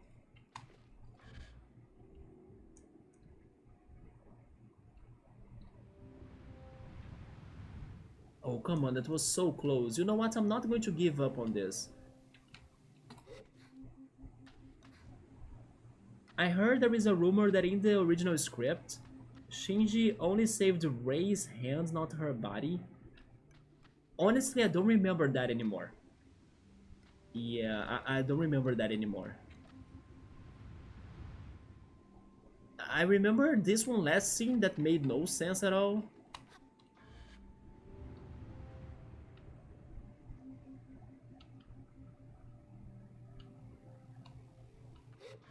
That was so close. You know what? Maybe we can do it.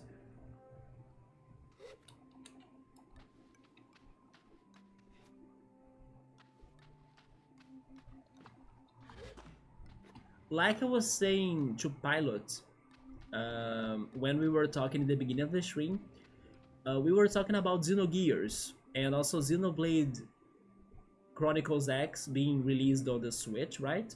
The announcement of this week. And we were talking about Xenogears as well.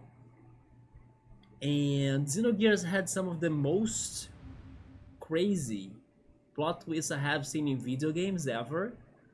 But for some reason, and it could be something good and bad at the same time, I remember some things, but I don't remember the details that much anymore. So Evangelion is a little bit like that too. I remember things, but not exactly the scene by scene thing or like every little detail that happened. I remember how I felt when I watched it or when I played Xenogears, but it was so much going on that you can end up forgetting things.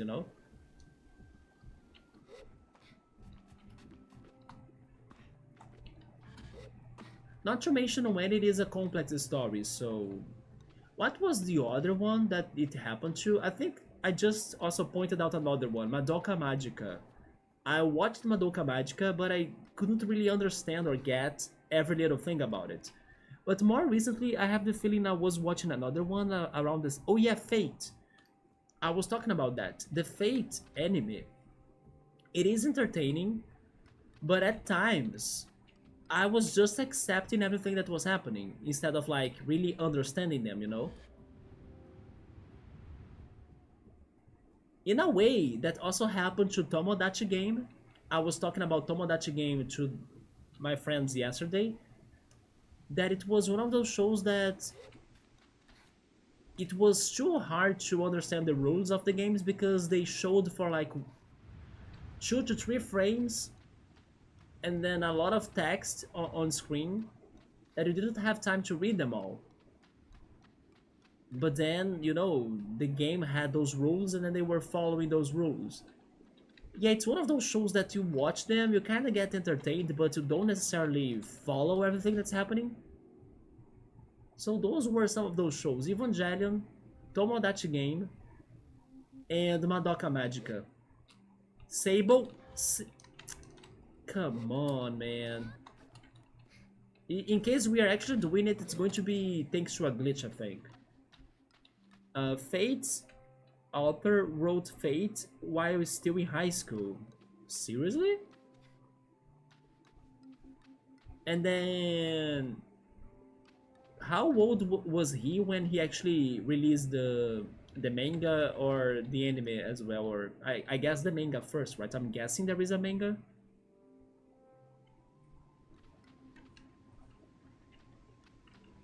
To be honest, it was a very complex story for them to come up with. Sable, Sable.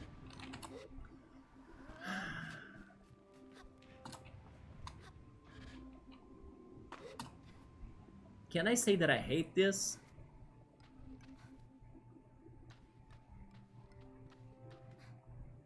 And I hate this especially because this is supposedly the way to do it, but it's not working.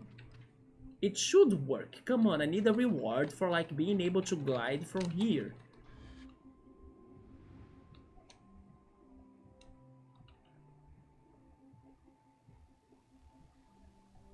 You see? Should I consider changing my strategy a little?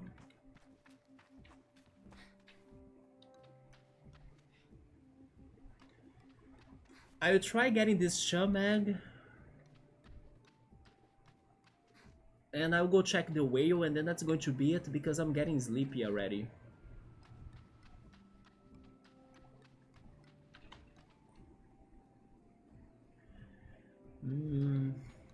Let's try something different maybe, I'm not sure. But it gotta be from here, like...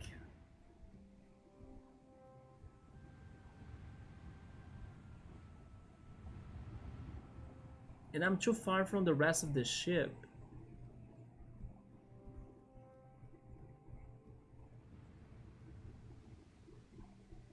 Wait a second.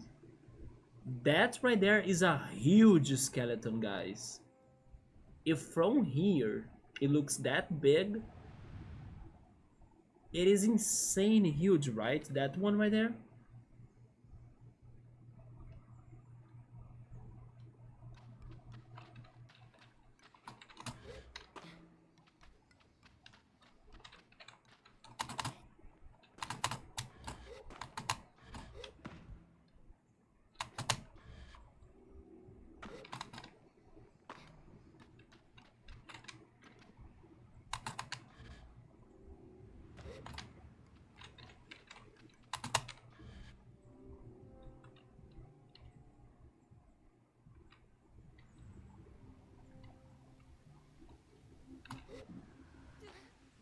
It was a web novel.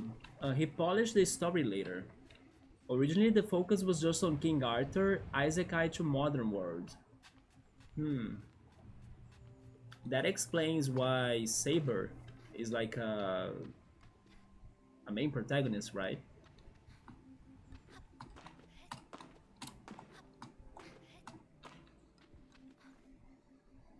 But yeah, like Fate, but at the same time, I don't understand like 30 to 40% of it. But it's entertaining. If you don't really try to take it very seriously, then it's good.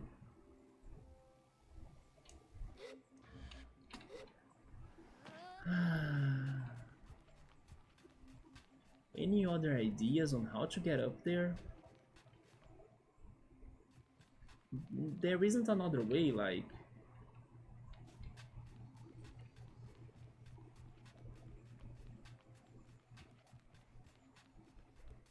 But then sometimes I keep on trying the same thing over and over, and then the answer is something else, you know? I learned that after the Shade of Acria. It is looking like this is not it, but then what could be it?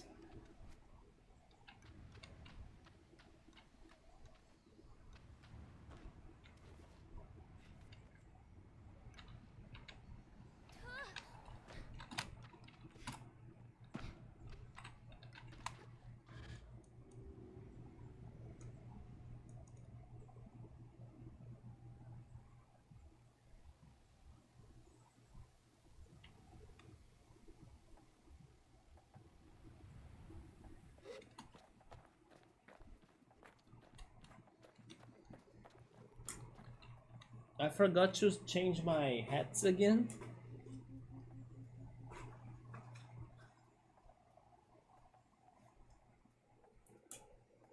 Uh, this game misses the Soundbeat soundtrack. Yeah, it was especially silent today, right?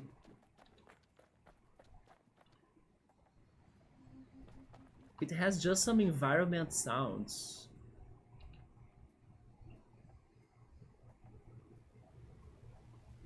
Yeah, that doesn't do it.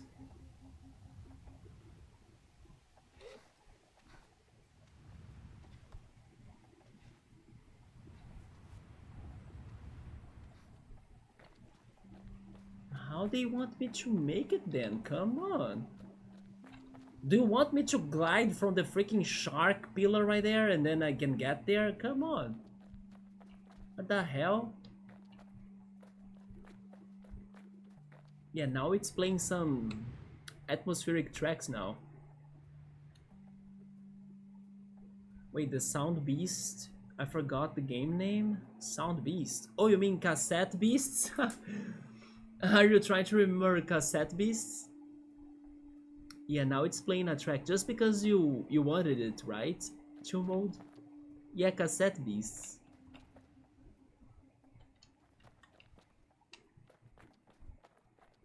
Maybe from up here?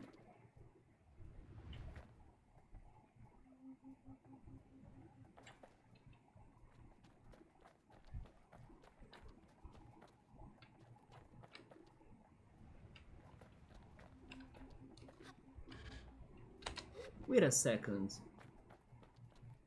Oh, yeah, but getting there is still pointless because the chum egg is on the other side.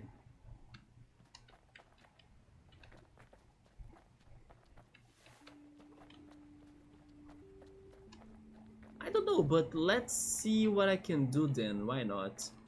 Maybe I can get here. And then from here, I can try getting to the other one.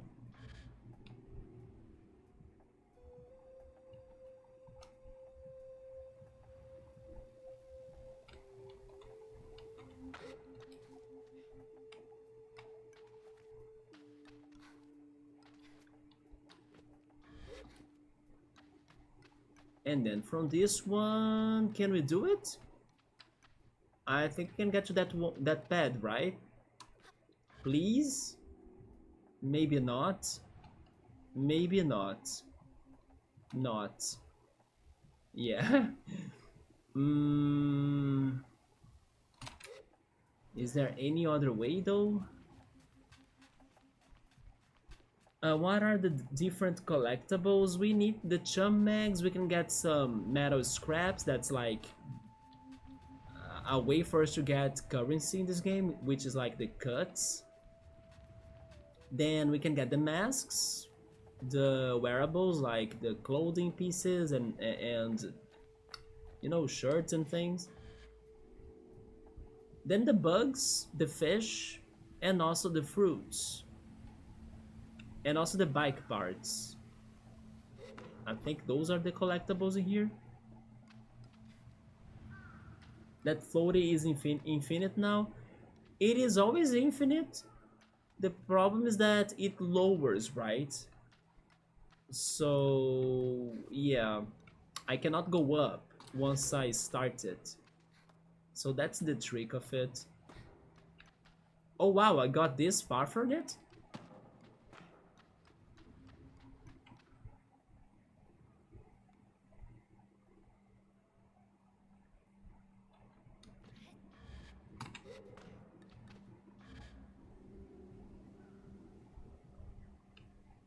How do you upgrade the pod racer? We can only get the different bike parts. You can also buy them sometimes.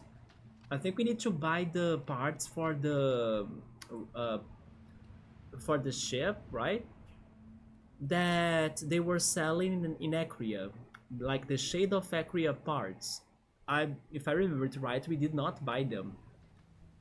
We found a shop, but we did not buy them because I was trying to save the cuts, like the money I had. You look like a space overseer on cam with the style.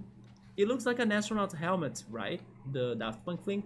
Also, by the way, Daft Punk announced that they're going to re-air Interstellar 5555, which is pretty much the music. I mean, it's the movie that plays all of the video clips from the Discovery album, the best album, and also the best video clips. But they're going to wear that in the movie theaters, right? And supposedly with some better quality. But then I was also reading today that unfortunately the movie was upgraded with AI, and the AI upgrades were not as good, right? They were not that different than the original. So some people were very disappointed on that. But yeah, Daft Punk is going to be in some movie theaters soon.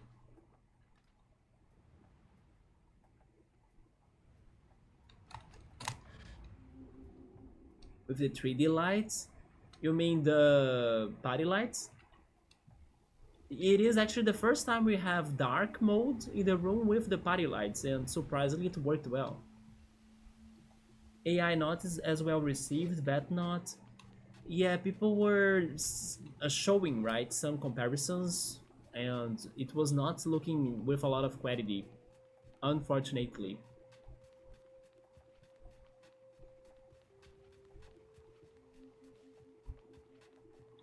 So I don't know what to do about this chum egg though. I have the feeling we were kinda close to get it, but at the same time, they are making it impossible to platform here. Could this be of any help, by the way, maybe? This is a whole Galaxy Star Wars done right. Star Wars would look cool with like this, right? You know what? Maybe this is not a bad idea, by the way. We can try, right? Who knows? Is this doable? No, it's not. Man.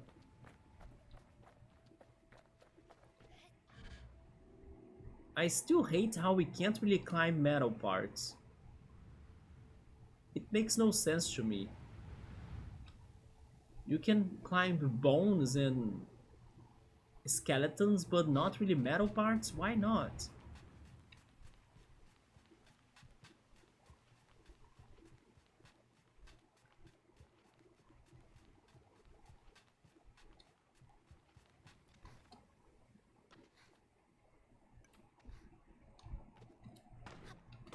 I feel like I wanna be like IGN rating games, and just like what they said to Pokemon Omega Ruby and Alpha Sapphire, that it has too much water, Sable has too much metal.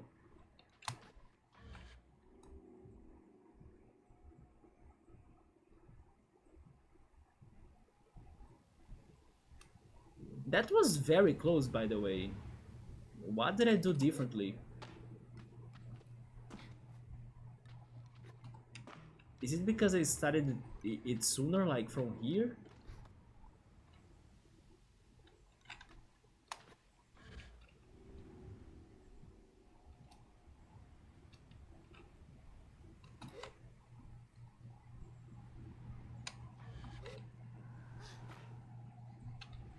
So I can get to that one spot, but I cannot go anywhere from there, right? Because I also sleep away. But it's the only spot I can land, so let's keep on trying it.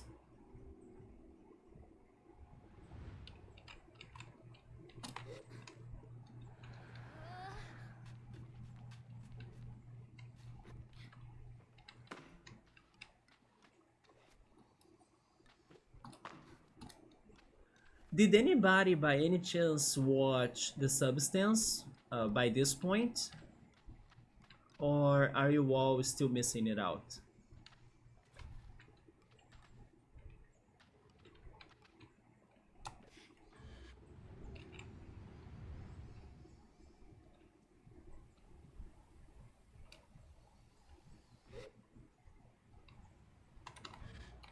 Man, that should have been it, right? Soon? Okay. Let me know when you watch it, Yoda. It was definitely quite a movie in multiple ways.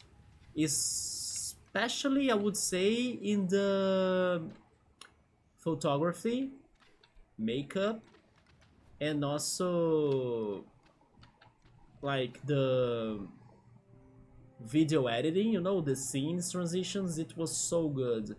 Also, hi Bookmark, how are you? You can do it, Land. I hope so, right? Because the freaking parkour of this game is punishing.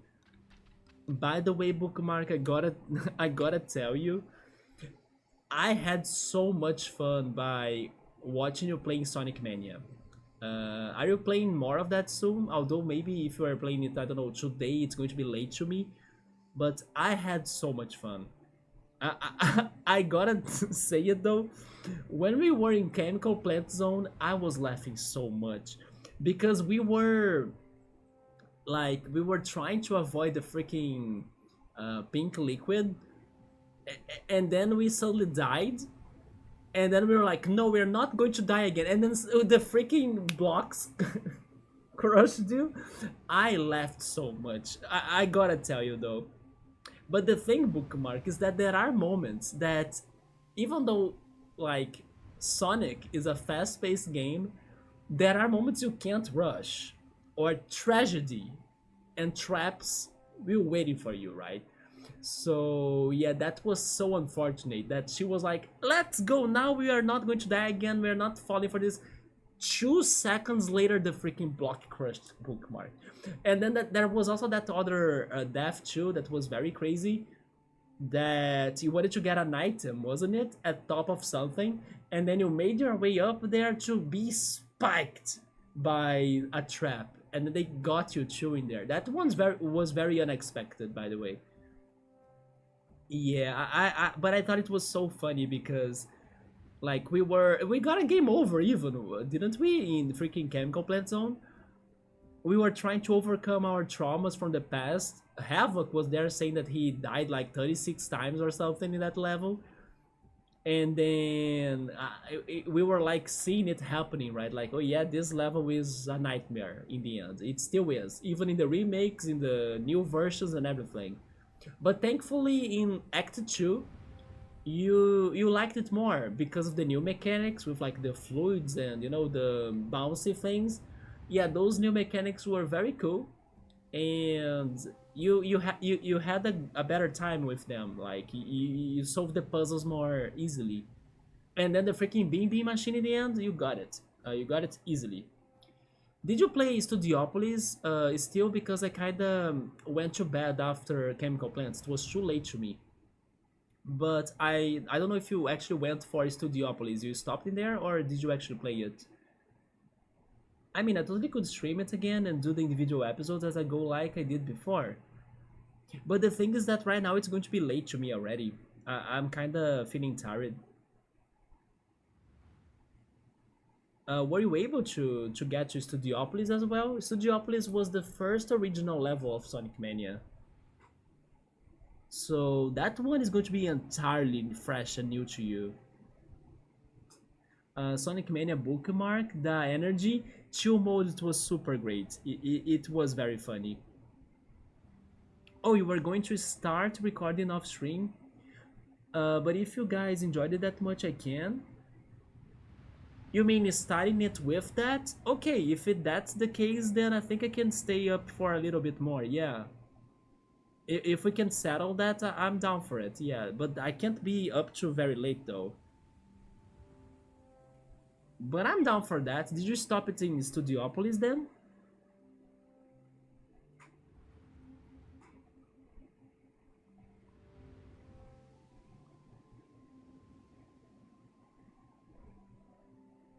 But yeah, my advice to you to see if you can like, I don't know, get more used to the game or something.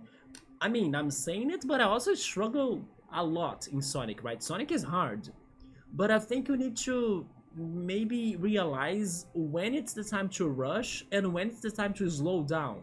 Because sometimes you were like off timing, or your timing was off from like the things of the level, and then there were some moments you needed to have more precision, but you were too fast already, so you were kind of skipping the precision moments, and then the level's like gotcha, and then yeah, it ruined it.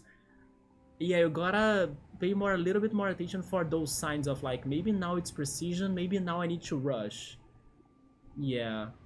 Oh, you got to press garden already? Okay, okay, so you got through Studiopolis. Oh, not tonight though, I'm so busy tonight. Yeah, and then I'm also kind of tired. But let's save it for another day then. Press garden. Press garden is... I think you're going to like it. That's all I'm saying. Yeah. Studiopolis as well. Studiopolis is not a bad level, but Press Garden is more creative, I think. It's more different. You see... Oh!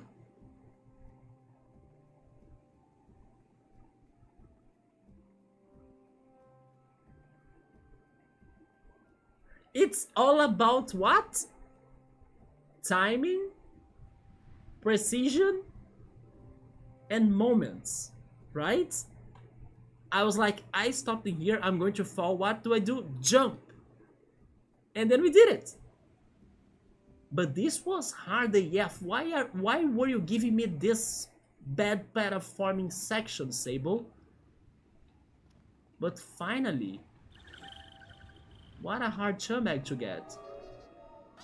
You see, Bookmark brought us the confidence I needed. I didn't know I could do this. Thank you so much. Yeah, this was harder than, I think it was not supposed to be like that. But unfortunately, the programmers or something, they kind of, didn't refine this puzzle better. So we had to exploit it or something. By the way, Bookmark, this is a new area in the game. I don't know how it's called. Maybe it is the Waste, I guess. I know there is an area in this game that's called the Waste. I'm thinking this is the Waste. And then the other side in here, it's the Sodex, right? A, a poisonous swamp land or something. And this is a dinosaur or huge animals, aliens, graveyard of some sorts, full of fossils and skeletons and things. There is even that one that I don't know what's going on in there, but it looks like a shark. And that one that looks huge. Very massive one. But I will save them for another time. Right now, we should go back to the whale to see if something has updated in there. As we finished exploring the center of Brunswick, right? The Daft Punk mask backward swag. I always say swag, but it's swag, right? Yeah, swag. You love the Studiopolis? It is a very good new level, yeah. But I have the feeling you could like. I don't know, but I have the feeling you're going to be more surprised with Press Garden. And I can't wait to see you playing my favorite level of that game. But it's still up ahead. Grab that wing. We did it, two modes. We finally did it. So we return to the whale because Sarin asked me to come back here. You love Press Garden? Oh, wait a minute. Did you play it? I was thinking when you said I stopped at Press Garden, you were going to start it in there? No, maybe you did play it then. Yeah, Act 2 was amazing in my opinion. Where was the entrance of this?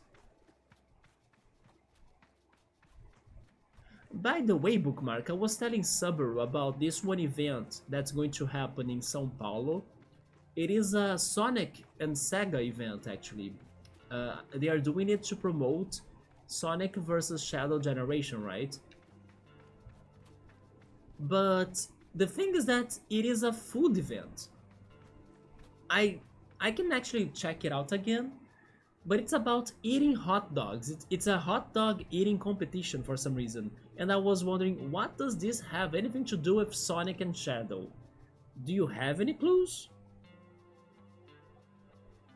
Where is it?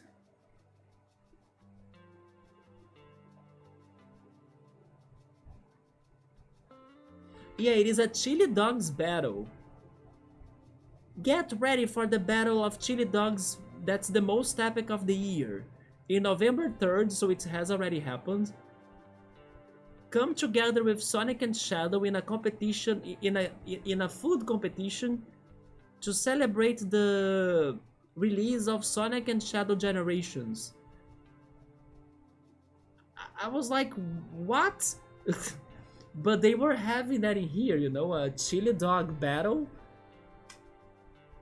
Oh, actually, it's better like this.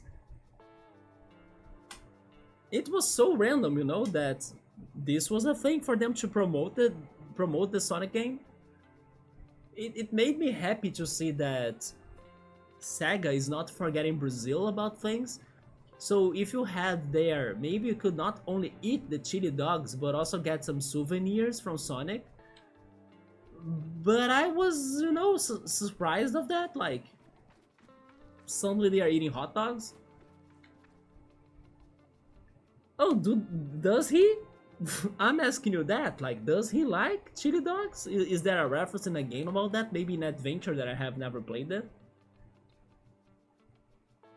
Oh, you have only seen the gameplay? That is true, you mentioned that. You did see your friends playing Sonic Mania before. Yeah, Act 2 is amazing, isn't it? The transition. My composer made a remix track that I can play on my channel sometimes. Nice. So you probably also have seen my favorite level then, but I would rather not spoil it already. And then Shadow likes maybe coffee beans because it gives him some energy. Hmm.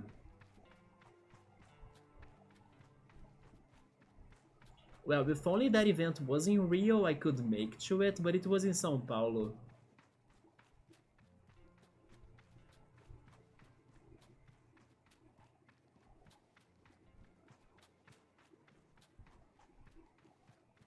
Why am I lost in here? Like, normally it's not hard to enter the whale. It has like a huge door or something.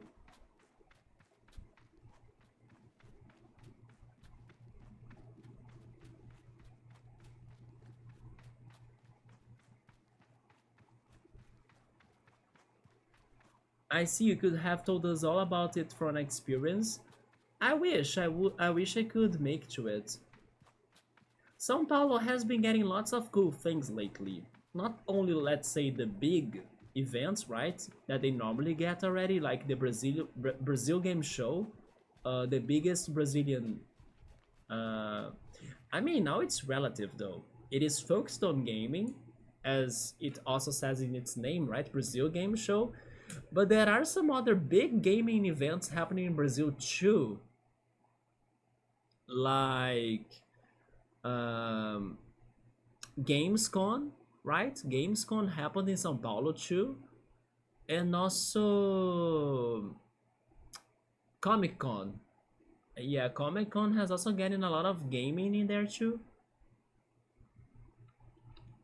People were even saying that Gamescom could have been more interesting than Brazil Game Show because Brazil Game Show only had Nintendo, while I think that the Gamescom had maybe PlayStation or Sony and Xbox. And they both were not in the Brazil Game Show.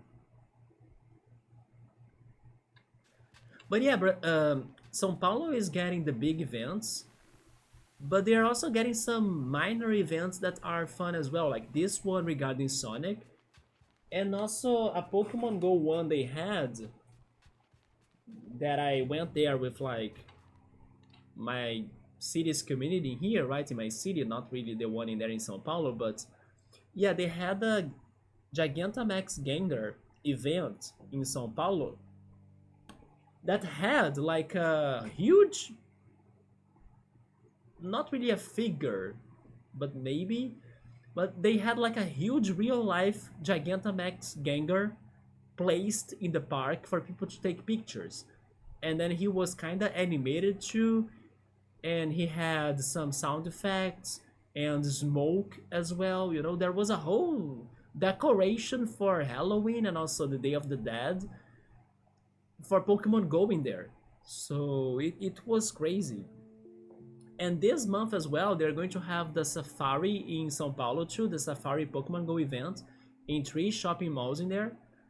Some people from here are going to travel there to play it in there. I also got those cute stickers as well, Pokemon Go stickers, because I went to the event here in my city.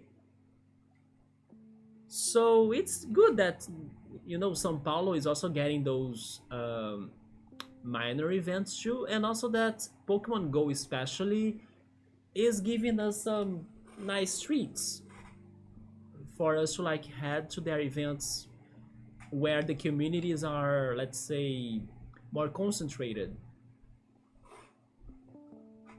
Oh yes, I also got something else too because I found the shiny, right? I'm going to grab that. Let me get it.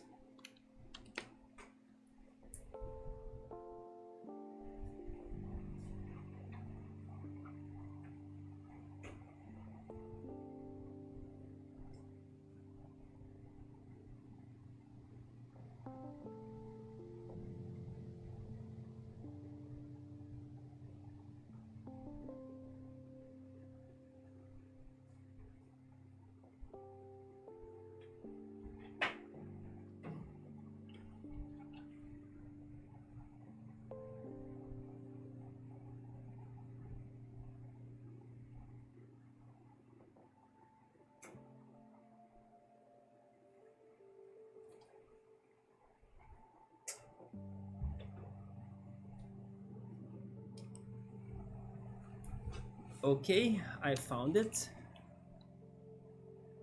I also got this. It is a Team Mystic Keychain. Not really a keychain, but you know, a tag, maybe for a backpack or something.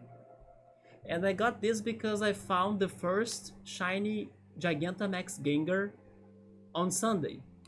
And yeah, this is very cool as well. You know, I was getting some treats from the event itself.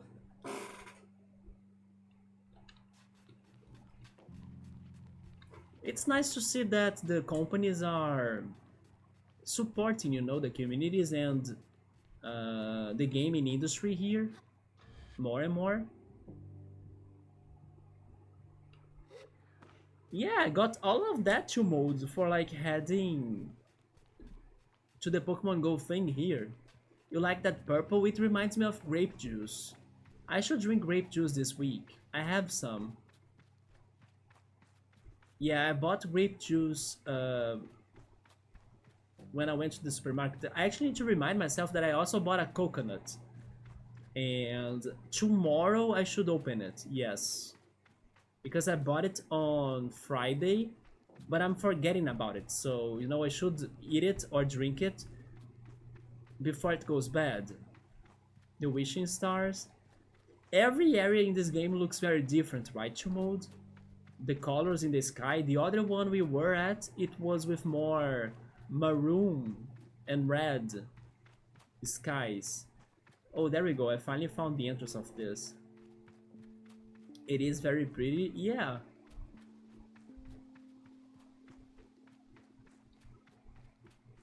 I now kind of miss laying on my balcony here and just looking up at the sky, you know, the night sky.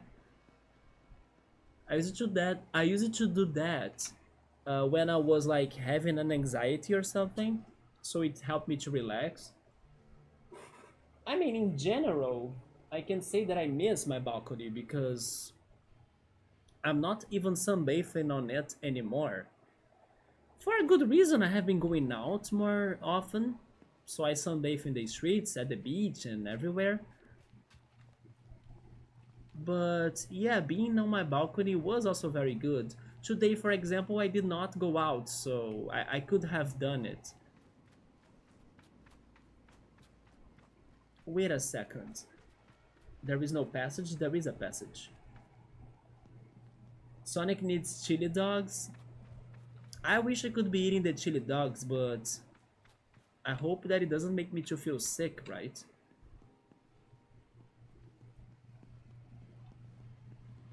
This is the whole engine area. This is a massive... I don't even know what this is. A massive complex. But it has like the central of Seren, the artificial intelligence of the game. And then she told me to come here for some reason. I really didn't get that. Like, why does she want me to come here? To get a good tam? Also, hi Havoc, what's up? This is a Death Star. I can see that. Wait, I crossed the whole thing and I did not find what I was looking for? Wait, what? What did I miss? Oh, maybe this. Maybe this is the real entrance. Okay. Not feeling great. I'm sorry to hear that though. But you're doing okay. How are you? I'm also alright. I'm just a little bit tired, but I'm doing alright. By the way, Havoc, I was saying earlier that I tried another milk. I tried oat milk this time. Out of the milks I tried, it was the one that I liked the least though. I thought it was very bitter tasting thanks to the oat taste. I could still drink it, I can still like buy it again and then mix it with my granola and cereal and things. But yeah, I was kinda hoping it could be a little less bitter. It was very bitter. And then also sadly, I don't think it is the most nutritious milk either in comparison to the others. But yeah, I was not expecting it to be that bitter. This is your wish of more grip on metal. I was hoping that I could have more grip on metal. Also, why is this closed, by the way? Is there a puzzle in here that I was not aware of? That big door is totally closed. Some brands are gross, you know what? Maybe that's the case. I bought a different brand as well. I can try the other brand. It was very bitter. Again, I can drink it, but it's better when it's mixed with something then, because the bitterness was too much.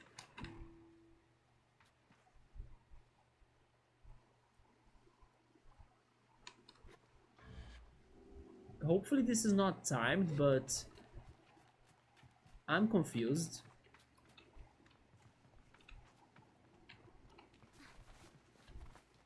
It is timed.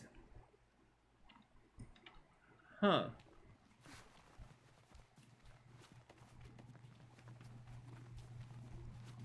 But it's definitely not for everybody. I like Oatly. We don't have that one in here, sadly. It does have oil though. Yeah. But I don't think the bitterness came from the oil. Oat milk is alright. Also, when did Sable turn to Star Wars? Chill Mode was comparing it too, right? The Death Star. Honestly, I'm more used to the Death Egg from Sonic, but I think Death Egg was inspired by the Death Star. I guess they want me to get to the other terminal. Is it this one? I'm just wanna check it out. Is it this one? Maybe not. Wait, I need to crouch.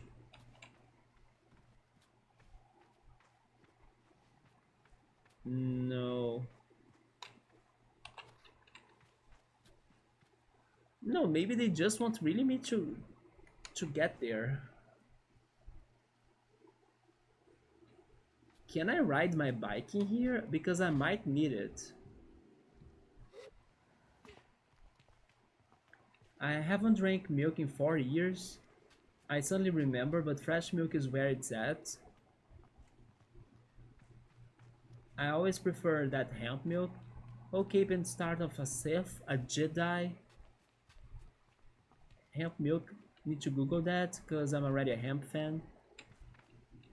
I don't know where the bitterness comes from. I think it is from the oat. Oh yeah, the unhealthy is the oil for sure, but yeah, the oat is bitter. It is a bitter thing.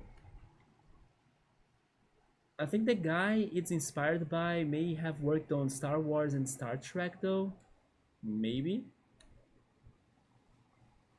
Hemp hearts are good in homemade bread too, or as a snack. Can I use my bike in here? I think I can't.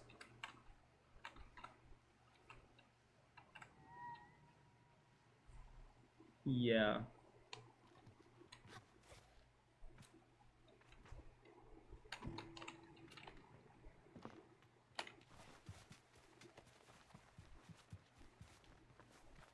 I cannot make this section in time. There is no way. It's so far. My stamina is also going to expire right now. So yeah, you see, there's gotta be something else going on in here that I'm not aware of.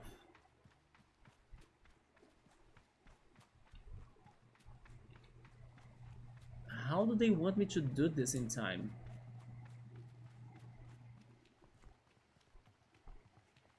And it's funny because this is not the puzzle that I was thinking of doing. Like, this is not what I came here for.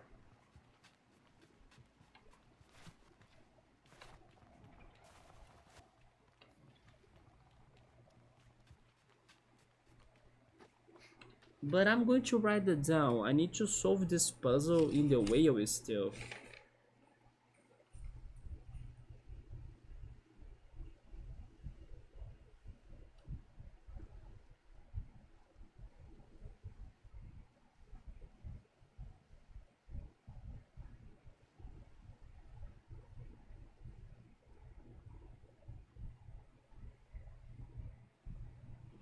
By the way, Havoc, earlier today, Link was here and he was talking about how he has been having like nightmares, and then he thinks he has like chronic nightmares or something, and his nightmares kind of get like, very bad or horrible and maybe worse even.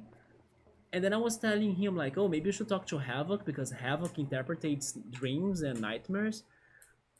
And then I'm waiting now for a moment where you two can, talk about that,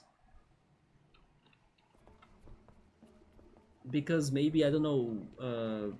He's actually saying that he was taking therapy already to see if he could understand the situation.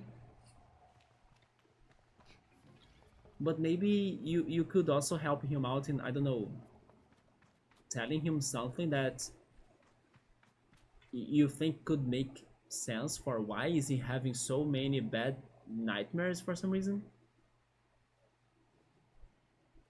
I think the bitterness don't bother me because I grew up with stuff like, uh, is it poi or poa, lataro root, and crack seed. I mean, I can drink it, like I was saying, but it's better when it's mixed with something. Like, if it is pure, then I'm not sure. Oh, first one, it's poi then, okay. Oh, that's the terminal, there we go, I returned here, but... Sarin, I still missed something, right? Thank you for your help recovering my data modules. I have updated your security clearance, Sable, granting first level access. Oh, we actually did something in here then. I thank Sarin profusely. I hope they understand. Okay. Can I enter there? What? Is that new clothing for me? A new mask maybe? What is this? It is a new freaking mask. A whale ship mask? The visor of this mask, or is it visor actually? Maybe it is visor. The visor of this mask gives clarity and visibility. I'm not used to with other masks. The air tastes cleaner when I wear it. We got the whale ship trousers. For some reason, this uniform also reminds me a little bit of something in Star Wars, but I may be crazy. So lightweight and form-fitting that it doesn't feel much more than an extra layer of skin. Whatever it is made of is unclear to me. And the whale ship top, made from an unrecognizable material, wearing it seems to keep me at a consistently comfortable temperature. Okay, but definitely we still have more to do because, yeah, we are still missing 2 terminals, you see. We got 4 out of 6. And we do have other 2 areas to explore. That's a spoiler, we are getting ship parts next. You see, that's going to be a ship we're going to get soon. Maybe after completing the... Okay, I get it now. Every 2 connections right there, they allow me to get a reward. So the next one is going to give me those ship parts. Together with like finishing the side quest. Huh.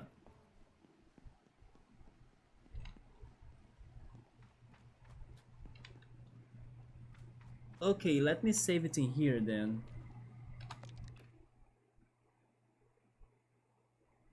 You also like lavender candy? I think I have never had lavender candy, but I remember that some years ago, herb candies were more popular in here. I remember eating lemongrass candies. Yeah, I remember that one. Also, chamomile candies, I think. And Mm,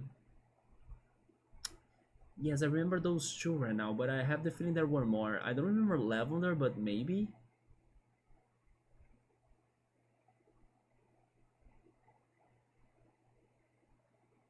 Yeah, but I remember trying those like tea tasting candies or herb tasting candies. Yeah,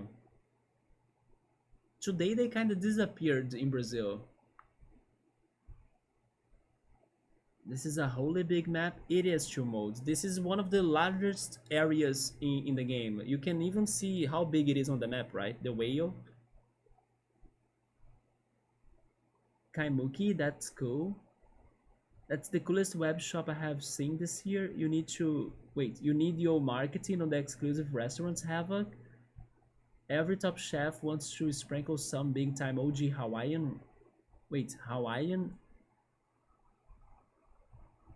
Rio on their dish. Wait, what do you mean by that? Let me save. There we go. That's all for me regarding Sable tonight. We actually did two things, right? Or maybe one. Wait.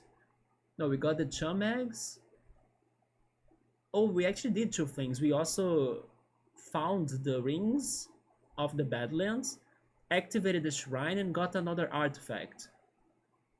And then we got to the new area that I imagine it is the waste, but I can be wrong, I'm not sure.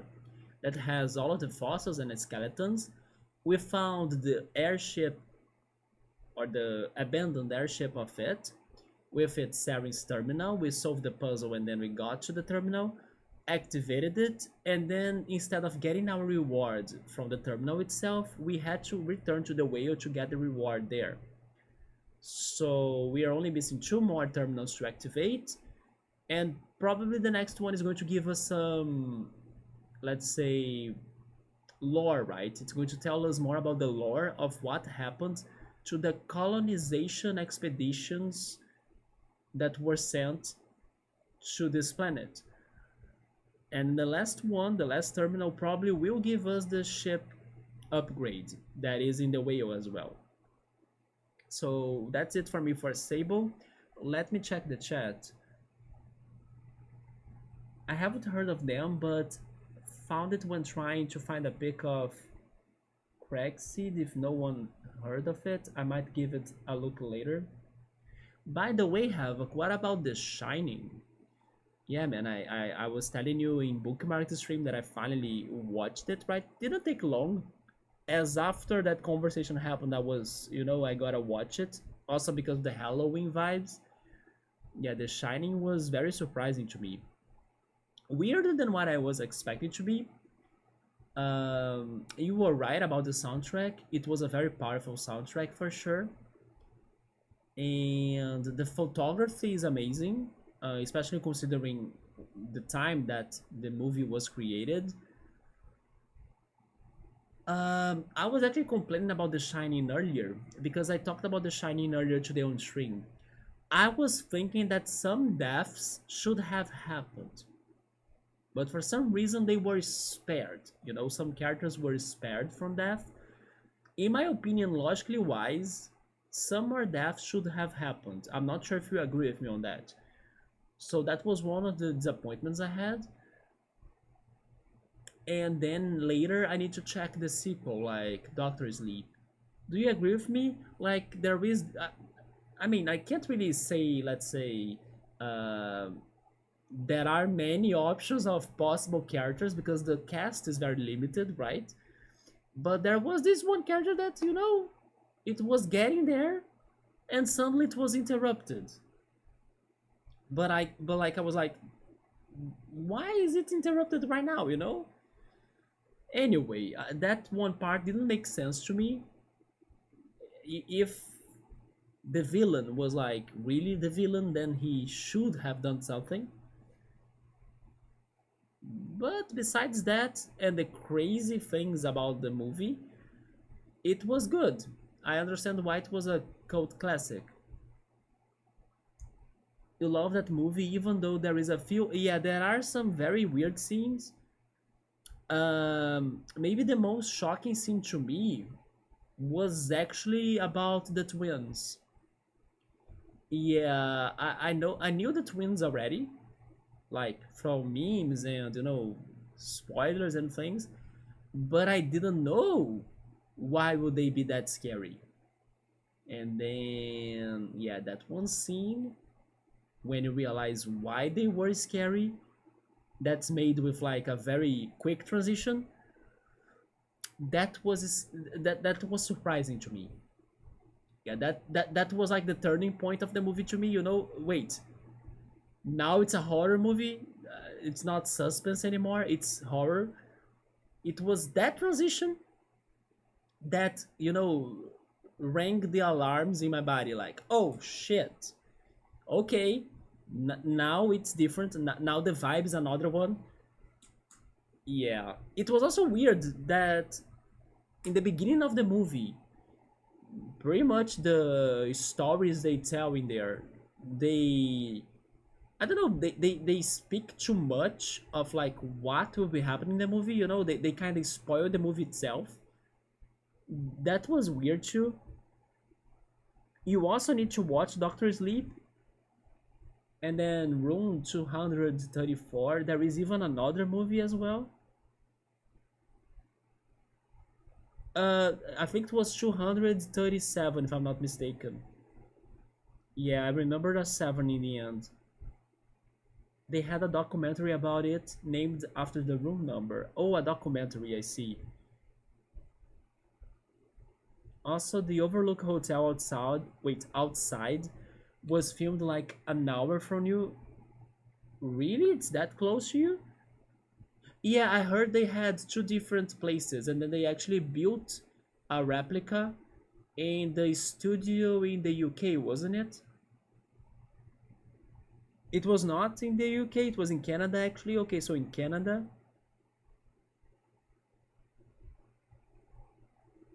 But for me, it was Jack Nicholson's face. Now it's a horror movie. Regarding his face, the one that disturbs me the most was actually the last scene of him. Yeah, I don't like that face of his last scene. Yeah, that scene made me uncomfortable for some reason.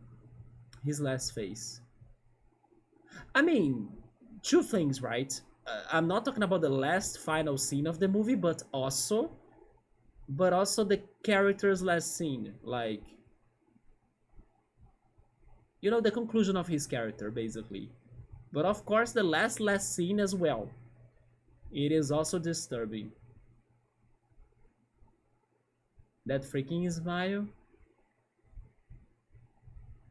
I have to give them a try when I can afford it. Yeah, it was 237. Yeah.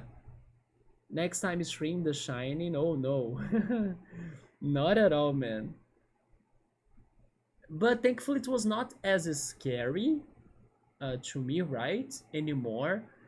But definitely, it had extra weirdness to it that I was not really expecting it to have. Unfortunately, like I was saying, I think there were some dumb things too, like the villain should have been done more kills, but for some reason he didn't. Missed opportunities, I would say. And the weird parts that were not necessarily explained, you can kind of have an interpretation of that. It's kind of open.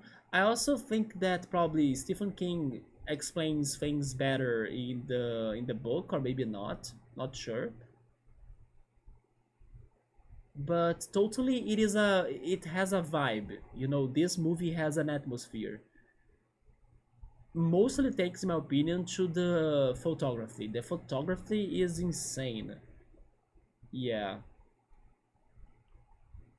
Yeah, the scene of the two twins, that was a surprise as well. Because it was the moment where it clicks to you that the movie is a horror movie.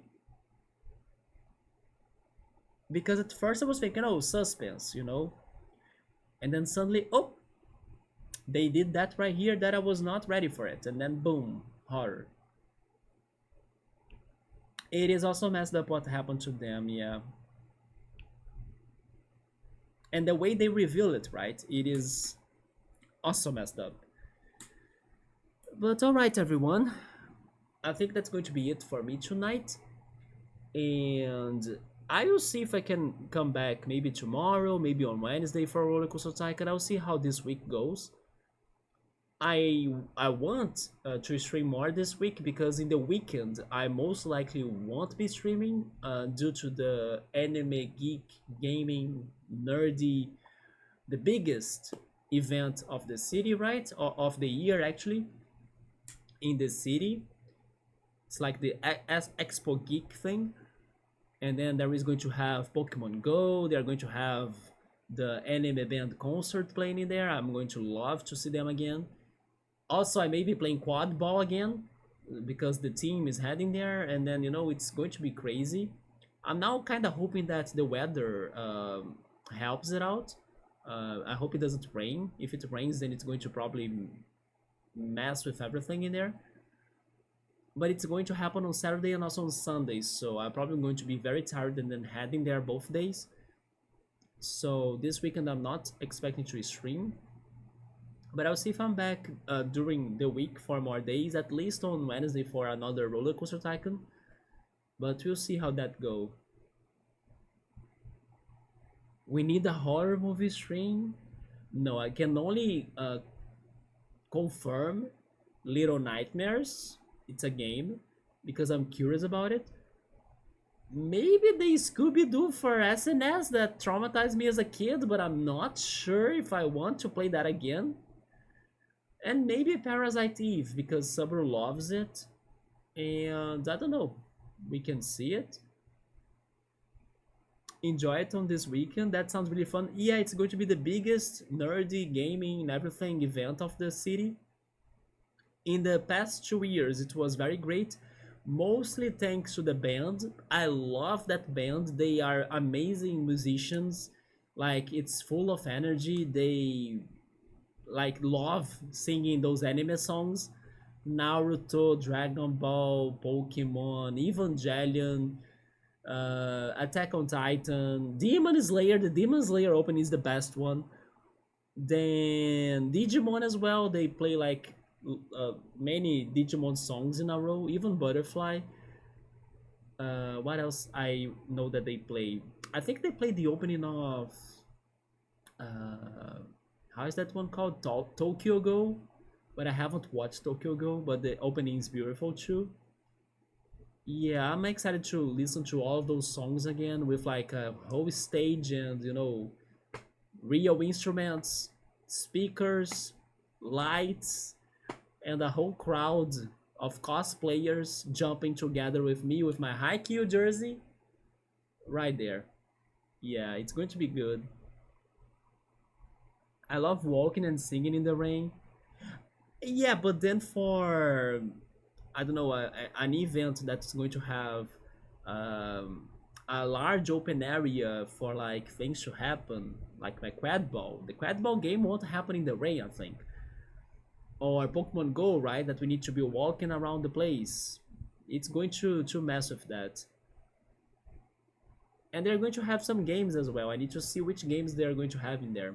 And then on the next weekend, we are going to have the third nerdy geek anime related or gaming related event in a row, because this weekend I went to the cosplay picnic together with the Pokemon event, the Gigantamax Gengar right here. Then this weekend it's going to be this one huge nerdy, the biggest one of the city event, and the other one it's going to be a sponsored event by a company in here. So if they come up with those social events, then they pay for less taxes to the government. And in that social event, they're going to have like a video game museum. So I'm also very curious to check that out. Like some OG consoles, they will also have some consoles that you can play. So let's see if I can play some OG games, some Ataris in there, who knows. So yeah, 3 events for free in a row, like in 3 weekends in my city. So October and November, I like that energy of them because normally they are months full of events, cultural things.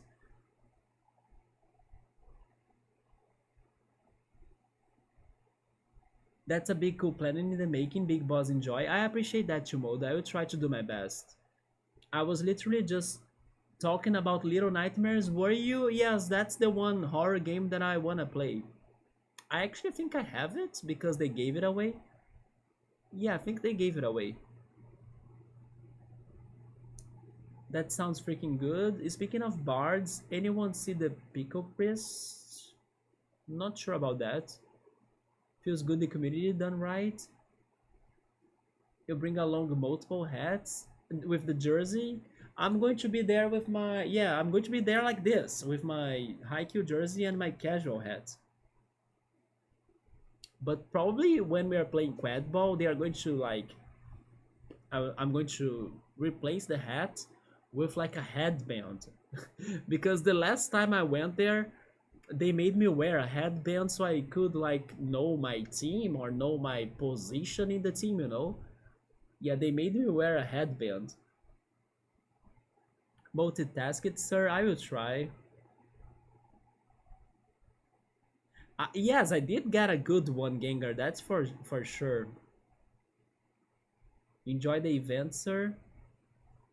I have not. No, that sounds awesome. Yeah, it's going to be some good times here in the city. Let's just hope for the weather to be okay-ish. But alright, I'm going there then. I'm going to eat something, rest a little bit, and then sleep. So in case I'm feeling okay tomorrow, I'm back. If not, I will try Wednesday. Wednesday, I should be back to Roller Coaster Tycoon, right? So everybody, have a good night. Take care, and I hope to see you then. Good night.